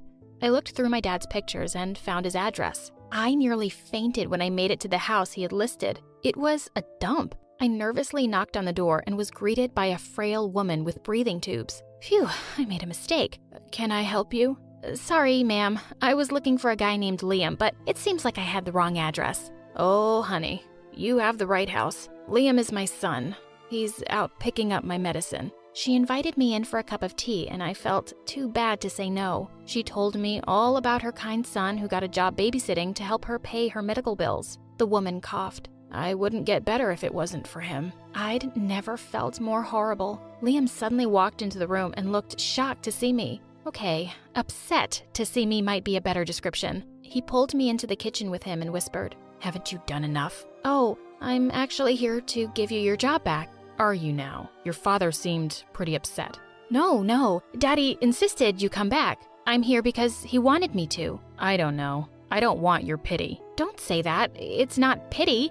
You need this job and I need you. Please come back. Liam heard his mom coughing in the other room and did something unexpected. He pulled me in for a hug and my face turned scarlet red. Thank you, Jessica. Truly. I felt so awkward and said, I don't know what you mean. My dad made me come. Of course it was a lie, but I didn't want to give him any wrong ideas. I just felt bad for him, right? Now, on to the next part of my mission. Convincing my dad to rehire him. That was actually easier than expected. Daddy, please, just give Liam one more chance. It was all my fault. I'm sorry. An apology? Who are you and what have you done with Jessica? Just please, Daddy?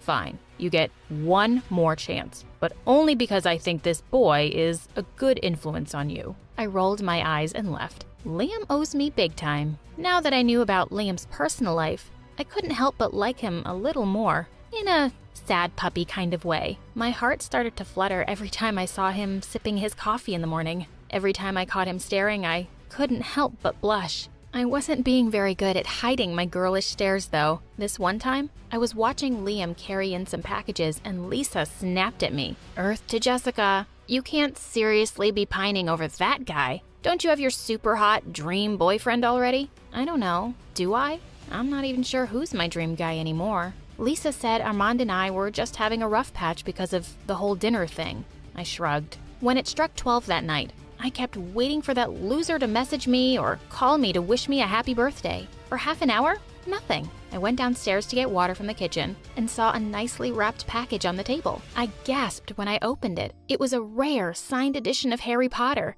Of course, Liam knew what a huge fan I was. While I was dreaming of Liam and me, my phone beeped. Hey babe, sorry for being missing in action. Meet me at our spot at 2 a.m.? I messaged Armand to say I was done with him. Armand reacted pretty horribly, but it was his last text that really hit me hard. Oh, don't tell me you've gone and fallen in love with the help. It was that moment I realized I'd really fallen for Liam. In fact, I loved him. I walked toward his room in the middle of the night to confess. When I heard him talking to another woman, I pushed the door open a bit and saw he was sitting on the bed, hugging a very attractive young woman. I was filled with so many emotions, I ran away. I never wanted to see him again. I ran back to my room and called Armand and said I took everything back and wanted to meet him tonight. This time, Liam was too preoccupied to notice me leaving. We hung out at a park and spray painted a wall. Of course, Armand left when the police came, but they caught me. They had to drop me off at my house at 4 a.m. My dad was so mad I thought he was going to explode. He ran over to Liam's room to yell at him and I followed. When he pushed open the door, he saw Liam sleepily getting up off the floor and the surprised woman sleeping in his bed. And you brought a girl here? You are fired. Don't count on getting your last paycheck. I stood there as the young girl screamed, "What are we going to do about Mom?" before crying and running out. "Oh, does your girlfriend have a sick mom too?" Girlfriend? That's my sister. Our mom is in the hospital right now and she didn't want to stay at home alone. My heart sank. I had jumped to conclusions and possibly ruined everything. Before I could say anything, he ran after his sister. I hesitated a moment and then followed him out the door. He was out of breath, standing on my lawn looking around. I'm really sorry. It's not your fault. It was my job to watch you and I shouldn't have snuck a guest in. If you tell my father it was your sister and not a girlfriend, he'll understand. Why do you all assume I'd have a girlfriend? After how close we got, you really think I would want to be with anyone else? What do you mean? I think I love you. Liam, I think... We locked eyes for a moment when an irritating voice ruined the moment. Hey babe, sorry about ditching you again with the police, but this time, I came to apologize in person. Armand looked at Liam and me skeptically. Sorry, am I interrupting something? No, you're not. I was just leaving, forever. Wait, Liam. Stop. You don't have to feel bad for me. It was stupid of me to think someone like you could ever like a loser like me. He ran off crying before I could stop him. Wow, what a pathetic guy. Armand leaned in for a kiss when I slapped him. The only pathetic person here is me for sticking around with someone like you for this long. Babe, is this about the cops? I said I was sorry. He continued to apologize as I went into my house and slammed the door behind me. I ran up to my room and texted Liam to say we had to talk. I hoped Liam would show up the next day to work something out, but he didn't. I stood by my phone anxiously waiting for a response. When my phone started buzzing, I excitedly picked up. I knew you'd answer, babe. Great. I don't want to talk to you. Just hear me out, babe. When you love someone, you need to swallow your pride and go to them. Do you get what I'm saying? Actually, Armand, I think I do. Great. So that means you'll come and meet me tonight? Not in a million years. I hung up, hopped in my limo, and told the driver to take me to Liam. When I knocked on the door, he answered this time in total shock. I told you, I don't need your pity. My family is fine. Before he could say another word, I interrupted him. Liam, would you be my boyfriend? What?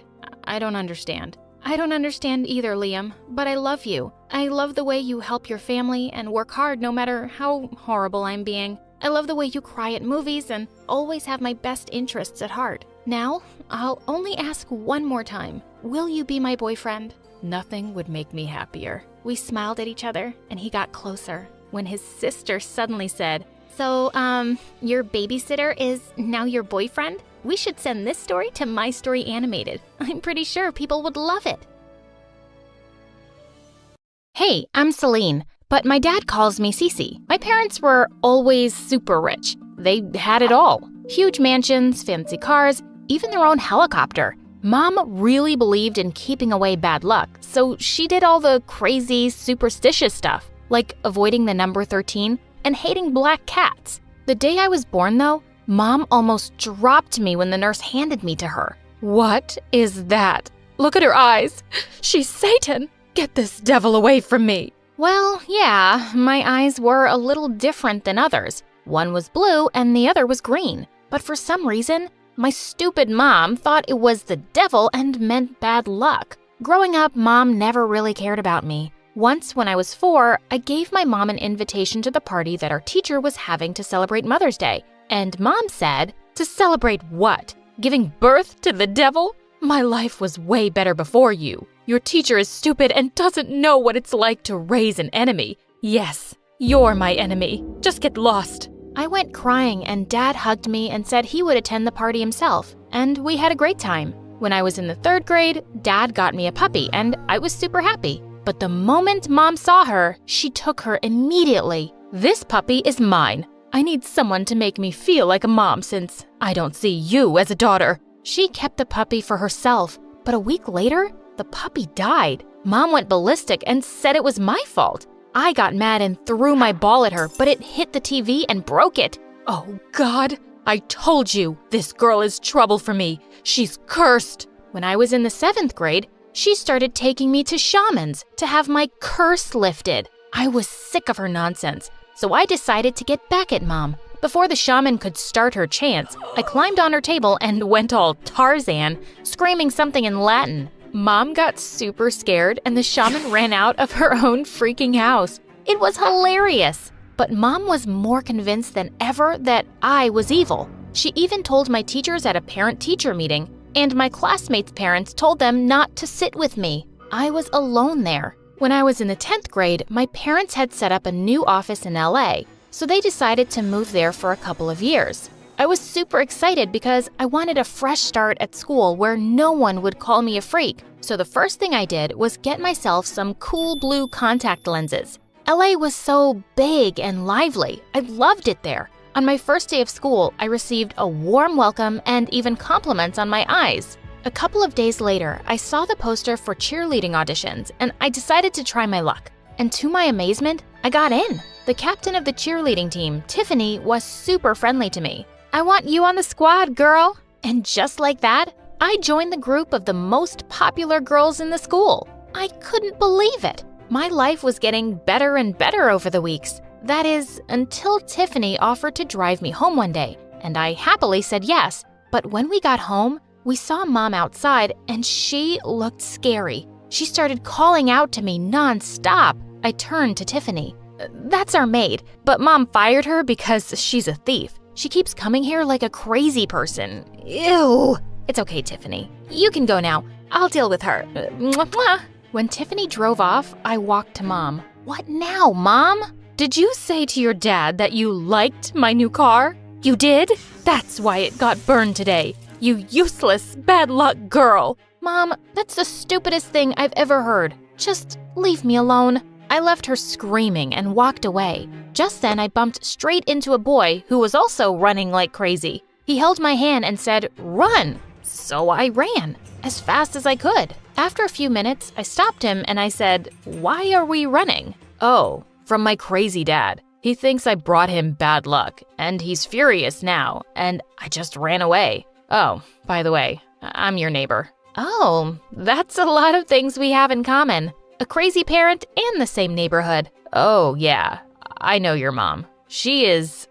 Oh, wow, your eyes. They're so beautiful. I've never met someone with odd eyes before." And then it hit me. My lens must have fallen out. "Oh, geez, you don't have to be nice. I know I look like a freak." "What? No, you look unique." He then came close to me and gently kissed me on the cheek. "Don't worry, I won't tell anyone. It's our secret. I felt butterflies in my stomach hearing his words. And from that day on, Sean and I started to hang out in school too. I found out later that Sean was Tiffany's cousin. Oh, you're hanging with the sexiest cousin I have. Lucky you. I'm also dating this hot college guy, and he's rich. It's not like I'm a gold digger, but I made sure he was rich. Tiffany was such a cool friend, and being with her and the cheerleading squad, I felt on top of the world. We were the queen bees, and I felt invincible. One day, we were in the bathroom fixing our makeup when a girl came in and walked towards a stall.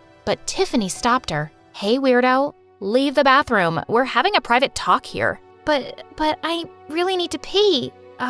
Didn't you hear what I said? Go away. Hey, Cece, was I clear enough? Yes. She said leave. Why are you still here?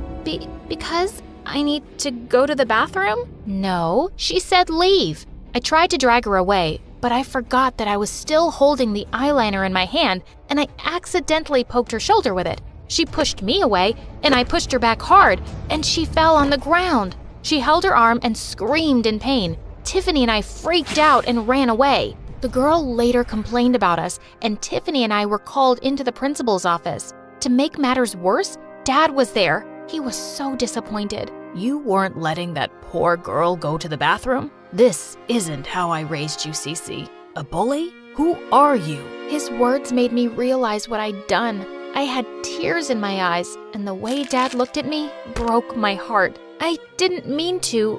I shouldn't have. Oh, cut it out, Cece. I tried to stop her, but she wouldn't listen. What? Oh my God, you started it, you lying jerk. All of a sudden, Tiffany pounced on me and pulled hard at my hair. She was suspended for a week and then removed from the cheerleading squad. I felt guilty and went to the girl to apologize. Luckily, she forgave me. A few days later, we were invited to the school quarterback Ashton's birthday party, and Sean and I danced like crazy. Feeling sweaty, I went to the bathroom to wash my face, and just as I looked up in the mirror, Tiffany came and shoved my face in the sink. You two-faced witch. I screamed and pushed her away, making her fall on her butt. Are you crazy or what? But when I turned, I noticed she was looking at me like I had a pair of horns on my head. OMG, so this is what they were talking about. You hit it well. While I was suspended, I dug up information on your previous school and talked to some people. Turns out you were quite popular for being bad luck. OMG, my lens, they must have fallen out in the sink. Okay, so here's the deal. Leave Sean and I'll keep your secret. He already knows which, and you have a boyfriend. Why can't a girl have two? He's your cousin. So what? And he knows about the weird eyes, but the rest don't. I talked to your old classmates and they all think you're a freak. It won't be much different here, trust me. I had no choice but to agree. I didn't want things to be like they were at my old school. After that, I quietly left the party. Sean kept calling me on my cell phone, but I didn't pick up. The next couple of weeks were awkward. Sean tried everything to talk to me. He was constantly following me and asking if he'd done anything wrong. I told him to just leave me alone. To convince him that I wasn't into him, I kissed Ashton one day when I knew Sean was watching us. Sean looked defeated. I knew his heart was broken, but so was I.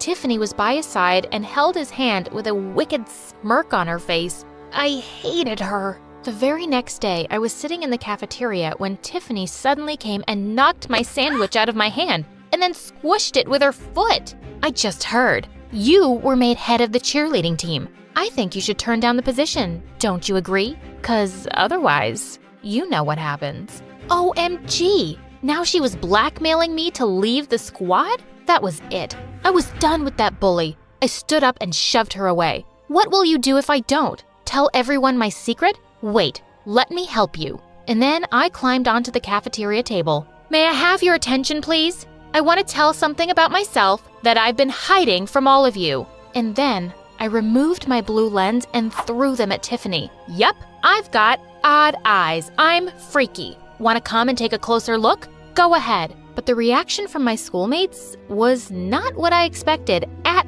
all. OMG, I always wanted to see someone with odd eyes. Cece, that's so awesome. It just makes you look 10 times cooler. Everyone complimented my eyes. I was the center of attention. and Tiffany was screaming with anger as she left the cafeteria. But all I could think about was Sean. I searched for him everywhere, and when I found him, I immediately hugged him and started crying. I'm so sorry I hurt you, Sean. I was so stupid and foolish that I let Tiffany blackmail me into driving you away. But it's only because all my life, my mom and other people have made me feel like a freak. Hey, don't cry. It's all right. I told you before, you're not a freak. Cece, you're the most amazing girl I've ever met. And then it happened. I looked up at him and he kissed me. I was back to going around with Sean now, and Tiffany looked crazier than ever. A few days later, we had a soccer match in school. Right at the end of our cheerleading routine,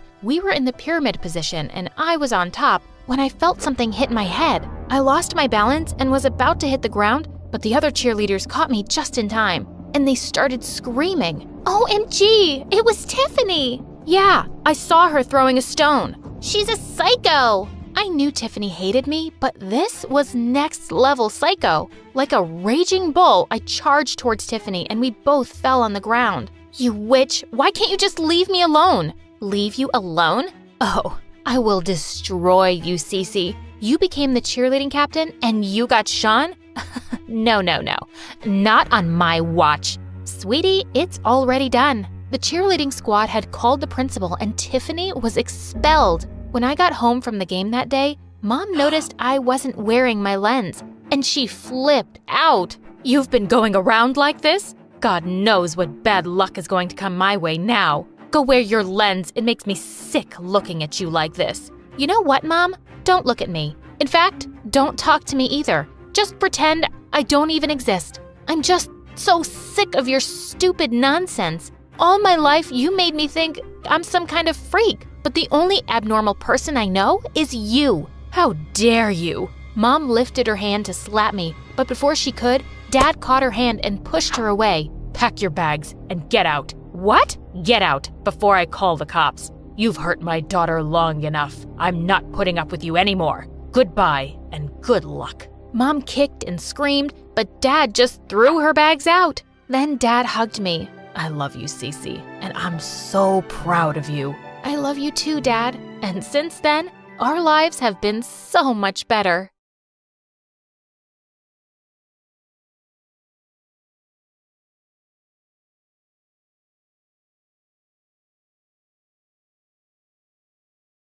Hi, my name is Ray, and I'm from Virginia. Please like and subscribe. My parents were pretty famous singers back in their time, so when I grew up, I became one too. But Mom and Dad had an accident when I was only 6, and ever since then, my uncle and aunt took care of me. Both of them spoiled me to bits and always supported me in everything, especially in my singing career. By the time I was 14, I was already doing huge shows and concerts, and it kept me so busy that I always wondered what normal stuff like making friends and going to school would be like. But suddenly, my life took a wild turn on my 15th birthday. Just as I entered my room, I saw my auntie going through Mom's stuff.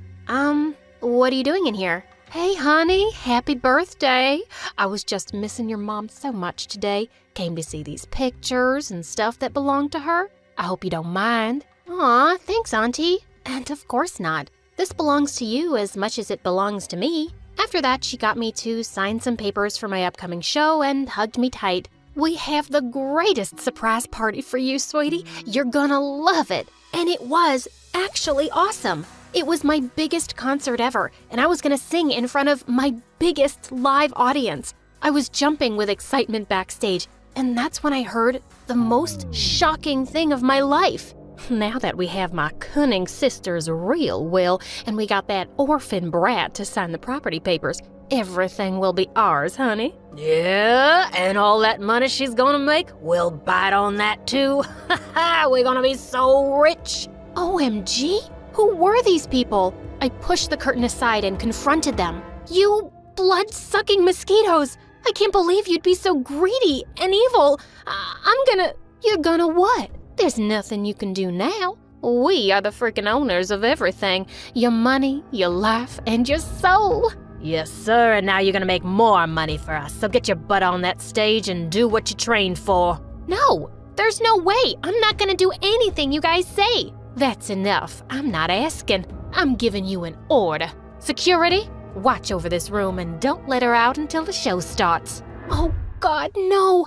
I tried to kick her with all my might, but that witch got away. And now I was gonna be trapped in this room with 2 Hulks standing outside keeping an eye on me. I had to do something. I looked at the window in the room, and without a thought, I climbed out of it. I had to run away from these evil people at all costs. But just as I was climbing down, my hand slipped and I fell on something. Ah, my back. I'm so sorry. The guy looked at me super stunned, but he finally spoke. Oh my God. I'm sorry. I'm Noah, super crazy fan. I've heard all of your songs 1,000 times. Suddenly the guards heard me and they were running down to catch me. I didn't have any time for the introduction, but he had a bike. Get me out of here, now! What? He looked shocked and I didn't have time to explain, so I just kissed him and told him to get me out of here. He went into shock for a few seconds, but then he held me and got me on his bike and we rode off. In no time, we were far away from my evil aunt and her potato head husband. After some time, he stopped and he turned around to me. Is everything okay? Why did you run? Should I call someone? His name was Noah, and he was actually a year younger than me. I told him everything that had happened, and then he offered me his place to stay. What? Are you sure? Yeah, I live with my mom, and you can stay with me. I mean us, as long as you want. Honestly, I had no other place to go, and I ran from a freaking concert. I didn't want the media or my aunt to find me, so I said yes, and Noah took me to his house. We climbed into his room through the window so his mom wouldn't see us. Once inside, he got me all the food in the house and kept looking at me like I was some kind of alien. What's wrong? Do I have something on my face? I just can't believe you're here. In my room. This is like... I pinched him hard and he squealed loudly. Now do you believe me? Ouch! Okay, I do. And we both burst out laughing. Later, when it was time to sleep, Noah offered me his bed and went to sleep on the floor. Oh God, he was so cute. But the next morning when I woke up, I was startled to see Noah staring at me. What the heck, dude? Oh, I'm so sorry. I didn't mean to scare you. I was just leaving for school and Mom will go to work. She's a lawyer, so you have the home to yourself. Make yourself comfy, okay? He then got me breakfast and a pair of clothes which were obviously his and left. But the next morning, as Noah was getting ready for school, I had a crazy idea. I want to go to school and see what a normal school life looks like. Will you take me? And he straight away denied. No, what if someone sees you? It's too dangerous for you to step out like this. What? So I was again a prisoner? No way! After he went downstairs, I sneaked into his mom's room and borrowed some wigs and some makeup, and then I followed him to school. And public school was nothing like I had imagined. The kids were coming in on buses or bicycles, and everyone minded their own business. That was so freaking awesome. But then I saw a bunch of guys surrounding Noah, and one of them was holding him by his collar. I thought you'd stay at home after the butt kicking I gave you yesterday, nerd. Next time when I ask you to do my homework, don't you dare refuse. Leave me alone. I don't want to talk to you. Sure, I'll do that. But before that, you'll have to lick my shoes. Seriously? I couldn't hold it back anymore. I marched up to him and punched him hard in the face. Oh my God, what are you doing here? Oh, and who is this you got with you, Noah? Your sister? 'Cause I didn't think a scaredy cat like you can get a girl. Ha! He sure can, and here I am. 'Cause you see, he ain't a giant crybaby who has to pick on others to satisfy his tiny ego, and that's why I love him. And then I kissed him again. The guy looked raging mad after this, and he turned to hit me when Noah came in and took the hit. Noah, are you okay? Just then, seeing some of the teachers coming our way, the bullies ran away. And I didn't want to be caught either, so I took Noah's hand and ran too. Wait, what are you doing here? This was crazy. You're crazy. Why didn't you tell anyone you were being bullied? And why did you come in between? Because he was gonna hurt you. Ugh, you didn't have to save me, you dummy. Look at that. It's gonna hurt. But don't you worry, I'm gonna make those jerks pay for what they did. What do you mean? I showed him the phone camera I had on all this time and recorded whatever those jerks did. Later, Noah showed it to the principal and those jerks were suspended for 2 weeks. Later that night, I went downstairs to get some ice for Noah's bruises, But just as I picked up the ice tray, I freaked out to see Noah's mom right behind me. Goodness gracious, where did you come from? Suddenly, Noah came running downstairs screaming, Mom, listen to me. I can explain. You better. I didn't want to complicate things, so I told her everything and begged her to let me stay. Just a few more days, and then I'll go back, I promise. She melted and agreed, but Noah had to sleep in the living room, which he was totally fine with. This guy was winning my heart like anything. The next day, Noah's friends were throwing him a huge party for getting into the basketball team, and he asked me to tag along. This was gonna be awesome. When we reached there, Noah and I danced to my favorite song and partied so hard. This is the best day ever. I'm so happy you got onto the team. Yeah, I think I made it because I got my good luck charm. Oh, your good luck charm? The bully guys from school. What were they doing here? How about you share this babe with us too, Noah? What are you even doing this evening, sweetheart? Want to go out with a real player? I was gonna poke my fingers right into his eyes this time. But before I could do that, Noah kicked him hard and he fell to the ground. Both of them broke into a fight and I had to pull Noah apart from him. But Noah looked raging mad. Stay away from my girl or I'm gonna kill you. Whoa, his girl? I was blushing so hard. Noah took my hand and we were about to leave when the bully got up and pulled me by my hair, my wig. It came off and everyone gasped as they saw me. Ray! It's Ray, the music superstar! Within seconds, everyone had their phones up and were taking pictures of me. Oh, shoot. Noah put his hoodie over me and rushed me out of there, but I was terrified now. My aunt was gonna know about me. As soon as we reached home, I hugged him tight. I don't want to go. I can't, Noah. Don't worry, Ray. I won't let them take you, I promise. But minutes later, someone barged into the front door, and it was none other than my aunt and uncle with loads of paparazzi and a huge crowd gathered behind them. My darling niece, thank God I found you. I've been worried sick. Come, let's go home. Get away from me. I'm not going anywhere with you. And you already have everything. You made me sign those papers and all my money. You have it. What do you want now? You little witch, shut up and get in the car. Do you know all the record and concert deals worth billions that we'll lose? What's happening here? What papers? Noah's mom came in and pulled me to her side, and then I told her everything. Oh my God, why would you do that to your own blood? 'Cause it was easy to trick a trusting moron like her into signing whatever we wanted. Ugh, I don't have time for this chit-chat. We're still her legal guardians, and I'm taking her with me. Not anymore. Say cheese. Apparently, Noah had been live streaming the whole thing since the moment my wicked uncle and aunt had stepped inside, and the media outside was going crazy to bash them now. No, this can't be happening. I'm gonna kill you. My aunt tried to get a hold of my arm, but I pushed her away. She turned into a witch, but thankfully, Noah's mom had already called the cops, and they got there just in time. After everyone went away, I turned to Noah and I hugged him tight. Thank you so much for everything. His cheeks went all red. I want to say... Oh, get in here. I pulled him in for a kiss and he swung me into the air. I love you. I love you too, dummy.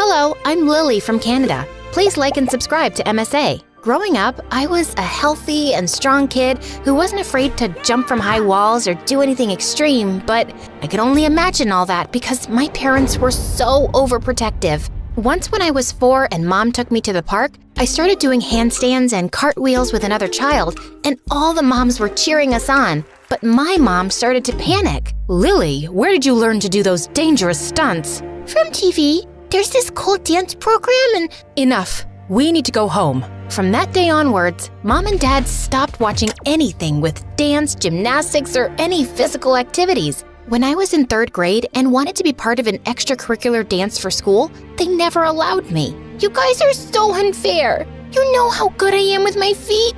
Why can't I just dance? Because, hun, We live a very peaceful life right now. What if you become a famous dancer and then there are reporters and the next thing you know you're being published? Do you really want all that attention? Yes? Who doesn't? My parents still refused, and their excuse was ridiculous. And then when I went into high school, I started to rebel against them and become friends with the most rebellious girl in school, Zoe. Everyone in school was scared of her because she did the craziest things. Like this one time when we were in the 8th grade, she set the school's rose garden on fire. Oh my gosh, Zoe, we're gonna get in so much trouble. There's no cameras here, so no one will know. This is my payback to the principal for giving us detention for an entire month. Huh, I know, that was so unfair. We weren't the only ones who threw food around in the cafeteria. Even though Zoe was crazy wild, she was the most genuine person I'd ever met. And one day when we were in the 11th grade, she finally invited me over to her house for a sleepover. I can't believe this. This is the first time you invited me to your house. Well, you haven't really invited me to your house either. But anyway, my mom only recently got a decent job to take care of us. We struggled for a really long time after my dad left. Oh, I'm sorry. You mentioned us. I assumed that you were an only child. I wish I were an only child. I have a brother. And just because he goes to a special school, my parents give him all the attention. And just then when we entered her house, the most gorgeous looking guy gazed at me from the living room. Lily, meet my goofball brother, Grant. Hi, Grant. As we walked past him, Grant winked at me and I blushed so red. I was definitely gonna enjoy my sleepover. Zoe's room was exactly what I expected it to be. Creepy and a little scary since she had bats hanging from every corner. And then her mom came into her room limping. I made you girls some cookies. So glad to finally meet you, Lily. Zoe's mom was so sweet, but Lily told me she was sad most of the time. And when I asked why, Lily said she didn't want to talk about it. I was really moved by the story. And then Zoe broke the ice by slamming my face with a pillow. Pillow fight! We had loads of fun pillow fighting, dancing, and just being free until my mom called. Honey, I think you need to come home. But Mom, we spoke about this. I'm sleeping at a friend's house because we're working on a school project. Your father and I are very worried. I'm hanging up now and I'm not coming home tonight. Zoe saw how frustrated I was and I ended up telling her all about my crazy parents. Maybe they're hiding something from you. Because why would any parent not want their kid to participate in any hobbies or activities? Yeah, they're definitely hiding something because my life is not normal. That night, I couldn't sleep, thinking about what secrets my parents had that made them so scared about everything I did. I checked if Zoe was asleep and she was snoring like a bear. I got up to go get some water, and while I was at the kitchen sink, a hand suddenly touched my shoulder and I jumped, feeling freaked out. And before I could scream, Grant held my mouth. Oh my gosh, you gave me such a fright. I'm sorry. I usually wake up to get a glass of milk around this time. I have night eating syndrome. I got it from my dad. You want to join me? Well, I'm struggling to sleep too, so why not? Grant and I sat outside on their swinging chairs on the porch. We spoke for hours and I couldn't believe we had so much in common. I sometimes teach Latin dance to some of the younger kids at the community hall after school. You should come by. Wow, that's so cool. I'll definitely stop by. We continued talking until we lost track of time and fell asleep on the chair. But I woke up to a camera flashing in my face and Zoe looking angrily at me. So, I guess having a sleepover with my brother was much more fun than with me. Zoe, it's not like that. Zoe didn't let me finish and rudely asked me to leave her house. But Grant stood up for me. Why are you being so difficult? I like Lily, and there's nothing you can do about it. Grant took my hand and walked me out. I just felt more and more sparks between us. Zoe started acting weird after that, but at least I had Grant. As time went by, I started going to the community hall after school to watch Grant teach. I was mesmerized by his moves, and one day after his class was over, he called me to dance with him. Grant, I don't know anything about dancing. I'll just watch. He took my hand and held me around my waist, and we almost kissed, until we were interrupted by Zoe. She had her music kit and danced in the hall glaring at me. Oh, don't mind me. I'm just here to practice for the up-and-coming competition. You need a dance partner for the competition. Don't worry about me, brother. You should be concerned with your dance partner, who has 2 left feet. I wasn't planning on taking part in any dance competition, but because of Zoe's new attitude towards me, I took her mockery as a challenge. What if we practice until we shine so bright that Zoe won't be able to open her big mouth anymore? I think I like that plan. After a while, I stood up to Zoe. She tried to make my life a nightmare at school. Once I was reading a book under the school tree during recess, and then suddenly I felt eggs cracking on my head one after the other. And when I looked up, I saw Zoe looking like a koala. Zoe, I'm gonna get you for this, you crazy witch! She definitely laughed like a crazy witch after that, and that wasn't all for the day. When I got back home after school, she was at my house, and thank goodness my parents weren't around. Have you completely lost your mind? I didn't come here to fight. I'm just here to warn you about my brother. He has a girlfriend, so let's just stop being enemies and let's go back to being pals. Your brother and I are not dating, and besides, he would have mentioned his girl. Before I could complete my sentence, my parents came back from shopping and Zoe's expression changed. You know what? I think we should just forget the friendship thing. I felt so confused with her, and my parents acted even more strange when they rushed me into the house and locked the door. Who was that? And why was she at our house? Relax, that's Zoe. I was at her house for a sleepover. And why are you two always on edge? Did y'all commit a crime or something? Lily, we will not have you talk to us like that. To your room, now. My parents frustrated me with whatever secret they were keeping. I was done listening to them and never told them about my dance lessons or the local competition. But I did invite them to the contest and told them it was a school function. I thought after they saw me dance, they would understand my passion. But I was wrong. Lily, what did you do? I just won a local competition. You should be proud of me. And then Mom suddenly took my hand in a panic. Come on, we have to get out of here before anyone sees us. But before I could walk out the door, Zoe called out to me. She was with her mom and Grant. Lily, wait. My mom wants to meet your parents. I pulled my hand away from Mom and ran to them. And when Zoe's mom saw my parents, she immediately stopped smiling, and my parents had this look of guilt in their eyes. Lily, are these your parents? Yeah? Why? Our parents used to be best friends and famous dancers. But one time, they were doing a competition. Your mom tripped my mom and broke her foot. Your mom ended up winning the competition, and my mom's foot was permanently injured. She was never able to dance again. I looked at my parents, and all of a sudden, Mom started crying, and I looked at her angrily. So all this time, when you were stopping me from doing what I loved, it was to avoid how you felt about your guilt? We did everything for you. When I found out I was having a baby, it came as a shock, and your father and I didn't have any money for a baby. So you cheated and left her to suffer? We are so sorry, Lily. This has haunted us for so long, and we are still ridden with shame every day because of it. Somehow, we thought if we shielded you from pursuing any hobby you loved, we'd prevent you from ever making the kind of heartless mistake we made. Zoe walked away with her mom, and Grant stood watching me with sad eyes. I guess we'll meet in another life. That was the last time I saw Grant, because when I went home, Mom and Dad quickly made plans to leave town. So, I guess you guys are just gonna run away from your problems again? Honey, we have built a good reputation for ourselves, and we can't have anyone ruin it.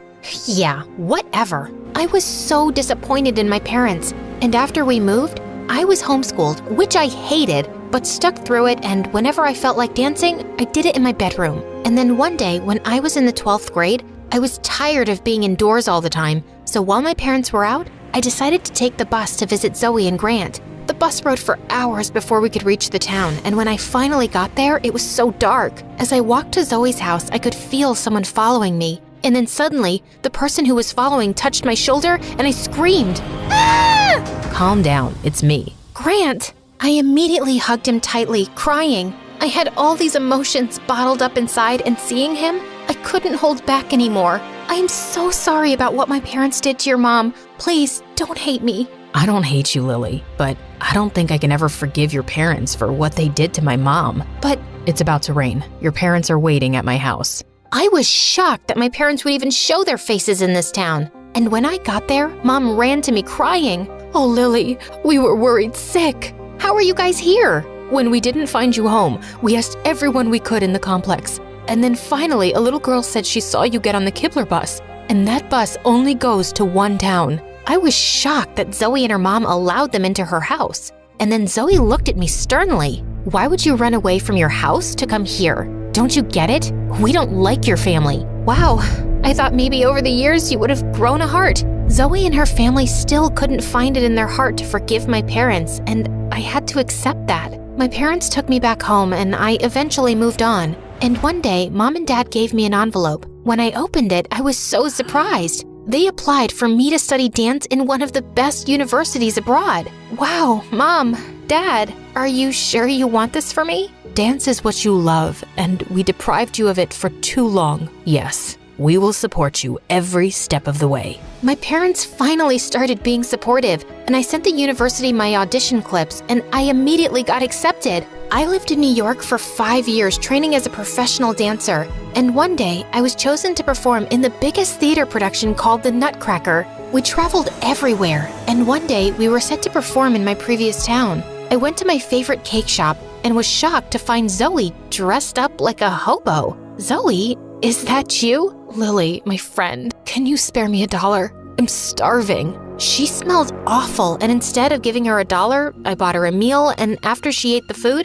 she changed towards me. Don't think this small gesture means I forgive you. You need help, Zoe. I was shocked and hurt that she still had so much bitterness inside her. From there, I decided to go to her house and find out more of what went wrong. And when I got there, I was surprised to find a new family staying at the house. It seemed as though Zoe was left abandoned. I went back to the streets where I found Zoe, took her back to my parents' house, and started her off with a bath. She moaned and grumbled the whole way through, but I wasn't gonna leave someone I knew on the streets. Why are you helping me? Is this because you feel guilty about your parents? No, and that happened a long time ago. I think it's about time you get over it. Now tell me, what's your story? Why are you out on the streets? I messed up. When I found out that you were gonna study dance, I wanted that too, but my mom couldn't afford it, so I gambled hard. So hard that we lost the house. I'll never forgive myself. Zoe started crying and I comforted her. I invited her to the Nutcracker production, and she loved it so much that I even put in a word for her with my manager to be an assistant props girl. And when we went back to my parents' house, Zoe and Grant were there with their mom. They looked so relieved to see her. Zoe, what happened to you? We've been looking for you for nearly a year now. I know. Every time I saw you, I hid away. I let you guys down, and I'm sorry. Zoe's mom thanked me and my parents for helping Zoe come to her senses. I don't think you'll ever know how sorry I am. Do you think you can forgive me one day? I don't know about that, but we can still make peace with each other. Just then, Grant and Zoe hugged each other and then walked over to me. So, what about our friendship, Lily? Can we have a new start? I would love that, you guys.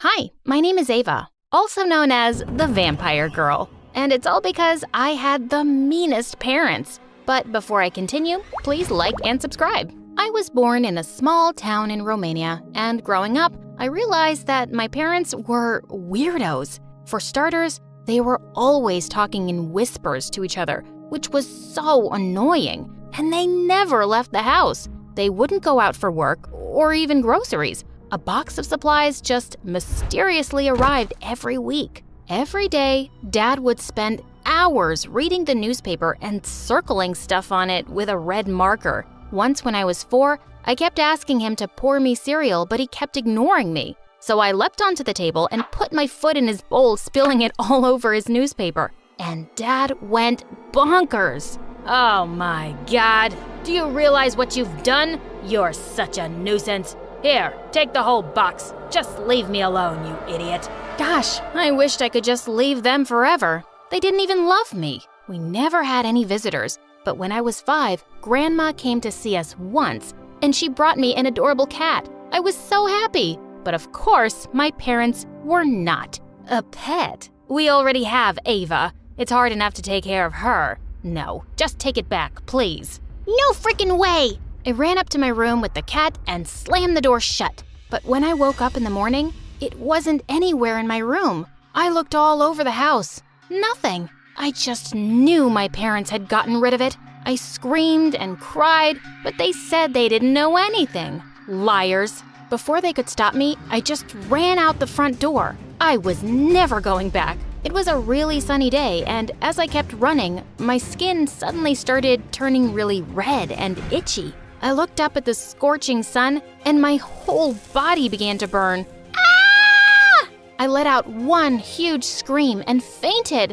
When I woke up, I was in my bed. Mom told me the doctor had been to see me, and he'd said I was perfectly fine. No, that's not true. I'm not fine. The doctor is dumb. The sun almost killed me. My parents said I was crazy, but I knew they were evil, and I wasn't gonna let them hurt me. So after that, I refused to let a single ray of sunlight touch my body, not even indoors. I covered myself from tip to toe, socks, trek pants, hoodie, and a face mask. Only my eyes were visible. My parents almost fainted when they first saw me roaming around the house like a little ninja. The only time I removed my costume was when the sun was gone.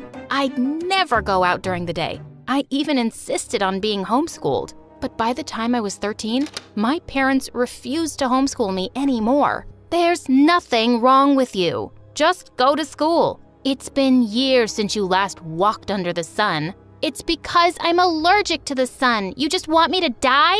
If you keep behaving this way, I swear I'll send you to your aunt's place in Norway. There's only sunlight there for 6 months. Gosh, they were unbelievable, and they thought I didn't know about their plan. Fine, but don't think I won't wear this costume to school. I will, and when people say you're weirdos for dressing me up like this, just know that you asked for it. I joined school in the 8th grade, and the minute I entered the classroom, everybody started laughing and whispering things like weirdo and freak. I ignored all of them and sat down quietly on the first empty seat. During lunch break, I stayed back in the classroom while everybody left, except for this one girl, Jessie. Ava, right?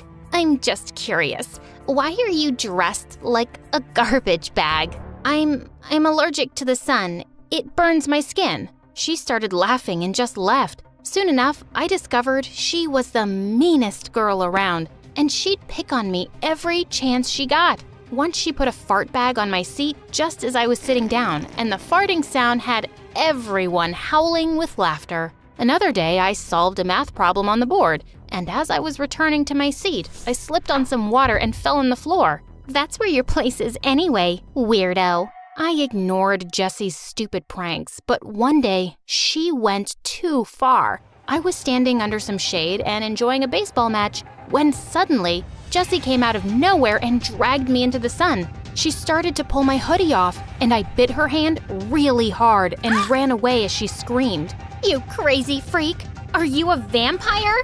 And that's how I got my name, Vampire Girl. I could hear people calling me a monster, but I didn't care. At least the bullies were a little scared of me now. A few days later, the teacher introduced a new kid, Nick, to our class. His clothes were old and ragged, and I could see Jessie and her minions already laughing at him. They'd found their new target. I joined him in the cafeteria at lunch that day, and we started talking. I found out that he was the new janitor's son. He was really sweet and never even said I was crazy when I told him about my condition. I was so happy to have made a friend. But one day, as I was walking down the hallway, I found Jessie and her friends surrounding Nick. She spilled juice on the floor and said, Oops, you can clean this up, Nick. I mean, you'll grow up to be a janitor like your dad, right? Come on, just sit down and wipe it with your butt. Hey jerk, have you forgotten the last time I bit you? Stay away from Nick, or this time I'll do some serious damage. Jessie rolled her eyes at me, but when I leapt forward, she actually screamed and went running. Nick thanked me, and I always made sure to stick close to him after that. But then one day, Nick and I had just entered the classroom after recess when Jessie started screaming like crazy. OMG! My brand new iPhone, it's gone. Someone stole it. And then she pounced at Nick and grabbed him by his shirt. You must have done it, you beggar, you thief. Where is it? Hey, knock it off, you witch. You have no proof. Oh, I'll get the proof, girl. She snatched his bag and started throwing out all his things. I grabbed her hair and she turned around and attacked me. We got into a huge fight, and just then, the principal walked in. Jessie kept screaming that Nick had stolen her phone, and it must be in his locker. Of course, the principal found nothing there, but Nick was left humiliated in front of everyone. He was silent the whole day, and I caught up with him after school. Hey, Nick, are you okay? Jessie is just terrible. I hate rich people. They always look down at us as if we aren't human. She called me a thief just because I'm poor. God, I just hate everyone. And he just walked away. He didn't come to school the next day, and his dad was nowhere to be seen either. A week passed, and there was still no sign of them. I felt worried, but I didn't know where he lived. But then I remembered Nick talking about how his dad also worked at a restaurant in the evening. So I decided to go talk to him. As I was walking down the street one night without my mask or hoodie, I saw a masked guy running towards me, and suddenly he started snatching my bag. As I tried to get away, I lunged at his face and pulled his mask off, and I nearly fell back in shock. It was Nick! But before I could say anything, he ran away. I just stood there in disbelief. Jesse was right all this time? He was a thief? I felt betrayed. Nick showed up at school 2 days later, but I just ignored him. But when he kept following me and asking me what was wrong, I suddenly lost it. You want to know what's wrong? I'll tell you. The girl you robbed the other night on the street? That was me. He looked horrified. You? That was you? I didn't know. I've never seen your face. What does it matter who it was? What matters is that you're a liar and thief, and to think that I fought for you. Suddenly, he started weeping like a baby. I didn't want to steal, Ava, but I just had no choice. My dad's in the hospital. We needed the money. I'm so sorry. I swear, I didn't steal Jesse's phone. I've never stolen anything until that night. He kept crying, and my heart went out to him. I'm sorry about your dad, but stealing isn't the answer, Nick. You should have told me. I could have helped. Let me help you now, but promise me you'll never steal anything ever again. He promised, and I went to talk to the school principal. Together, we planned a fundraiser for Nick's dad, and within a day, we were able to raise all the money Nick needed for his dad's treatments and more. And the biggest donors were Jesse's parents. They kept praising me at the fundraiser for arranging the event, and this made Jesse even angrier. Don't let it get to your head, Ava. You're still a freak, and you could never be me. As if I want to be. What's so special about you anyway? Other than being super dumb. Excuse you? I've been prom queen for the last 2 years. You could never. Oh, is that so? We'll see this year. Seriously? It's the prom, not some freak show. You'll never win against me, loser. Nick whispered into my ear. Says the girl who's never seen your face.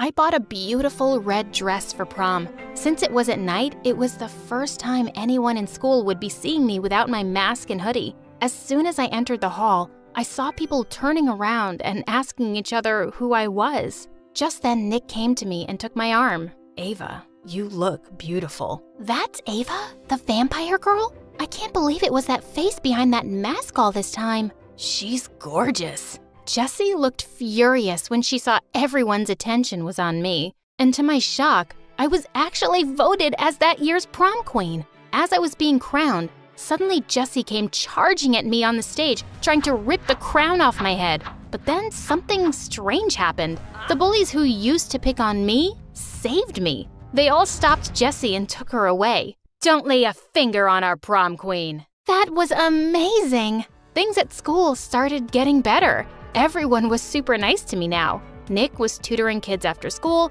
and his dad came back to work soon. Nobody paid any attention to Jessie and her gang anymore, and all they could do was give me death glares. But one day after gym class, I was quickly changing in the dark locker room when suddenly Jessie and her minions barged in. One of them quickly grabbed my hoodie, while the others grabbed me by my hands and legs and started carrying me outside. Oh my God, no! They dragged me out into the sun and pinned me to the ground. This is for stealing my limelight, you witch. Now, let's see what happens to you in the sun.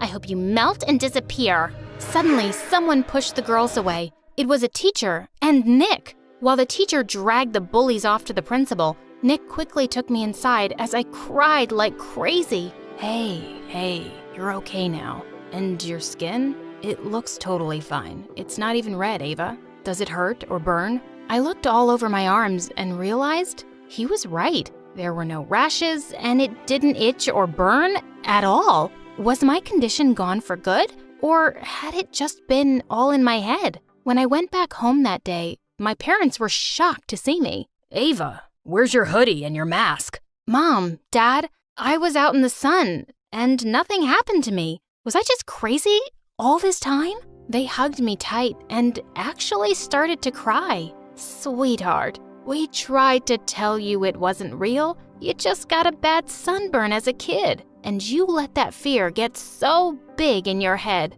I just never believed you guys because, well, I always thought you hated me, and you wanted to be rid of me. You got rid of my cat. No, we didn't, honey. It just ran away. And we never hated you. When you were growing up, your mother and I were working as undercover government agents. It was a really stressful time for us, and I'm sorry we made you feel ignored. What? My parents were secret agents? That was the last thing I'd ever expected. But suddenly, their weird behavior made sense. I wish you'd told me sooner. All this time, I've been believing things that just weren't true. We're sorry, Ava. We should have been better parents to you. We love you so much. I love you too, guys. Hi, my name is Raven, and I'm from Texas. Please like and subscribe. When I was born, my parents were delighted with my lovely black hair. She's our little raven-haired beauty. That's what we should call her, Raven. My twin sister Megan was born minutes later with blonde hair just like Dad's. No one ever believed we were twins because we did not look alike. In fact, we were complete opposites in every way. We had a farm and I loved our simple life and I never complained a day. But Megan constantly threw tantrums when she didn't get what she wanted, which was often. Once when I was 7, Mom got me a new pair of sneakers when she saw how worn out my old ones were. But when Megan saw them, she went bananas. I want a pair of sneakers right now. The ones I'm wearing are ugly and useless. I told you I needed new shoes every 3 weeks. Do you understand that? You're such a brat, Megan. You have so many pairs already. You're such a brat. Me. I'm not talking to you. Mom, I need an answer. We just bought you a new pair last month. I knew it. You love her more than me. She threw such a fit that Mom got her an expensive pair of shoes just to shut her up. Life at the farm was amazing, but we were always short of money. To help, Mom picked up a job as a seamstress in the city, and she was really good. Watching her work was magic to my eyes, and she agreed to train me too. I would finally be able to pitch in and help them get some extra money. By the time I was 16, I was so good at stitching that my parents got me my own sewing machine. Megan was so jealous. You won't get me the Gucci dress I wanted while you spoil her with expensive gifts? This is so unfair. Unlike you, I help Mom and Dad pay the bills. So either work or stop complaining. I hate my life. I deserve pretty things. One day, when I'm rich and famous, I will never come back. Seeing Mom's sad face, I felt awful. I had to do something that would make them both happy. I stayed up for 2 nights and made Megan an exact replica of the dress she wanted. It was perfect. When Megan saw it, she had no clue it was a fake. Oh, Mom, I love you. A week later, Dad announced that we were shifting to Houston. We had to sell the farm because of money issues and join his brother's business instead. I loved my life here and I hated the idea of moving, but Megan couldn't get out of there fast enough. Dad's brother was a rich businessman who lived in a huge house with his daughter Sasha. We met her on the first day at school, and she seemed to be insanely popular. But to my surprise, everyone kept looking at me on my first day. I didn't know why, until several people came up to me and told me how pretty I was and how much they loved my black hair. Sasha was not happy. She came and slammed her locker shut next to mine, glaring at me. A word of advice? Don't let this attention get to your head. I'm the queen bee here. Good to know. I have to get to class now. I turned around and left, but a few steps later, Megan stopped me. What do you think you're doing? I know you think you're special, but don't get on Sasha's bad side. She's my ticket to popularity. Whatever, Meg. You do you, and I'll do me. That first month of school, Megan became a bigger pain in the butt because of Sasha. Megan copied everything Sasha did and blew up at our parents when they told her they couldn't afford her long list of demands. But things took a wild turn when a new boy, Dan, joined our class. All the girls were obsessed with him, including Megan. Apparently, he was a childhood friend of Sasha's, so Megan begged her to hook them up. Sasha obviously took advantage of the situation. She had Megan acting like her minion and doing stupid errands for her. One day, I saw Megan running around the cafeteria getting lunch for Sasha, and I just had to stop it. Megan, slow down! Wait! Ah! I suddenly tripped and the entire tray flew and landed on Megan's head. She was covered in spaghetti. What is wrong with you, Raven? You did this on purpose! No need to scream like a farm girl, Megan. We have sensitive ears. Forget about it. And get yourself cleaned up. Dan will never take a chicken-smelling idiot on a date. Megan stomped off in embarrassment and I turned to Sasha. What is your deal? Stop treating her like she's your servant. She might not see through you, but I do. Really? Well, too bad I don't care about either of you. Tell Megan she can kiss Dan goodbye. What a witch! Later that day, I told Megan what Sasha had said, but she didn't believe me. Interesting, because Sasha just texted me that Dan wants to ask me out at lunch tomorrow. Go away, liar, and let me get my beauty sleep. The next morning, Megan took an hour to get ready, and she even bragged to everyone at lunch about it. But when the time came, Dan walked right past Megan and came straight to me. Hey, Raven. I'm sure you already know why I'm here. No, I don't. Oh, I thought Sasha would have mentioned it. I told her I wanted to ask out her cousin. Any chance you're free tomorrow? Oh, no. I told Dan I was busy, but he looked so disappointed that I agreed to do a small meetup at the library later. And when I got home, Megan was furious. I'm done living under your shadow when I'm clearly better than you. Dan was supposed to ask me out, not you. I had no control over that, and maybe if you were nicer, people might like you more. Oh, please. You just get handed everything while I have to work so hard to get people to notice me. Then stop pretending and just be yourself for once. I happen to like that person when she's not a crazy, spoiled witch. Megan gasped and ran to her room sobbing. I felt so bad for what I said, but I couldn't take this anymore.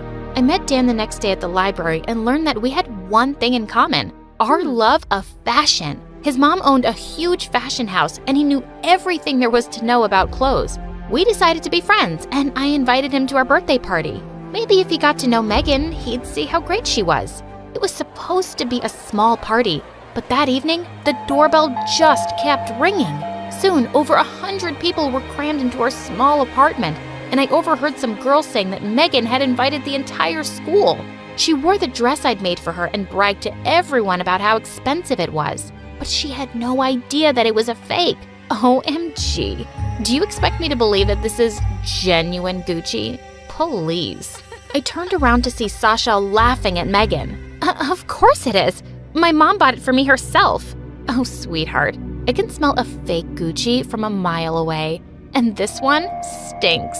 Sasha went on blabbering about the materials, tags, everything. Suddenly, something came over Megan and she screamed. She grabbed the cake and shoved it right into Sasha's face. I am so sick of everyone thinking they're better than me. Sasha stood stunned for a moment, and then she attacked Megan. They screamed and wrestled like crazy while everyone stared in shock. I had to think quickly, so I grabbed the fire extinguisher and sprayed them until they stopped. Enough! This is not over. I hate you, Sasha, and I will never forgive you, Raven. Megan stormed off, and I couldn't believe my eyes. This was a whole new level of crazy.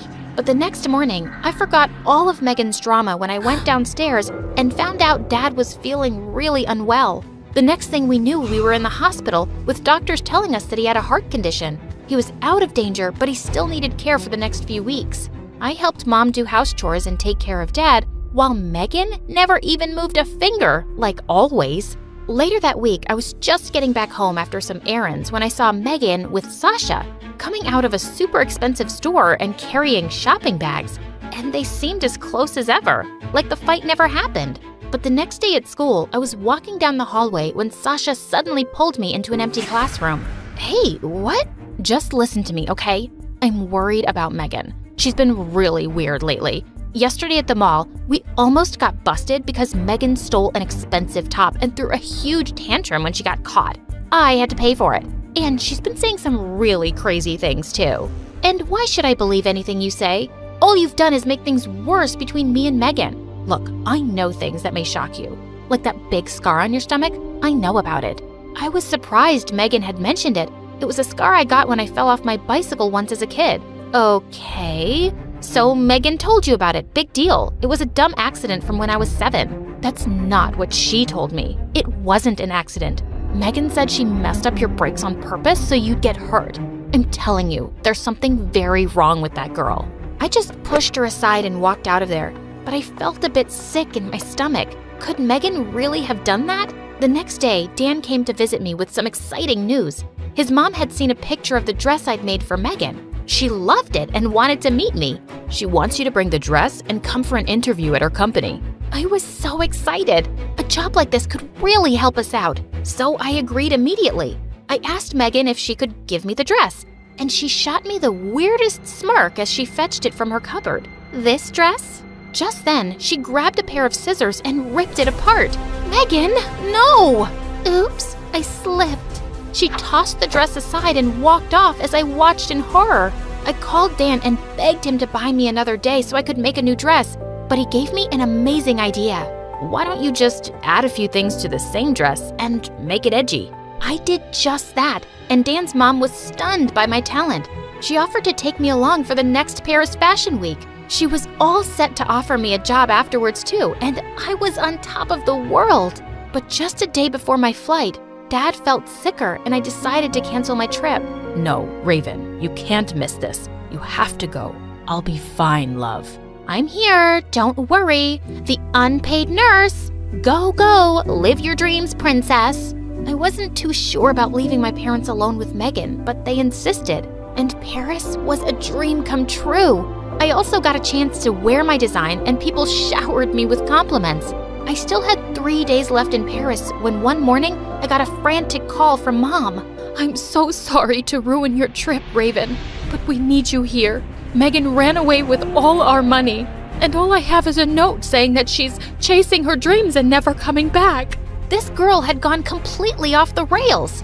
I left for home immediately. Thankfully, Dan's mom said I could start the job right away, and we had some money coming in so I could take care of things, especially Dad's treatment. And he made a full recovery in a few months.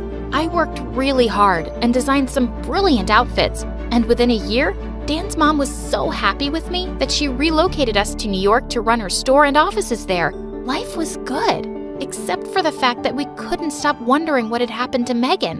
One day, I was reading at a cafe and the waitress brought my order. And when I looked up, I was shocked to see it was Megan. She looked so different. Her hair was all messy and she'd lost weight. She stared back at me in shock. What are you doing here? What does it look like? I work here.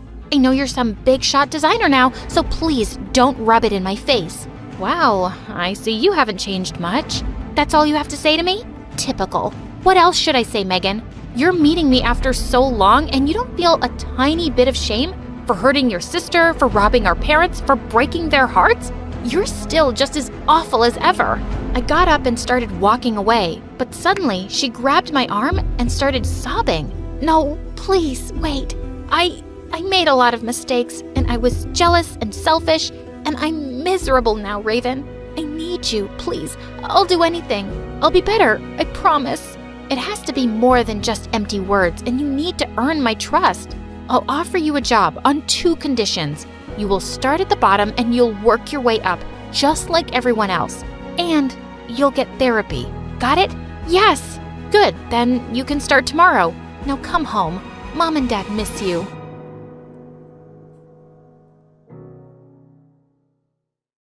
Hi, I'm Jane from California. Please like and subscribe. I was raised by a single dad who loved me to bits. He was a successful doctor, and even though he was always busy, he always made sure to give me all the time I needed. But when I first joined school, I saw all the kids with braided hair and with a mom, and they all looked so happy. Dad, I want a mommy too. I want hair like these girls. But sweetie, I can braid your hair too. And then later at home, he went through a few YouTube videos and totally nailed a French braid on me. He was just awesome. Once when I was 8, we were playing hide and seek, and I sneaked into the basement and found some beautiful paintings. I asked Dad who they belonged to, and he said, "They're your mom's, sweetie. She was an amazing painter. Those are the last few paintings she made, so I kept them here." But I shifted all of them to my room and started painting on my own. Dad was amazed at my talent, and soon I started participating in competitions at school. Soon after I turned 14, Dad gave me a huge surprise. He announced that he was gonna get married. I was kinda excited about having a mom, and I was even happier to find out she had a daughter my age, Kate. But the first time Dad took us all out for dinner, Kate wouldn't even look at me. I asked her to pass the salt, and she totally ignored me. How rude. That's when my stepmom said, "Oh, honey, Kate has a hearing problem. And even though she has her hearing aids on, she likes to pretend she can't hear a thing." Mom, I told you to keep that a secret from them. Can't you just keep one thing to yourself?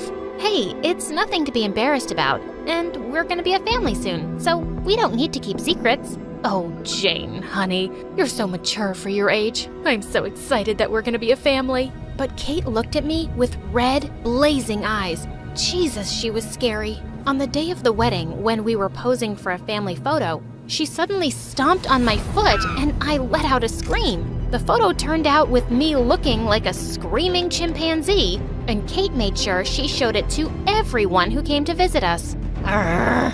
I got along really well with my stepmom, but Kate was the sister from hell. She'd scream and throw tantrums over the smallest things, and she didn't care one bit about hurting anyone's feelings. Once, my stepmom and dad were going out for a date, and when she walked downstairs in her new dress, Kate screamed. OMG, don't tell me you're wearing that. It's hideous and you look so fat in it. That's because I gave birth to a mean daughter like you and lost my charming figure. But I could see stepmom was really hurt by Kate's words, so I quickly ran to my room and brought a belt and tied it around her dress. Now you look perfect. Dad won't be able to take his eyes off you tonight. My stepmom hugged me tight and Kate stormed away in anger. Given how Kate was always so rude, my stepmom started to get closer with me. We'd often go shopping together and I'd spend time helping her in the kitchen. Oh, honey, you're like the daughter I've always wanted. And I could see Kate's eyes roll. Once when our parents weren't home, Kate ordered some food.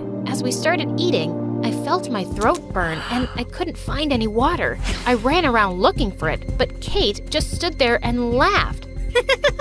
Look at you running around like a mad cow.